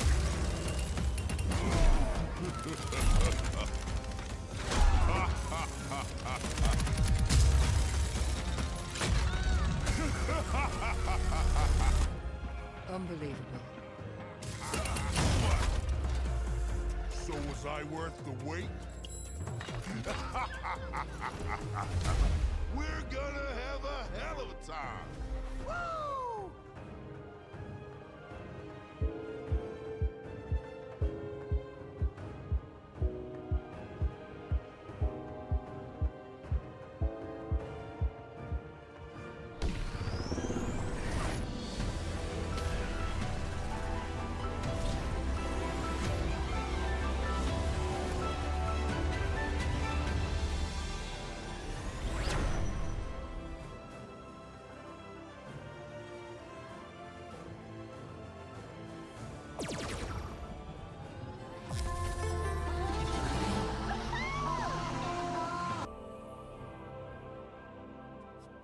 When it comes to power, performance, and style, you can't do better than an MSI monitor. Rapid IPS and Rapid VA displays provide gamers with the quickest response time on the market, giving you a competitive edge. HDR400 technology provides more immersive experience for creators. With crystal clear images, 1440p resolution, and 1 millisecond gray-to-gray response, check out the latest MSI monitors to give you the advantages you need.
whatever you can do.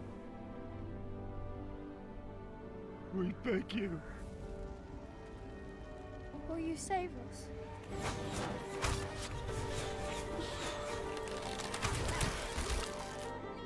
Will you make them suffer?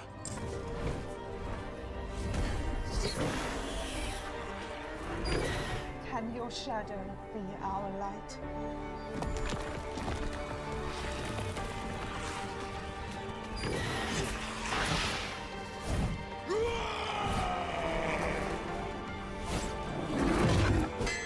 Will you fight the darkness?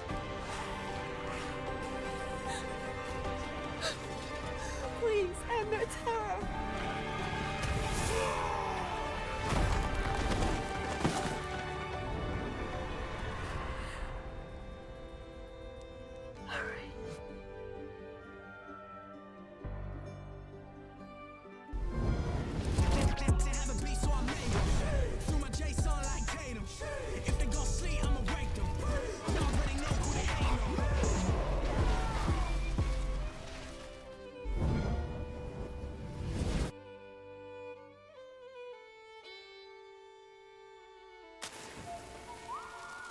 In the beginning, I was all alone, trying my best to do some good out there. But it didn't take long to realize that, with the right friends, everything would change. Step aside. Come on! You don't know who you're messing with. They knew the townsfolk were up to something sinister. Let's move! Right behind you! And it was like a powder keg, waiting to explode.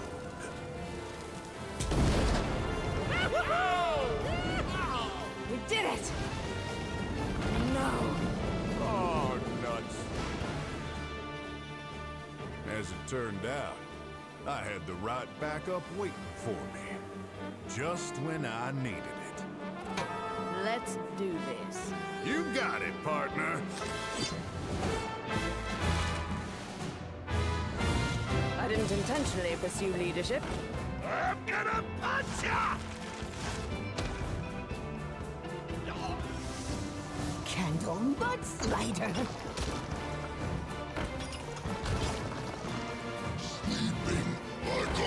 Let's show these fine folks some Badlands hospitality. Well, looking for a standoff? Careful, it's against me.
You're here to tell me we don't get to hide.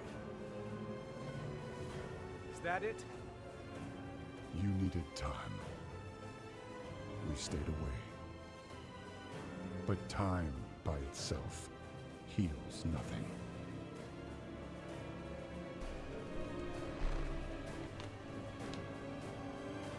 All right. We've had some sandwich scheduling kerfuffles.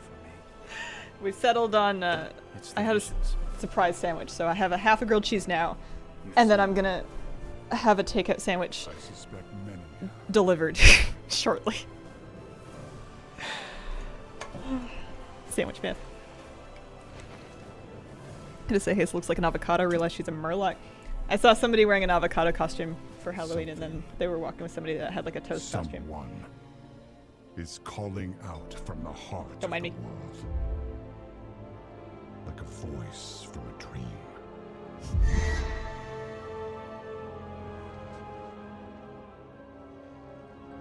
Something dark is coming, Anduin. The world needs your light again. My son.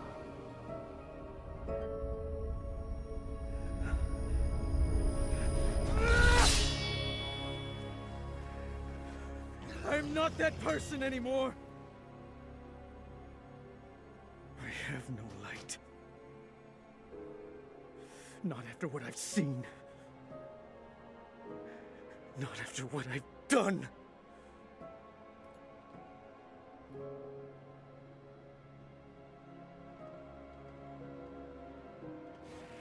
You are not your past, Anduin.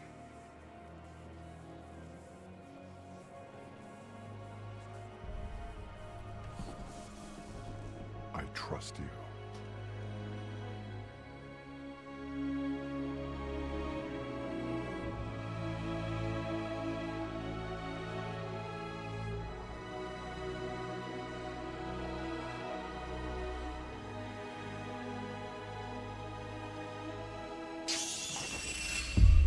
Hear me.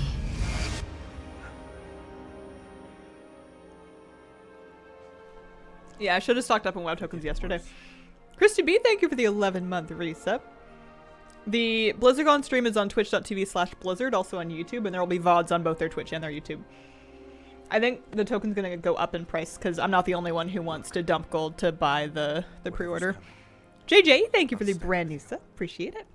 Of course. I cannot help but notice you did not have Blizz announces 3 expansions at once on your BlizzCon bingo card. I did not. Listen, we still have hope. They still have the What's Next panel. We can play. How much gold roughly for a max pre-order? Flabby's napkin math said like 2 mil, something like that. But it's probably gonna go up. Yeah, we're gonna get more details. We don't really know. The warbands thing seemed the most exciting to me. I'm here, let me turn this down. This is holy smokes, it's loud. I'm not gonna get too worried about detail. I want to watch the panel and then I want to like read through all the press kit and all the other stuff. Like I want to kind of do it in order. So I'm not gonna get ahead too much. Easy pickings for you. Yeah, I figure I don't mind dumping my gold. I don't mind dumping my gold into it.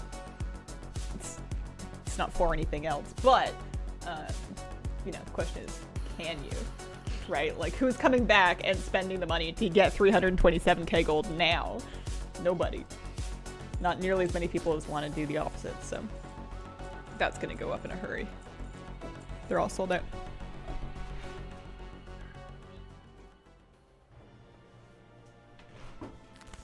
The sandwich. Thank you.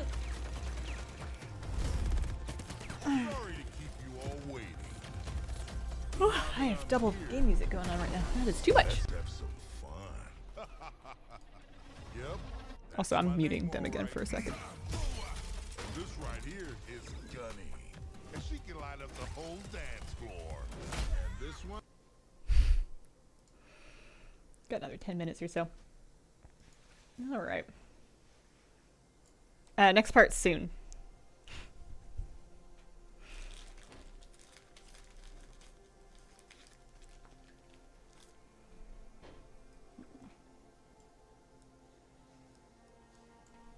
running right to vendoring stuff I could learn.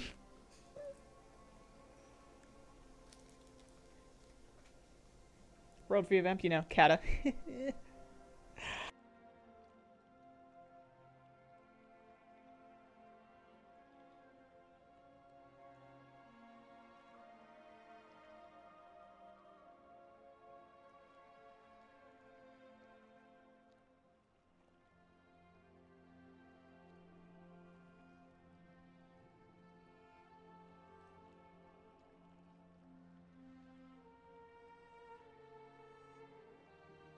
I don't have the Epic Edition, man. I haven't bought it yet.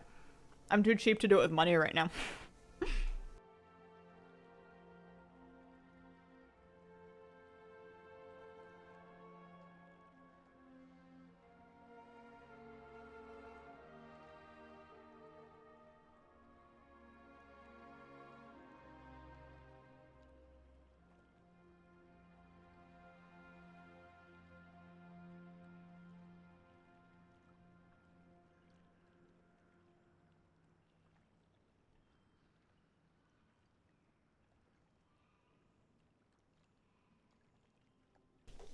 I have enough gold to do it, but there's no tokens for sale right now, and they're gonna go up.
Darabelle, thank you for the 3-month reset.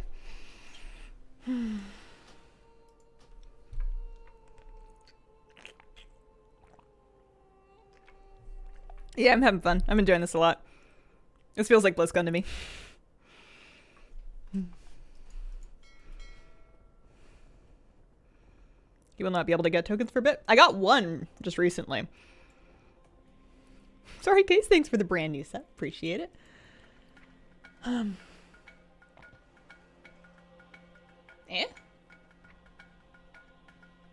Did I do an achievement? I get a Whelp on Strings toy? News to me. Yeah, you get 22 Canadian dollars for a WoW token. You need 115 of them plus tax. One sec.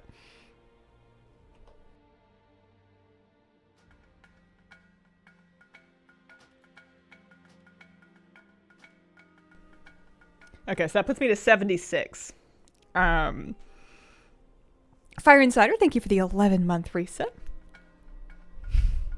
Sis yes me with a 2-month reset. 130 Canadian after tax. Yeah. It's a daycare toy. I just don't know why it popped in the mail. Like, why would that not have popped on retail?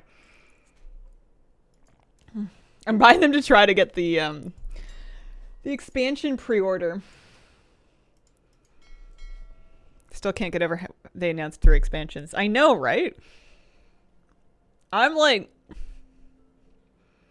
confused. Need to know more. See Larry's new design. It looks cool. Chaos Buddhist with a 5-month reset. Thank you. Yeah, the WoW portion's gonna start soon. Do I need to switch to the WoW Twitch channel, or is it still gonna be on the Blizzard Twitch channel? You can't link anything and it won't go through the chat. Oh, thanks for the hype train, guys. 7 the Deadly, thanks for the 2 months. Nymeria7 with a 17-month reset. Same channel. Okay. Can't get over the 3-day early access and Epic only. Yeah. And some people are saying, you know, a weekend, 3 days isn't going to matter. And that's true. But during those 3 days, for some people, it's not going to matter and it won't be a problem. But if you're watching all of your friends play, they're all in Discord, they're leveling together. They're doing early dungeons. You're watching the streamers play. You're watching the crafters and the profession people get the new recipes. It's massive. They're going to get a lot of people with that, whether you think it's relevant or not. They have super, super weaponized FOMO by putting that on the top tier. I did raid Heal's Dracthyr for the first 2 raids of Dragonflight. I'm switching back to Holy Priest for the 3rd one. I didn't get the legendary to drop and I got sick of it, so I rage quit.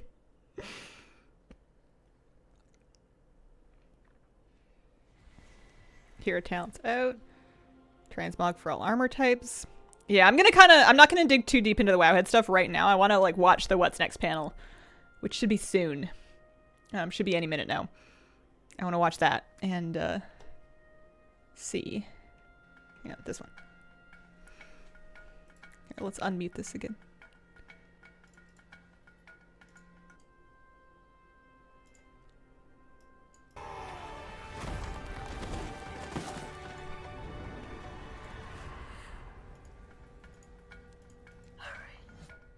Thanks, Queen Pigeon. 26-month reset back for BlizzCon. Mango Panini with a brand new sub. Roborella, 2-month reset. Thank you guys. Moon. Man, we haven't seen a hype train run here in a while. This is fun. I don't play D4. I really just play WoW. That WoW's the only thing that I stream lately. Can we get the presenter's jacket? Which one? There was a lot of jacket hype for a lot of different ones. I liked the red leather jacket on the Diablo presenter. X Arthur with a 17-month reset. Is it me? Or does Anduin now look like Jesse Pinkman from Breaking Bad? 10 gift subs? Holy smokes, guys. Yeah, wow, Photoshop. Oh, Holly's jacket. Yeah, that was a cool one too. I feel like I would have a harder time pulling that one off at the dog park. Although, actually, if I've learned anything about the dog park, it's that you do not wear any clothes that you want to have not get dirty. Sinister. Let's move. Right behind you. Did I miss the bit where Anduin escaped the maw? Yeah, I think we all did. I think he just kind of wandered out on his own time. We did it. No. I think Anduin looks like Stephen Amell from Arrow. I totally see it. Kasumi, thank you for the 38-month reset. Happy BlizzCon, Hazel. Happy BlizzCon. Just when I Yeah, he just took the Stormwind portal. He hearthed. Let's do this. You got it, partner. Zero, thanks for the gift subs. Girl, Squex for some more gift subs. Cheers, guys. It's gonna be fun. Didn't think about the Storm Rider being a dragon riding mount. Yeah, it looks really cool.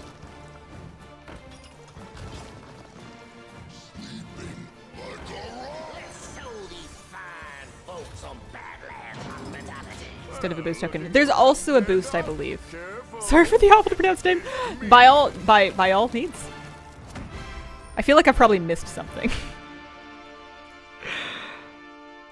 Excited about the boost being there, means you don't have to level a warlock.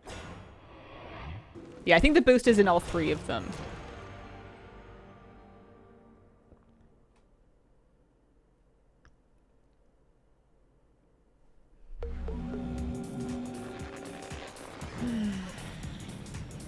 WoW panel went!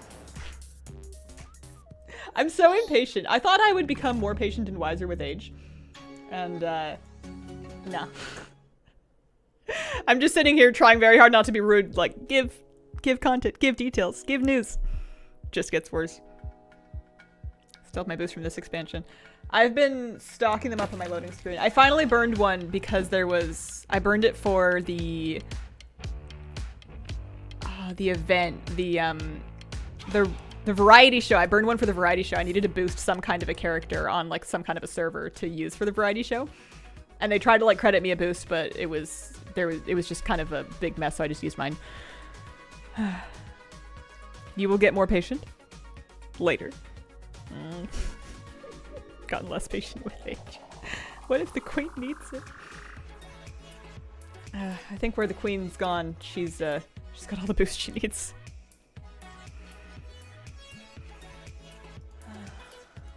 I'm just refreshing the WoW token on the auction house. I got one. We could get more. I could, I guess, buy it with partial BNet balance and then part money. If it's 130 Canadian after tax and I have like $77 of balance, then I'm only really, it's still like 60 bucks. So cheap. But I'm probably gonna want to do it because I probably want to show the new mount for the sake of the news video.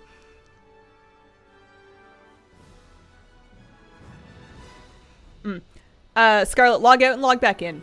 I heard there was some issue with that. Yeah, I don't think I was gonna end anytime soon. Just a great work expense. Yeah, try and tell that to my accountant. Listen, I needed the Epic Edition. I mean, you could make that argument, but I don't think my accountant knows what I do.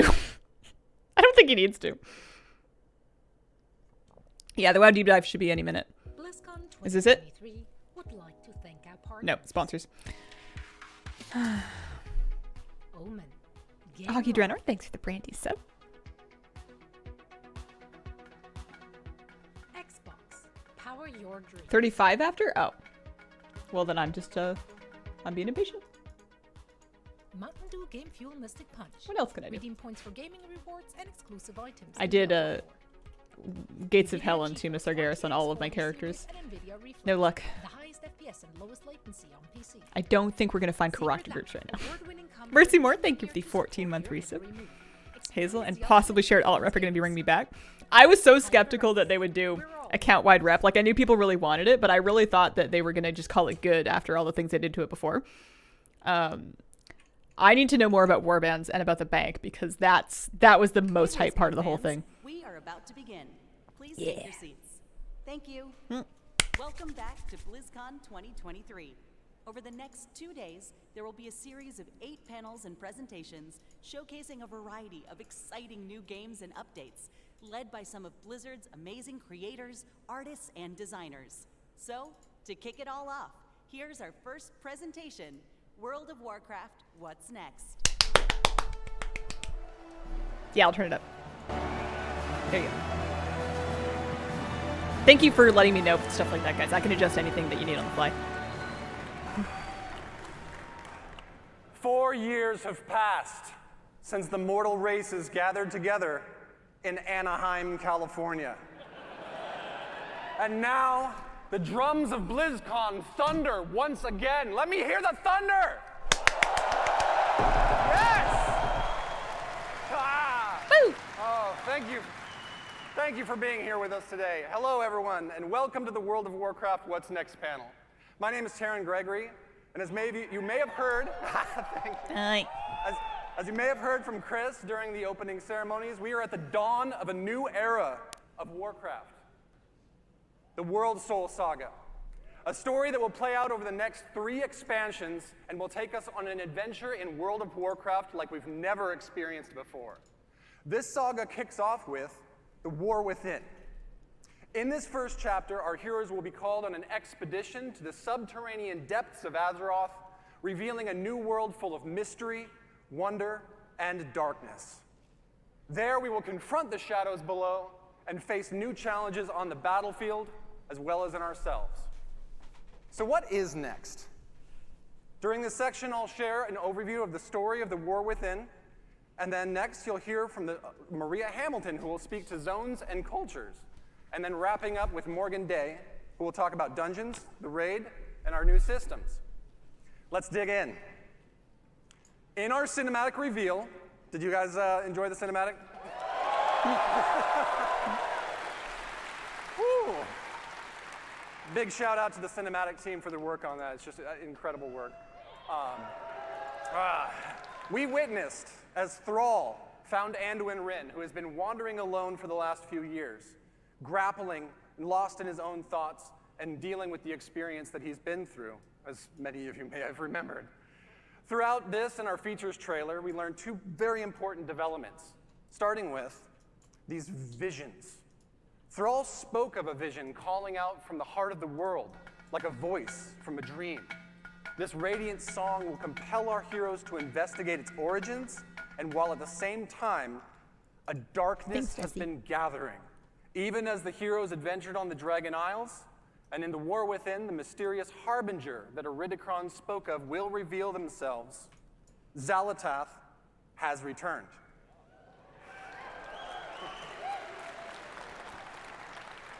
Freed long ago from the black blade that once bound her, she is now the harbinger of a new era of the Void's dark machinations. And her message is clear. The Black Empire has fallen. The old gods are dead. And their ancient blood runs deep within the cracks of the world. We, the heroes of Azeroth, destroyed them. The forces of the Horde and the Alliance have proven time and again they are among the most powerful armies that have ever stood. The Harbinger has watched this. She is patient. And while the Black Empire failed, Xal'atath now seeks to set in motion the rise of a new dark legacy, one that knows our true strength and will seek to test it against a new threat of terrible power, the Nerubians of Ashkahet. Xal'atath has conscripted the Nerubian queen Ansarek, having offered her people a new future, one in which they will rise from their isolation as a mighty kingdom once again. And here in this sprawling city of Ashkahet, we will not find the undead soldiers of the Lich King that we faced before, but instead a new mighty stronghold of the Nerubians as they once were, deadly survivors of the mythic wars that have played out time and again over thousands of years. In return for their loyalty, Xal'atath has granted the Nerubians the means of a dark evolution, one that will turn the Nerubians into a new kind of ferocious and terrifying soldier that we will clash against time and again in the War Within. Now let's talk about who we'll be adventuring with. How do you like the key art? Several of Azeroth's greatest heroes will rise to the call of the Radiant Song, and many will be faced with their own unique challenges. Anduin, having survived his ordeal with domination. Yes, look at the art. Oh, incredible artwork.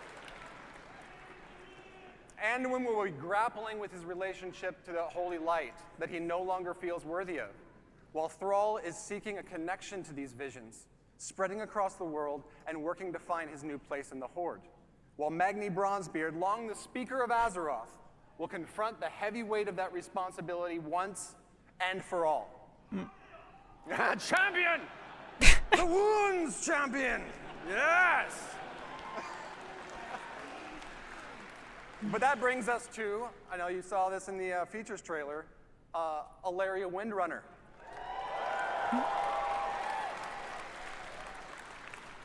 Alaria's journey will be central to the events of the themes of the War Within, as she, a Void Hunter, will use all of her prowess to hunt down the Harbinger while being torn between her own nature and the maddening call of the void to which she is attuned.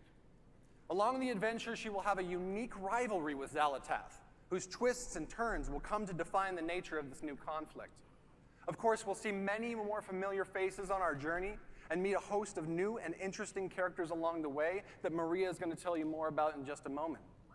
But finally, this saga is only just beginning. Conceived to be... Yes! Conceived to be an epic worthy of the first 20 years of World of Warcraft, the World Soul Saga aims to redefine the storytelling in our expansion set and strike boldly at the core themes that define Warcraft. The might of heroes, the responsibility of that power, the pursuit of justice. Got to do my best Mets in there. Justice! That's pretty good. And the importance of finding common ground as well as ourselves amidst adversity. Up next, may I introduce Maria Hamilton, who will be sharing more about our zones and cultures in the War Within. Thank you so much.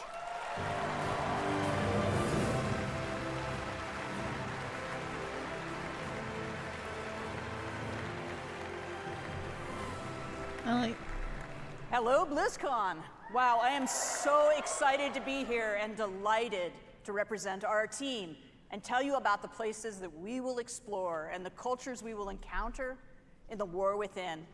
I can't really see all of you out there. I know there's a lot of you, though, because I can hear you. And I hope to hear lots of oohs and ahs when you see some of this cool art I've got to show you. So let's get started. Thank you. The jackets are Thank really you. winning BlizzCon. Thank you. Yep. Thank you. Okay, as Taryn mentioned earlier, we'll be called by the Radiant Song, dreamlike visions that come from the heart of the Azeroth. This summons is going to lead us to the subcontinent of Khaz-Algar, a place long forgotten. It's only through recent explorations in Uldaman that we've discovered a Watcher report concerning a contingent of Earthen that was sent to this place long, long ago to investigate a fissure in the sector. What exactly that means, we don't really know, but we can probably speculate. So first, let's talk about the Earthen. Ooh, there you go. All right, we have met Titan-forged Earthen before, of course, in Ulduar and other places. But this society of Earthen has been isolated within Khaz-Algar for a really long time and have developed their own manners and customs. Now, visually, these Earthen are a bit larger in stature, and they're noticeably blinged out. They've got gems all over them, bedazzled, blinged out, you know, that kind of thing, right? But philosophically, they are guided by the Edicts of the Titans, a set of codified orders, duties, and expectations that provide instructions for the core functions of their society. You know, Titans, order, all that, right? But the Titans have been absent for eons, and the Earthen are no longer united in their adherence to these edicts. They now exist as three groups that are estranged from each other. The Oathsworn, as their name suggests, still uphold the edicts faithfully and believe everyone else is doing it wrong. Their charge is guarding the Core Way, a Titan passageway that leads right to the core of Azeroth. They're primarily the city dwellers. They live conveniently near the object of their responsibility, that Core Way. Now, the Unbound, in contrast, have abandoned the edicts, and they are considered scandalously rebellious by the Oathsworn. Their original responsibility was providing the materials to keep the Titan installations supplied, and they're primarily rural. They're living in and around the quarries and the mines where natural resources can be acquired. They rarely interact with the city dwellers. They feel neglected and ignored because they have a different opinion on how they should live. Now, the machine speakers have strayed from the edicts in practice, but not with respect to their overall obligation to keep the Titan works functioning. They've had extremely limited contact with the surface dwellers, and they express no little disdain for those who just don't understand the great machines. Their homes are built around vast industrial projects under the surface that allow them to perform their functions in accordance with edicts, more or less. These different perspectives among the Earthen and their variable adherence to the Titan's edicts has weakened the society as originally structured. And that's not good, of course, but a much more serious problem is their steadily dwindling numbers. For reasons that I'm not going to get into here and now, New Earthen can't exist until we help them out by doing some things and unite the Earthen society once more. Happily, as a result of our actions, the Earthen will eventually be unlocked as an allied race. Yeah, like sweet, don't they? Yeah. These player Earthen will replenish the culture's dwindling numbers and may join either the Horde or the Alliance. Yeah. It is, of course, players' choice which side you wish to ally with. But as you can see from a small sampling of combinations, there's some fantastic variations and customizations coming for the Earthen models, including different gem incrustations, beards for all body types, rocky skin patterns, tones, and more. Now that golden mohawk with the braids and the fringe beard, that's quite the look. But I really like the beardless guy with the bushy blonde eyebrows. He looks so cool. He's just kind of like, yep, what do you want me to do? So anyway, all right, moving on. Another cool culture that players will encounter in the War Within is the Arathi. Yeah, and you probably have questions, right? So these are descendants of the original Arathorian Empire, and they've arrived relatively recently and through some somewhat mysterious circumstances. And they find themselves trapped here within Khazalgar. Mysterious mostly because I can't say anything more about it just yet because of spoilers, but it's not like spooky mysterious, it's the other kind. As a people, the Arathi are worshippers and wielders of holy fire. They are dedicated to bringing hope and light to the darkness. They're tough, resilient people, with every member of the society being an able combatant. Some few are further blessed with paladin-like abilities through their devotion to the light. Even their airships are powered by sacred flame. The extent to which they're comfortable in battle is probably a good thing, because they have established a home away from home in an enormous cavern bordered by an endless underground sea, from which terrifying creatures emerge to rampage and create havoc. Not my idea of a cool place to hang out, but they're really, really tough. These watery monstrosities, though, are nothing compared to the threat from below. A constant swarm of Nerubians has been held back so far from invading the Arathi lands. The assault is unrelenting, the threat is dire, and the Arathi can't hold much longer. These bastions of light against the darkness are far from home and limited in number. Sure would be terrible if there was also division within the Arathi ranks. Just saying. That would be pretty rough, what with them being so outnumbered.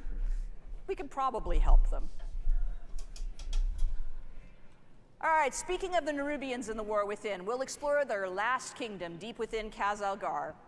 These ancient survivors of the Black Empire who rejected their former masters have developed their own culture here in the deep darkness. As Taryn mentioned earlier, Xalatath has made a bargain with the Nerubian queen Ansarek, who seeks a new future and renewed glory for her people. The Nerubians are extremely capable and devious adversaries who have been honing their skills with their constant assault on the Arathi.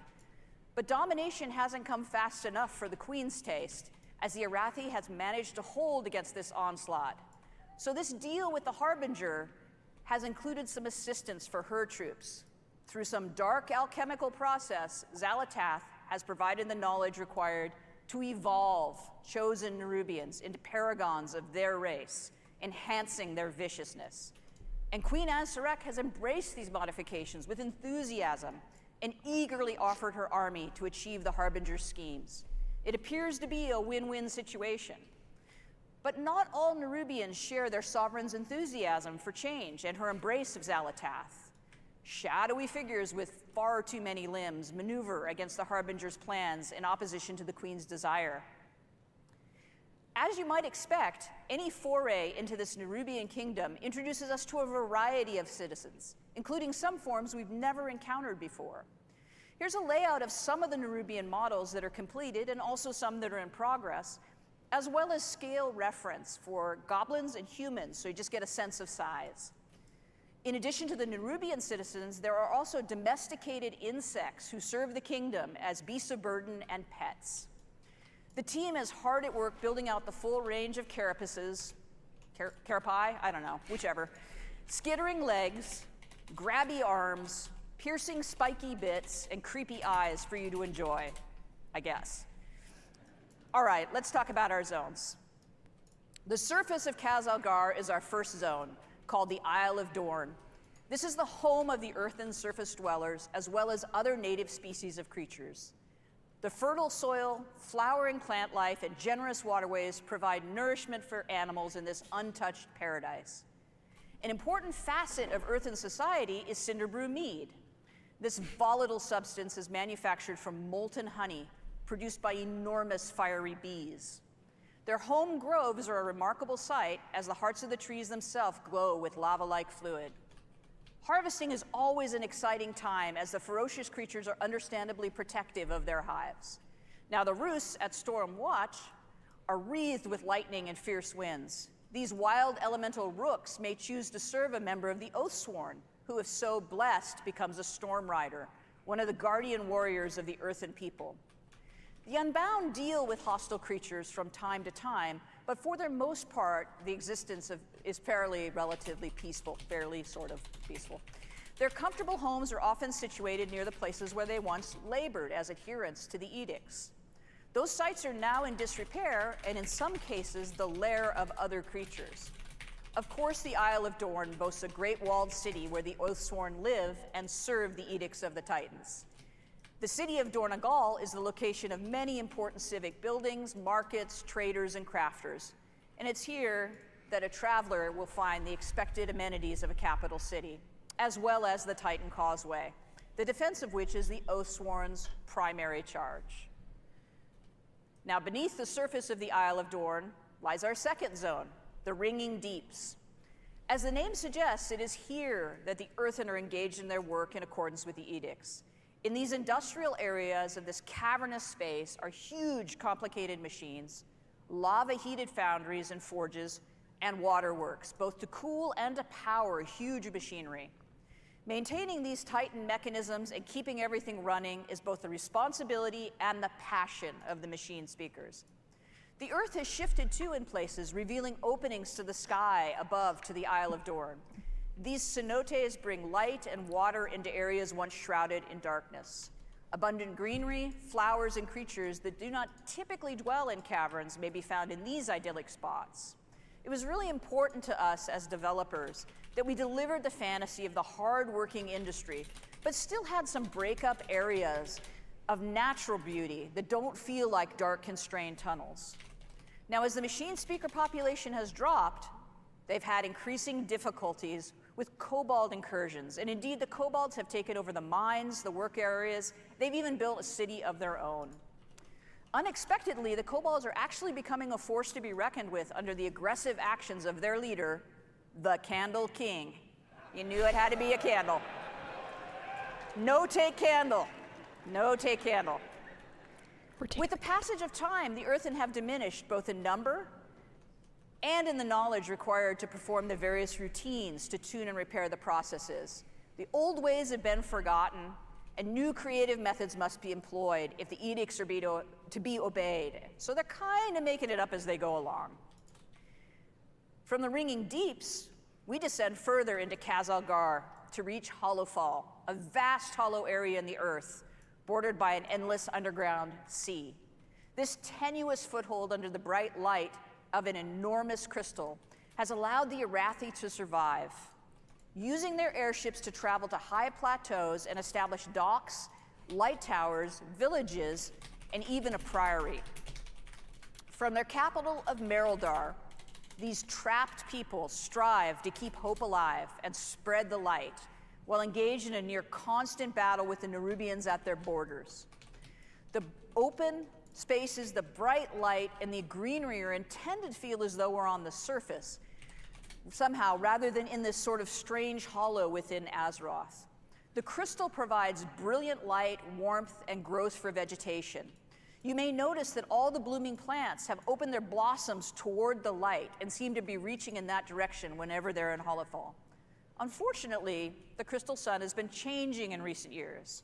Where once the light was steady and reliable, it now fades without warning, plunging the Arathi into darkness, save where they have built light towers and maintain their holy flame beacons. In the absence of this light, the dangerous Kobis and other fierce creatures emerge from the sea to rampage. As the Arathi are barely holding back the Nerubians, these unpredictable episodes are incredibly demoralizing and deadly. Happily, the light has always returned to the crystal, so far. And at the deepest descent in the war within, we reach the zone of Aj-Kahet. That almost rhymes.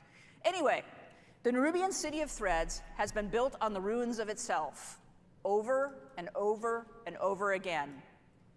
As areas decay and crumble, a new district is built upon its ruins, and as a result, the city climbs ever higher.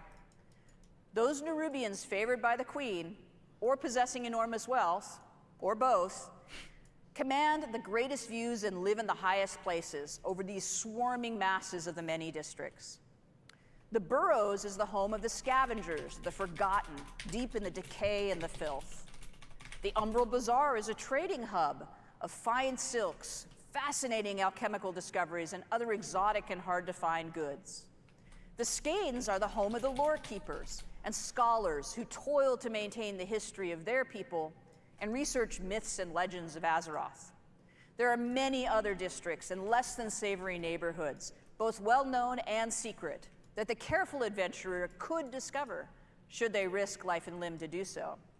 But the key to such exploration is fitting in among the Nerubians and being accepted, an enterprise best accomplished through skill in the use of pheromones and considerable bravery. The zone of Aj-Kahet features areas of spectacular dark beauty that are inhabited by these creatures that have found a way to live among the Nerubians without being deemed a threat, found to be particularly tasty to consume, or just too much fun to torment. The mobilization of forces to assault the Arathi while also providing military might to achieve Xalatath's schemes has stirred up all sorts of inhabitants of the darkness. And deep within the city itself, the Nerubians are gathering an odd substance, the black blood of the old gods, for some unknown purpose. But I'm sure that's fine. And now I'd like to talk a little bit about our zone flow.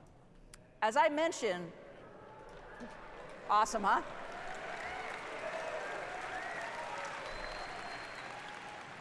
We travel from the Isle of Dorn into the Ringing Deeps, into Hollowfall, and then into Aj-Kahet. In the War Within, all of our zones are connected all together using the airlock technology that we developed for Zarelek Cavern, allowing for this seamless descent from the Isle of Dorn all the way to Aj-Kahet. That was video I just captured last week of the transition between the Ringing Deeps and Hollowfall. As you can see, we built for dynamic flight, and we were able to flow directly between the zones without the load screen. There is some seriously amazing swoopy goodness to be had moving across these zones and through these spaces. It feels so cool to burst out of a really tight area and into just a huge drop like that. It's so exhilarating. Now, this blobby map that I've got up here was an early attempt during development of our zone flow to try to figure out how we would stack these zones together and achieve the relationship between their geography and geometry that made sense and felt great to traverse. We ended up with something slightly different than this, but this is pretty representative to explain what the world builders were thinking about when they planned these spaces out. It was really important to our design that while 3 of the 4 zones are technically underground, they didn't feel that way, and that they were distinctly different from one another. We pursued that goal by introducing the natural cenotes in the Ringing Deeps and leaning into the fantasy of the classic underground foundry and industrial workspaces. So even in the zone that felt the tightest, there's places that look as though they're actually on the surface. And within Hollowfall, we created a massive hollow space in a cavern so vast it feels like an exterior, with a huge artificial sun in the form of a gigantic crystal. And in Aj-Kahet, we leaned hard into traditional Nerubian architecture with hanging nests and huge palaces built all over a decaying city that just falls away into the depths. And that is the last bit of eye candy I have for you today. I hope you enjoyed this peek at what we've got in development.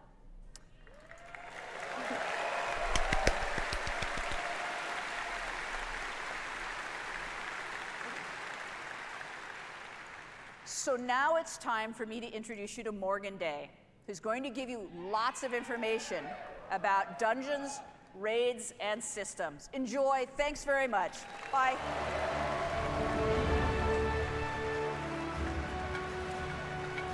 Death Sight, thank you. Also thanks to Goo for the hype chat. Siding and dances with the resubs. Thanks, guys. All right, this is Hello, what we're here for. BlizzCon. My name is Morgan Day, and I'm here to talk to you about some of the upcoming content, features, and systems in The War Within. I'm sure I'll also make some funny faces that I'll regret later in thumbnails, but whatever. First up, let's talk about dungeons. There will be 8 new dungeons coming in The War Within, 4 during level up, 1 in each of the 4 zones that Maria just walked us through, as well as 4 at max level. There's a lot of really cool stuff happening in these dungeons. For instance, we have like a kobold dungeon where you'll meet that Candle King, where there's like a light mechanic that takes place. You have to kind of keep it going to light your way. There's a dragon riding dungeon, of course, but also one of my favorites is the Cinderbrew Meadery that Maria just talked us through. So this is a dungeon that takes place on our first zone, the Isle of Dorn, which is where you'll experience, all of our earthen buddies, and this is the place where they make that Cinderbrew mead that she was talking about. They take in all that honey that they gather from throughout the zone to make the mead, to do all kinds of fun and/or nefarious things with. Although I do have to say, I feel like they're a little bit behind the times. I feel like all the kids are drinking that, hard seltzer or something these days, but whatever. They're old school, I get it. Next up, our raid, the Nerubar Palace. So this is an 8-boss raid that will take place in the zone of Aj-Kahet. And this is really the culmination of all of those machinations we keep hearing about that we see play out between the Nerubian Empire, their queen, and her collaboration with Xal'atath. So for this next one, we don't normally show things this early, but I thought it'd be cool to share. On the left there, you can kind of see the top-down view of the raid. And on the right, it's more of like a side cutout. So we like to work on all of our dungeons and raids when they still look like this, as it's much easier to iterate while we're in 2D than it is to kind of change the zones around once we're in the game and it's all blocked out. So to step us through the raid really quickly, after barging through the front door, you'll very quickly fall and/or get knocked into one of those giant pits of that black blood of the old god that you'll hear much more about in Aj-Kahet. And then you'll battle your way through the harvest pits, and then finally traverse your way back up through the stalactite wing, which is not a final name, I promise, until you finally fight your way into the Queen's inner sanctum, where you'll come face to face with her as the end boss. So as you can see, this will kind of feel like a winged raid in terms of the vibes, but in terms of the player experience, it'll actually be quite a bit more linear than what you might be used to for a raid with some winged vibes. Good with that. So something that I also think is fun to talk about really quick is with all of our dungeons and raids, we like to try to explore what is the thing that's going to make this space feel really unique, that's going to make it stand out from all the other times that we've built these dungeons and raids. And with this space, we really thought that, given that we have the Nerubian to play with, they've got all these amazing webs and silken threads that you can kind of traverse the zone through, we thought it'd be really fun to explore verticality as a major element to this raid. So I think that'll be really fun to see what the team comes up with for that. Next up, let's talk about systems.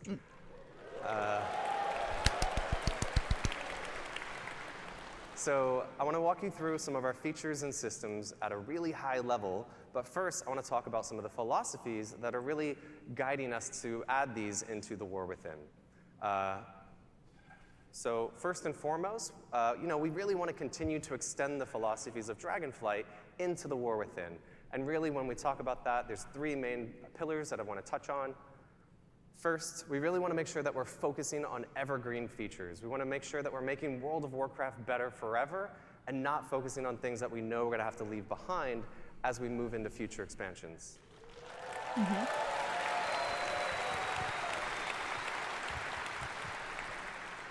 Next, we want to make sure that there's something for everyone. So whether you're a hardcore raider, a PvPer, a collector, or apparently like Holly, you just love to play tons of alts and run around the world exploring things, we want to make sure that there's something in War Within that you can really geek out over and that resonates with you.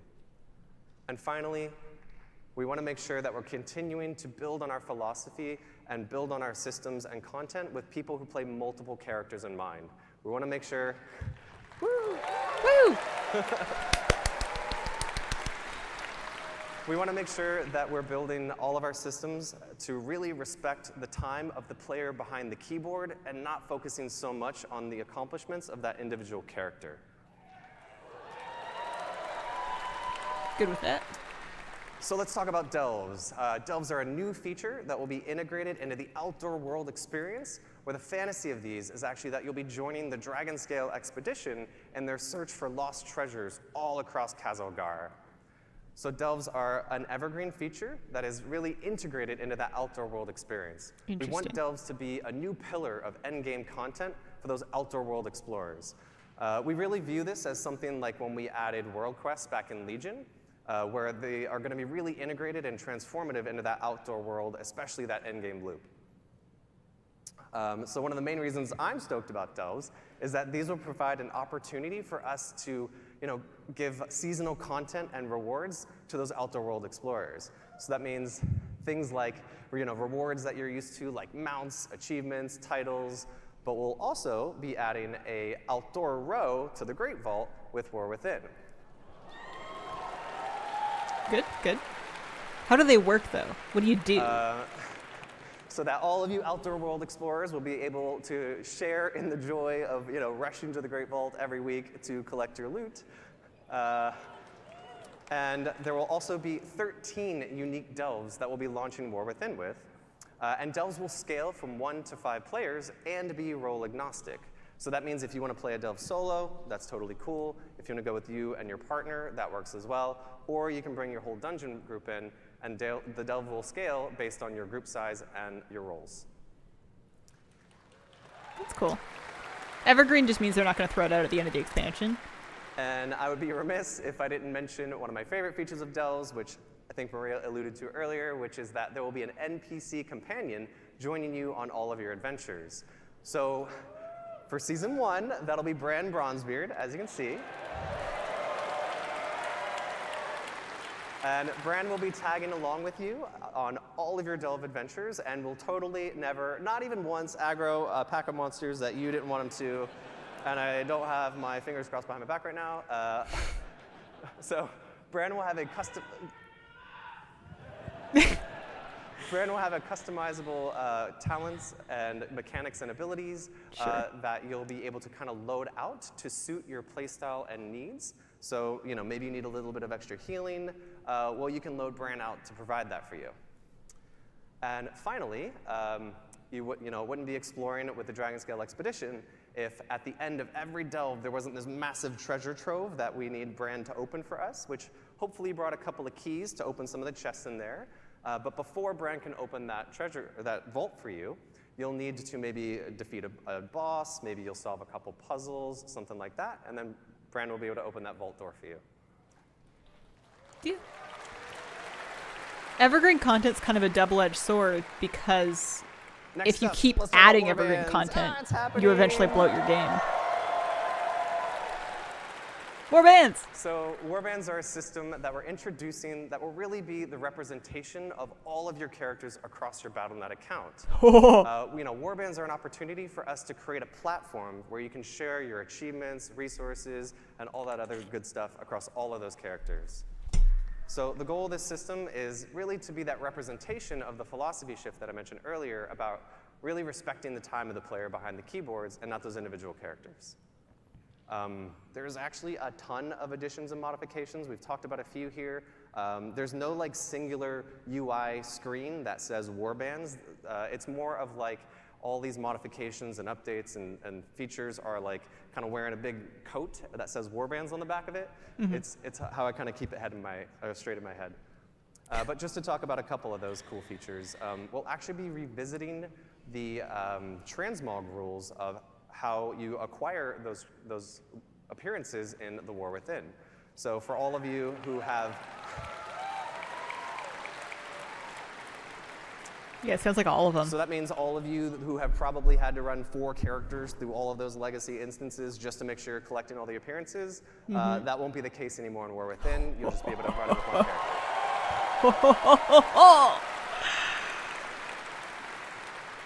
Oh, man. And, oh, yeah, Holly mentioned this already, but this is obviously one that people are looking forward to. All of our reputations, yeah, I was thinking as someone well as check on renown Jeff. in the War Within will be shared across your entire account. What are hazel paws? Last but not least, let's talk about hero talents. So here's a quick mock-up of what the UI will look like that I think really helps explain how these integrate into our current talent trees. But really quick, let's take a look at how this will work. So there will be 3 new hero talent trees per class, and 2 will be available per specialization that you can freely choose and swap between. And also, this is another evergreen feature. This is a system that we think is going to provide a new vector of choice and customization for you and all of your classes. I'm too stupid for this as right great now. opportunities for us to really dig into some of those core class fantasies. I need that a nap. are so amazing. So Hero Talents will introduce these new, small, self-contained talent trees like you just saw in the UI. And the way I like to think about it is like, currently we have 2 types of talent points, right? We have class talent points and specialization talent points. And now in the War Within, I never there'll be played a third PoE type Gens. called Hero Talent Points. So let's look at a quick example, which hopefully explains it a little bit more. This is a warrior, as you can see. These are the 3 hero talent trees that they'll have available: Mountain Thane, Colossus, and Slayer. And as you can see in the top left, we have Protection, who will be able to choose between Mountain Thane and Colossus.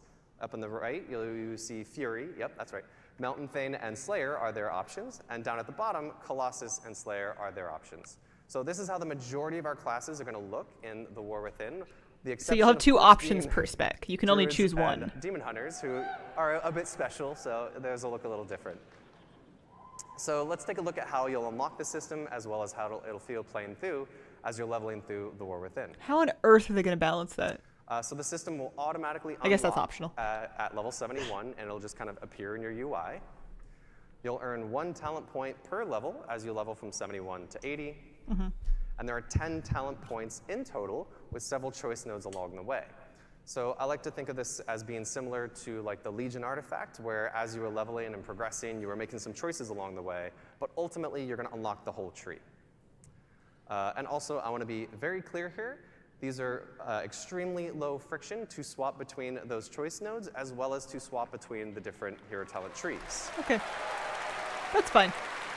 As long as we're doing that instead of, you know, like the artifact weapons this or should be very analogous to your current stuff. talent trees, and will follow all the same rules that you used to there. So, you know, at the start of a raid boss, you know, before Farrell Mythic B. Plus Jenkins, starts, 6-month reset. before an arena match kicks off, and anywhere in between. And to wrap us up, I wanted to show off a really quick video of what hero talents look like in action. So this is a warrior, as you can see, popping avatar, jumping in. And this next one is that same warrior with the Mountain Thane talent tree. As you can see, Stormbolt hits multiple targets. There's a couple Ooh, cool they new skin them. effects, and a lot of other cool stuff going on there as well. Okay, that's sick. Our Okay, folks will you be got me. Happy. So that about wraps us up for our What's Next panel. Eh? I guess there's a deep dive tomorrow.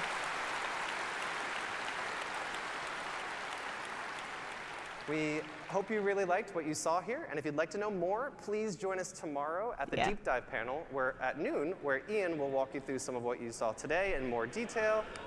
Woo, Ian! As well as a bunch of other cool new stuff in the War Within. So thank you all so much. I hope you have a great BlizzCon. Bye! Bye!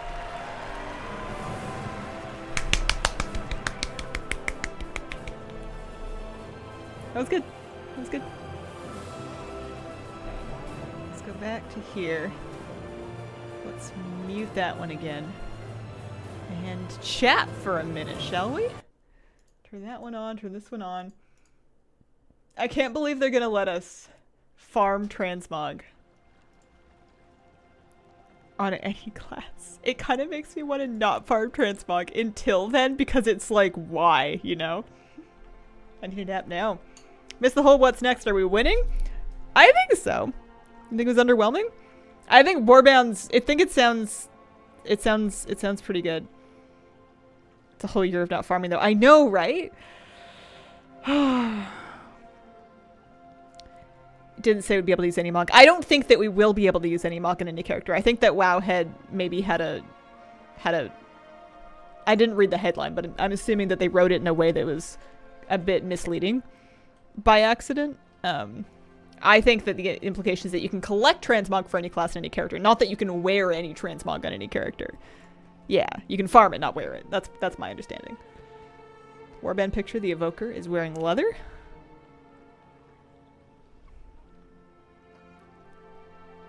But mind you, that's not confirmed. I'm just gonna have to take a look and dig through and see. Delete all my non-druids. Listen, you gotta live your own life. But you gotta consider all the reasons for doing things, including what does and does not feel bad to you.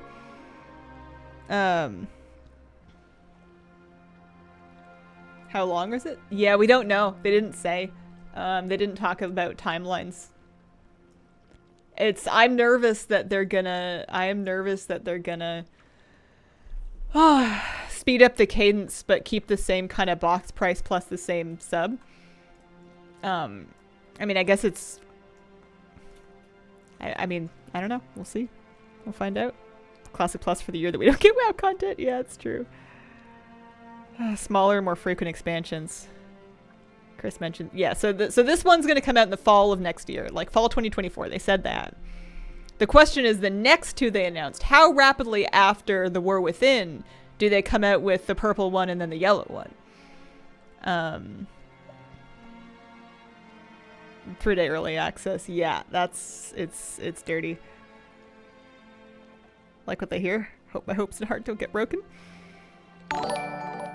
Yeah, interesting. I like the look of warbands a lot. I want to know more about what they're doing there. Like, they talked about the transmog farming. They talked about like an account-wide bank situation, although not very much. I want more details. They talked about account-wide reps. That's sick.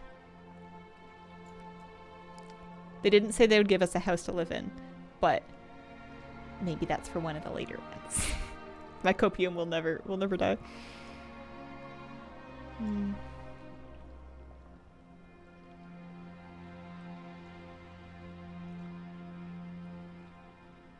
One of my ults to hang out. So yeah, we're gonna find out more tomorrow at noon, and we'll watch that on stream too. I'll stream tomorrow. Same thing. I'll start at my normal morning time, and then we will we'll hang out late to watch the whole panel. Oh man. Yeah, I think one house for your warband would be really cool, but it sounds like it wouldn't be coming with this next expansion, just because I feel like if they had that, they would have showed it. There would have been big pressure for them to show it if they had it ready. No, they didn't update a Dragonflight roadmap as far as I could see. So this is where we got with our bingo. They didn't say anything about more race class combos. Not free to play, no housing. You could make an argument for new specs, with the like those hero talents. You could say that's kind of like a spec skin situation. That's kind of open to interpretation. Yeah, we'll save this. We'll work on it more tomorrow, but we might not get our bingo. Include the bingo card with tomorrow's panel. Fingers crossed for customization for a bingo. Oh yeah, customization or more race class combos could both do it. Allied race will fit. I'm thinking more customization for existing things though, because we also had new race down here. I feel like that would be double dipping. I can't cheat at my own self-made bingo game. Forgot all about the survival game. Yeah, not just you.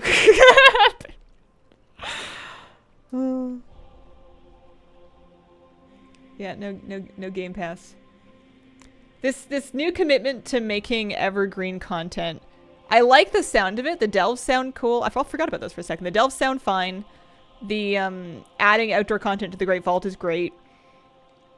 It's just that if they're gonna keep doing that, eventually It's a point of, well, what are you going to do that's not going to make the game feel bloated and too complicated and too heavy, right? Like if you're at, like that's the one nice thing about borrowed power and about temporary systems is that you use them for a while and then you put them down, you get something else. You're not just putting thing after thing after thing after thing onto your plate and then you have to deal with all of it at once. That's kind of a later than problem because they're early in this new era of introducing these evergreen systems. But I don't think they can do that forever without running into a problem. That is a later WoW problem, but I feel like they're going to run into it eventually.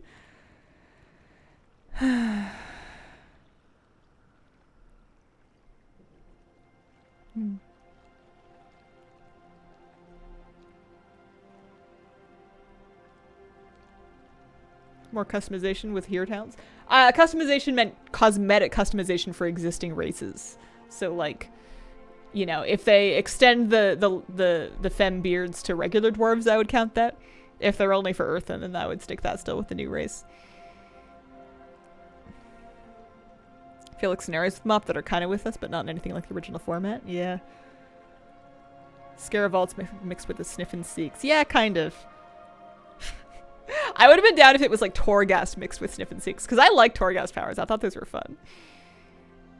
But I guess the thing with delves is they can evolve them too. Like they can have delves be more puzzle based and then they can maybe, you know, like experiment with different things to do with the bosses. They can do like themed delves. Like they've got 13 of them this time, but they can like, you know, add in new ones. They can rotate them. They can time walk delve eventually once they get far enough down the road. Yeah, they kind of teased this one. I just, I don't know whether or not, I didn't pay enough attention to confirm that, so I'm gonna have to watch the classic thing. I'm gonna do that off stream, because I'm gonna wrap up in a minute here. I have been on since 9 and I am a little bit fried. I need a break. I need to take a walk. I need to go get some fresh air. What did I miss? Nothing much? Nah. There's some stuff. Interested in this enhanced character boost? Want to know what item level it puts you at?